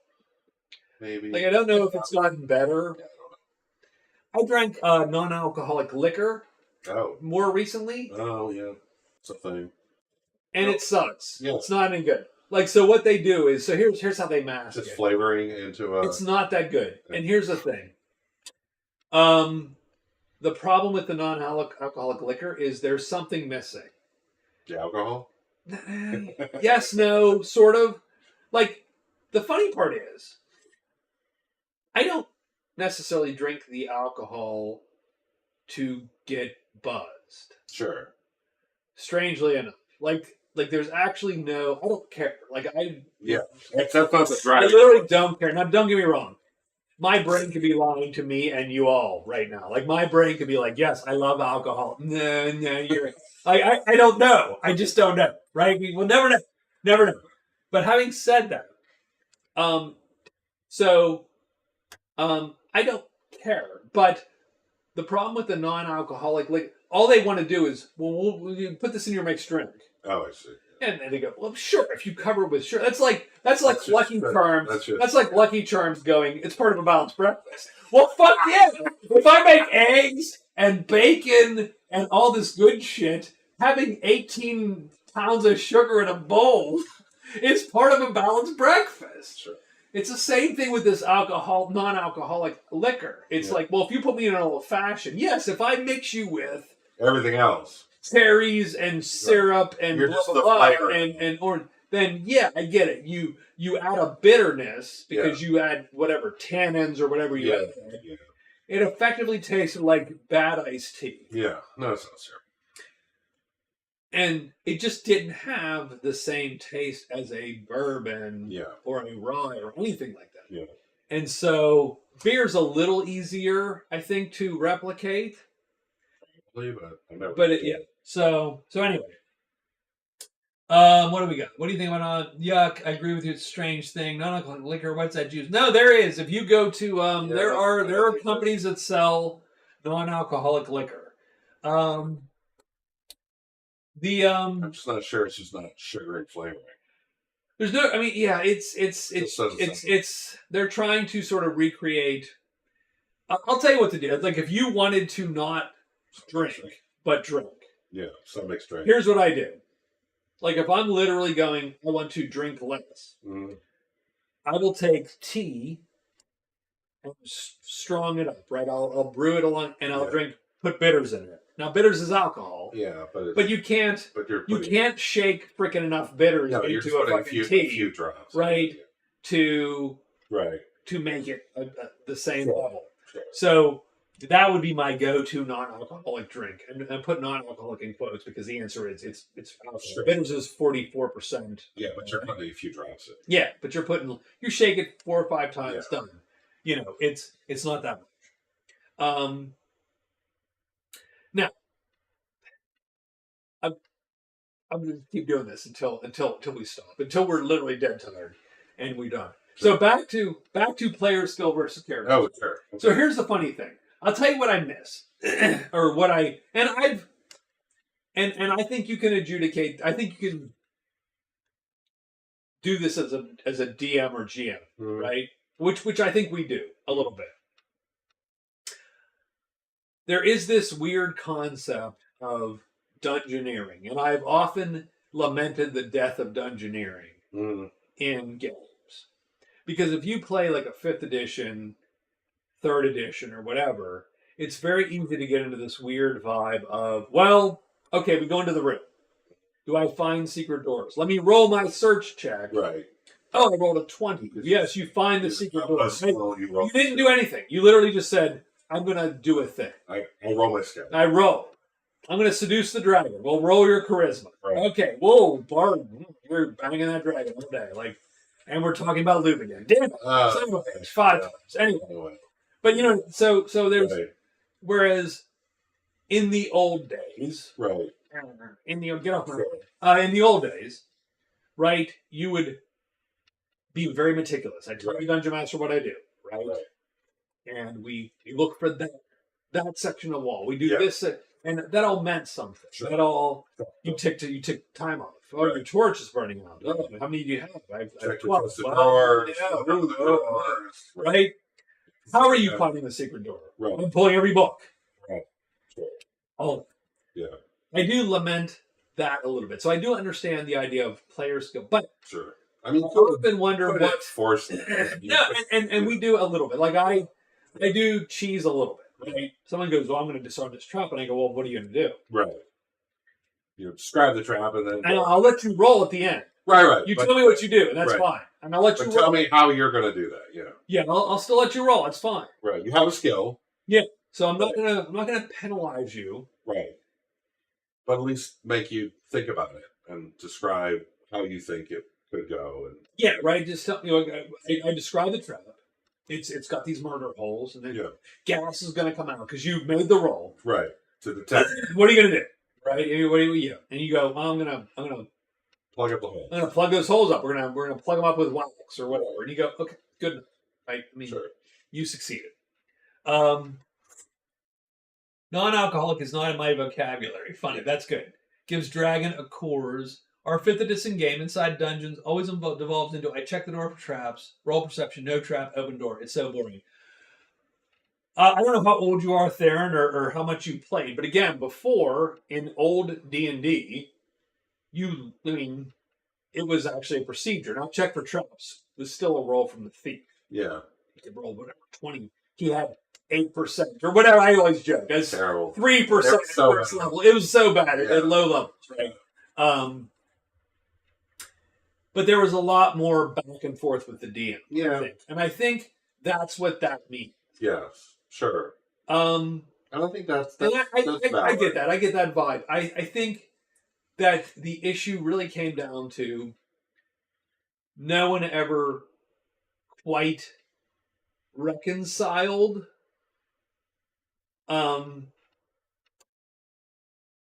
how those kind of skills were going to work. Mm-hmm. And so they became very binary, right? Combat's not binary. That's one of the things that you realize, right? Combat, one of the reasons combat is so popular and detailed is because it's not binary. Right. It's because it's the place where you actually have your character skills and your player skills, and everybody at the table all engaging in the same activity at once. Right. Whereas lockpicking is one guy rolling a die. Right. And the conversation quite often can be one person having the conversation with the orc king or whatever, right? Because that's the only guy with charisma, because everybody else is a dumb stat. Now, mind you, in D&D 5th, it's not a dumb stat. Everybody has charisma. Every fucking caster's charisma based somehow. Except like one guy's an ink based. Except with everybody's close to being like special ed, right? Except the wizard, right? But they're very charismatic, right? And they wield the power of the gods. Yes, 100%. So, so yeah, like I think part of the problem is that no one ever figured out how to reconcile skill systems that you just didn't go, yep, Yeah, you rolled, you succeed. Yeah, you rolled, done. You failed. You're good. Done. Yeah. And so things like traps, secret doors, all those things that were dungeon explory, right, fell by the wayside. That you have to figure out. Fell by in the old days. Yeah. Back, in my old days, as I take teeth out, you don't have to anymore. Right. Which is, I make that a roll. Yeah. Done. And, there is some, now, again, I think that a lot of this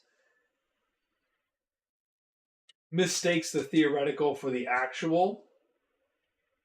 Like, if every time you walk, you go, well, I check the floors, I check the ceilings, I check the door, I check the blah, I check, right. And you go, oh, okay. Sure. Like, once your guy has made a list, I check the ceiling, I check the door, I check the blah, sure. I check the, and you go, okay, I'm tired of this. But wouldn't you make a list? Now, you could punish them. I mean, in old school, I could punish you. I could go, okay. I mean, other time, though. I could punish you. I go, okay, time. Sure. Well, it takes you an hour. Good luck. Right. Or whatever. But other than time, they can do that.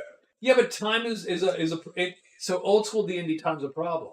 Time is your because every X amount of time, true. You're gonna lose shit. Right. And I'm gonna roll for one resources, which you're gonna burn your other resources, which are gonna like.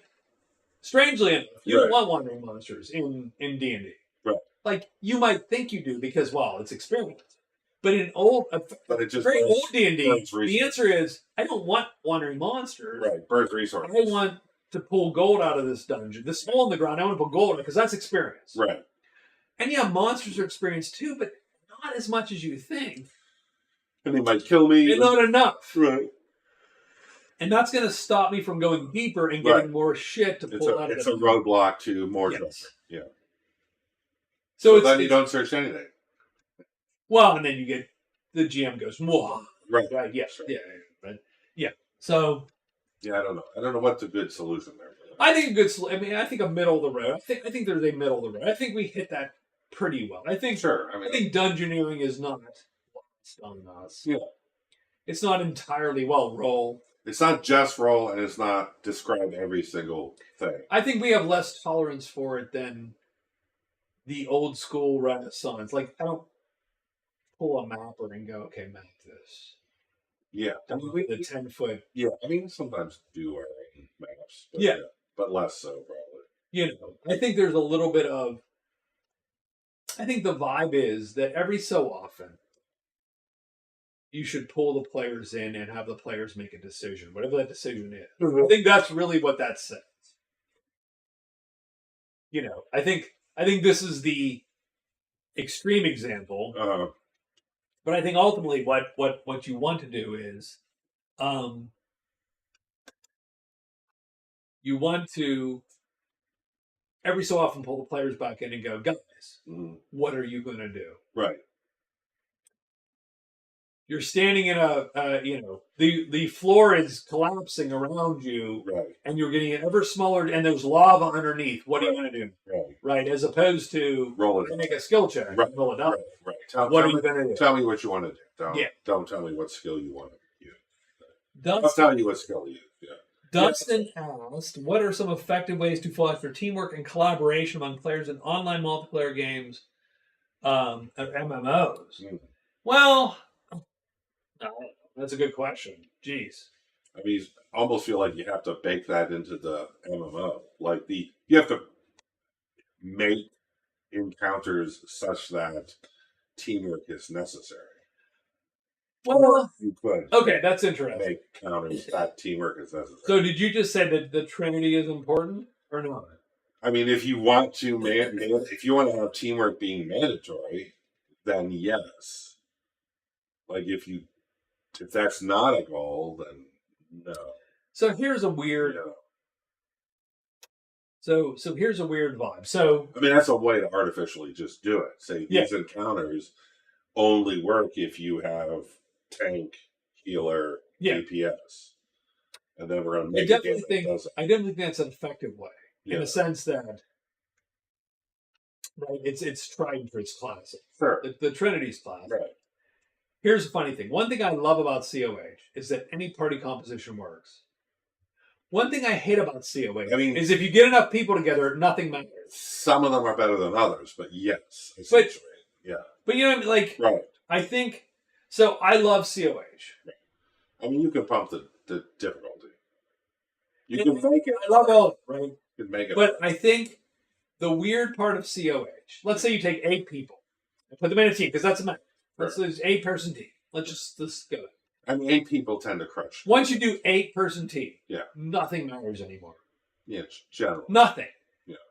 And it's weird because you all matter, because you all are adding something to that team. Sure. And yet nothing matters. Yeah. Nothing you do really in the micro. It does, right? It's weird. It's a weird... COH has always been a weird vibe to me because it's like I can see the beauty of... If you take 4 defenders... Yeah. You can do a lot of shit. Sure. And you don't need a tank, healer, I think DPS. So you don't need you took 4 defenders into a dungeon, you could do a lot of stuff. Sure. I think 3 or 4 is a good combo in COH because it feels like it does matter more. Yeah. Right.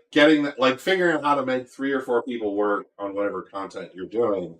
And you can adjust the difficulty up or down if you feel it's challenging or not challenging. But I think I love that about COH. Yes, I do. I think that's a big deal. But I think 3 or 4 people is where decisions still matter. I think every game could do that. Yeah, sure. I should do that. I love it.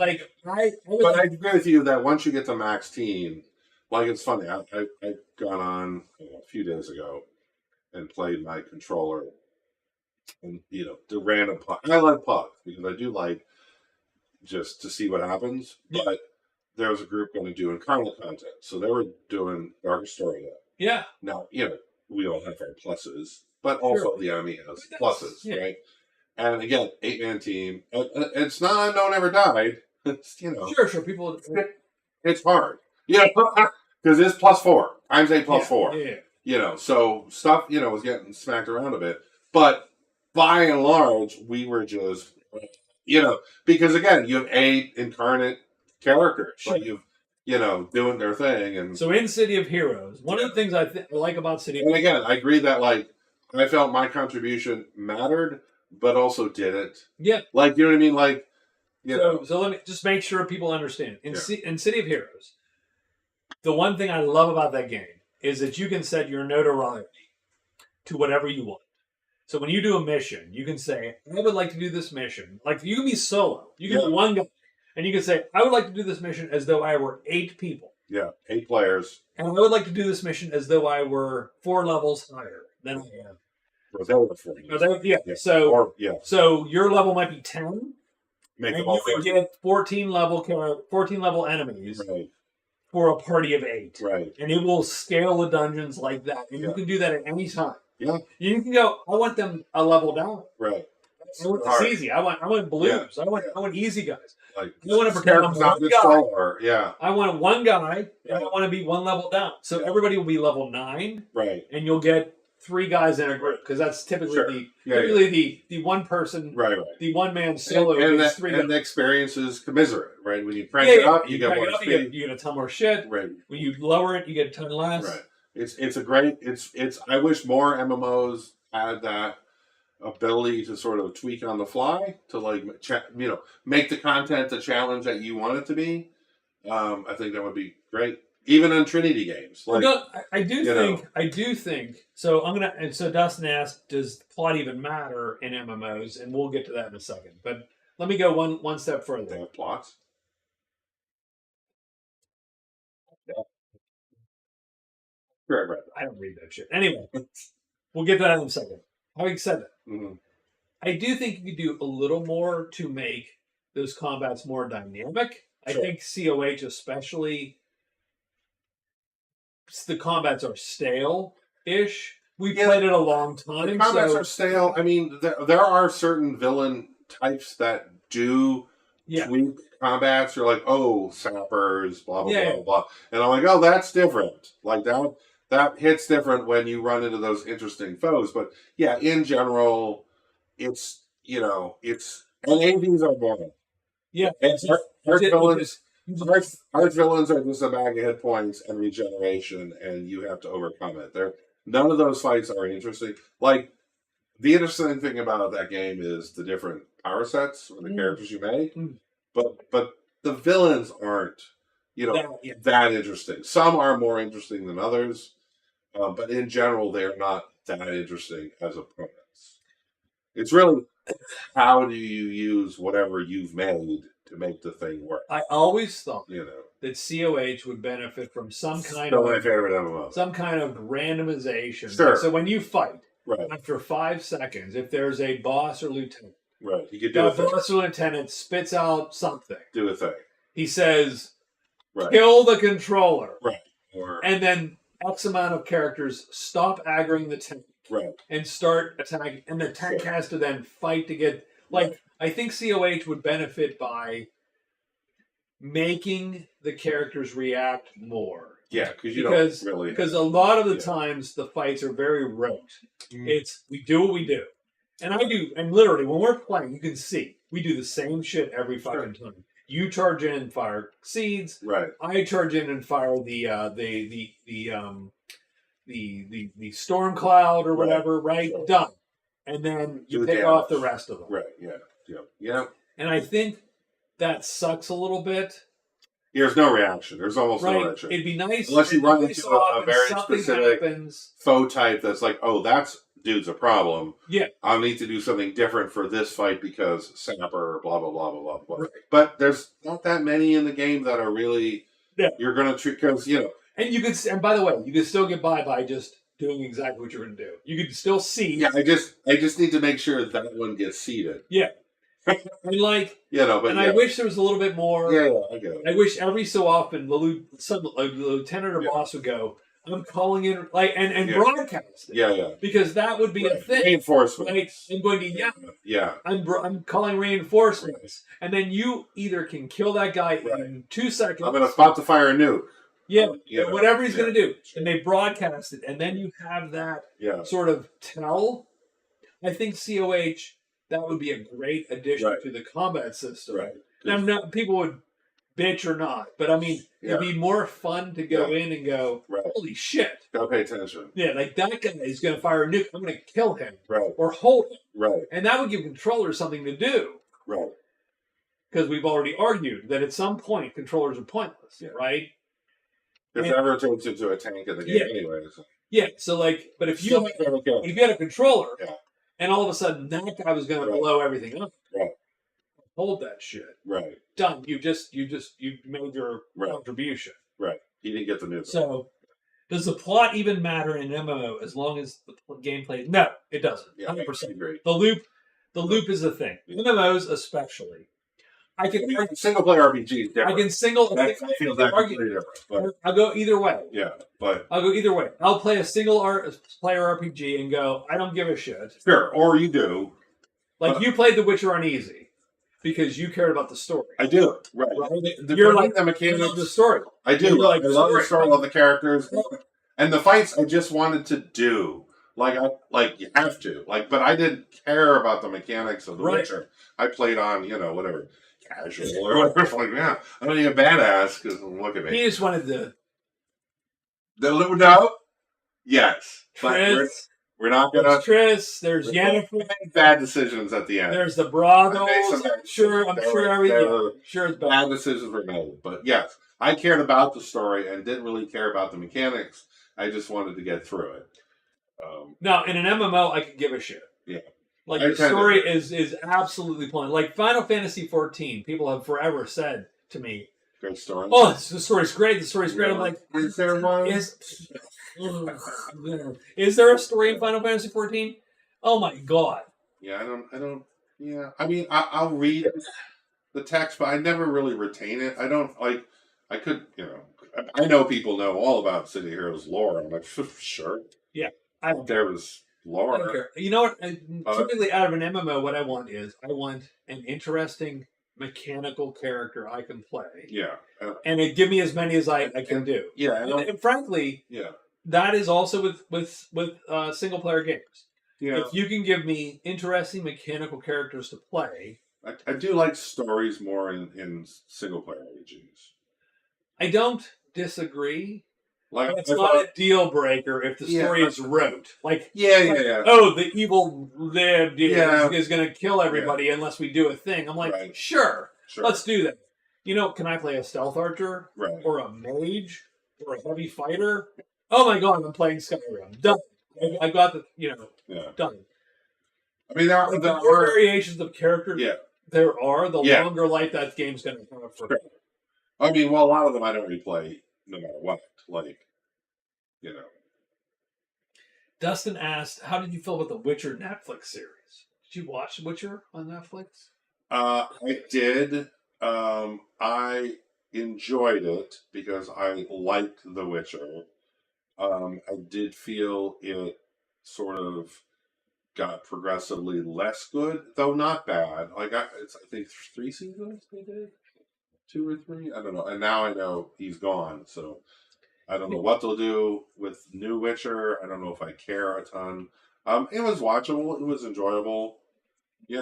Here's the funny. I never read any of the books. Oh, I never read the books. I barely played the games. Yeah, because I don't like the Witcher games. Actually, I think the Witcher games are not great games. Like Witcher 3 is lauded. I know. Yeah, and it's a game I wanted to like. Well, Witcher 3 was the only one I got all the way through. I wanted to like Witcher 3, but I bounced off it every time I touched it. Yeah, I liked Witcher 3, although I didn't buy any of the expansion modules because I'm like, I don't need to go back. Like, I enjoyed my playthrough of that, but I never did another playthrough, and I never played the extra modules. And the show was good. I hated the first season of the show. Oh, really? How about this? I'm like, I don't like jumping back and forth. Like, I see. Tell me a story. The storytelling. Like, there's 6 stories going on, and they're jumping back and forth. Yeah. And then I don't even know what time it is. Yeah. What time is Yennefer in the past? Yeah. Or are we in the future? Or are we? Yeah. When are we at? Like, I didn't like that at all. Yeah, that's a fair critique. I feel. I did not enjoy that. The storytelling. It was disjointed. Methodology was not. And I get it. If you understood everything, then maybe you knew what was going on. Sure. But if you didn't, yeah, I'm like, ugh. It was not. I will say, as someone who did not read books, and only as a gamer played the game, it was not a particularly easy story to follow. Sure. There's a lot going on. I'm like, let's just. I understand something. I'm just going to watch it to see what happens and call it a day. Now, I understand something. My wife was watching it. Yeah. I was stepping in every so often. You were going, do I want to watch it? And the answer was no. Yeah. I don't know what's going on. Now, that could have been a bias that every time I stepped in, I was in a different story. Sure. And so I just said, I'm good. You keep on. I'm just going to go play Skyrim. Yeah. Right? I liked it. It wasn't amazing, but I liked it. Does MMO almost require to be open world with less linearity, which makes it more challenging to progress a satisfying plot?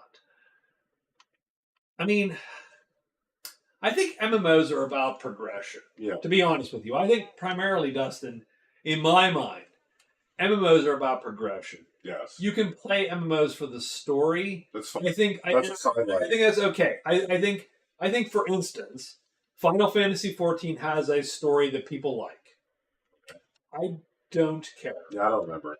ESO has a lot of stories in it. Sure. And people can play that all over. That's so fine. But personally, like if I am playing an MMO, and you agree, I know you agree with it. I've never played an MMO and felt particularly attached to the story. No. I can't think of any MMO story that I was like, oh, that was awesome. There might be a few moments that are like cool, or it could be Traherne.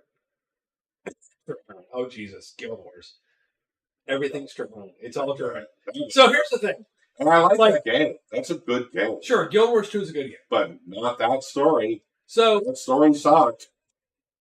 So single player games. I liked Cyberpunk's story. Oh, Cyberpunk's great. I love Cyberpunk. I do think Cyberpunk's a great story. That's one of my probably favorite RPGs.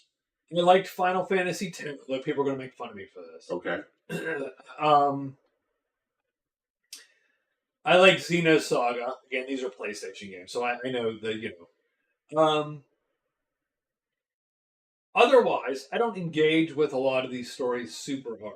Like, I'm not looking. That's not my main. I like Red Dead Redemption. Red Dead was good, especially the first one. Red Dead was good. Second sequel is not as good as a story. It was fun. Yeah, Red Dead 1 was really good. Red Dead 1 really good. I'm a big fan of that. I wish they'd come out for PC. That's one of the few games, if they came out with a PC version of that, I'd buy it and replay it. But I'm hard-pressed to think about games, computer or PlayStation, where I go, I want to complete this because of the story. Yeah. Like, you know what I mean? Yeah. Final Fantasy X was one of those, strangely enough, one of those games. And again, I'm in the minority. People hate Final Fantasy X. I'm going to be so burned. If anybody cares, I'm going to, we're going to bitch about me. So good. But Final Fantasy X, I like the story. Persona, I vaguely like the story. Yeah. Persona 5, as a for instance. And Persona 4 and Persona 3 all have sort of stories that don't suck. But there's not a ton of games where I engage with the story anyway. Thank you, Catherine. Thanks for hanging out. Thank you. Yep. Good to see you. But MMOs, I have a hard time connecting with the story at all. I want to connect with that gameplay loop. Yeah.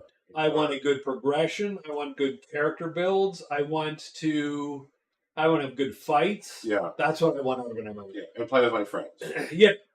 And but yeah, I don't. Again, some people are different. Yeah. And so I get it. I really can't think of any. Oh, dude. Yeah, bye, Catherine. So I don't know if you can see it, but over Scott's right there, that is my PlayStation backlog, my PlayStation 2 backlog, which I will never get to before I die, by the way. I think PlayStation 2 was the epitome of JRPGs. Sure. It was the perfect time for JRPGs. It was beautiful. The best JRPGs came out PlayStation 2. You don't care. And that's fine. That's good. That's okay. I'm a PlayStation guy. Yeah. Having said that, I have a hard time playing PlayStation. For one reason. I fall asleep in my chair. Oh. My easy chair. Oh, I see. The fucking chair. I'm playing in front of the TV. I'm sitting in my big old fucking chair, right? And I'm like... Wake up an hour later. Oh God. Wow. Jesus. I played... So, this is not PlayStation. This is Xbox. Blue Dragon. Fine game. Okay. I once woke up at 4 a.m. Playing Blue Dragon, and I pressed the stick and walked all the way that direction. That's hilarious. I was walking against the edge of the map. Right. I was like, I gotta. So this is not good. Not ideal. But yes, I love. I played a lot of PlayStation games. I don't play a lot now because again, it's just not my vibe now. Yeah. Right? Like if I'm playing a game, I'm probably sitting at that PC. Yeah. Alert. Sure. You're not. I'm inebriated to you're some not degree. Relaxed and gaming. I'm not sitting in my chair. Right. I will fall right to fucking sleep. Like it's just a thing. It's not. Yeah. Like I do not equate that with sleeping. I equate that with sleeping. It's funny. That's absolutely the case. My problem is so sometimes I'll put a YouTube video up, and because I have a chair like you have, right, and then I'll just put my feet up on the corner of the computer table. Yeah. Video going. And that actually happened this afternoon, yesterday. And then I'll wake up like, what? Oh, video's already over. And I'm like, okay, hey, I've done that. Well, I'll tell you my trick. Yeah. So. But that's not playing a computer game. When I had kids, and I told you this, when I had kids, all my kids, all my babies, the first two especially, did not sleep at all. You did have Jonathan did not sleep. Terrible sleeping. My firstborn did not sleep for 30 days. And I'm sitting there going, you know what? I understand. I understand. All those women that leave their kids in dumpsters and shit. Like, no. I'm like, look. I'm on your side. No, I'm not on your side. I get it. It's not right. Don't leave your kids. But I understand. That's different. Right. Like, Yeah, get it. yeah. My kid cried for 30 days. My firstborn, Rob, I swear to God, I don't think this is, it might be exaggeration, but I don't think it is. Cried for 30 days straight. Mm-hmm. It was rough. It was Yeah. a rough haul. Yeah. And so I would literally, and my daughter, secondborn, did not do that much better. Mm. You know, the last two slept maybe a little better, but again, every one of my kids required a lot of sleep Work. coercive. Yeah. Like we would bounce Jonathan continuously. Yeah.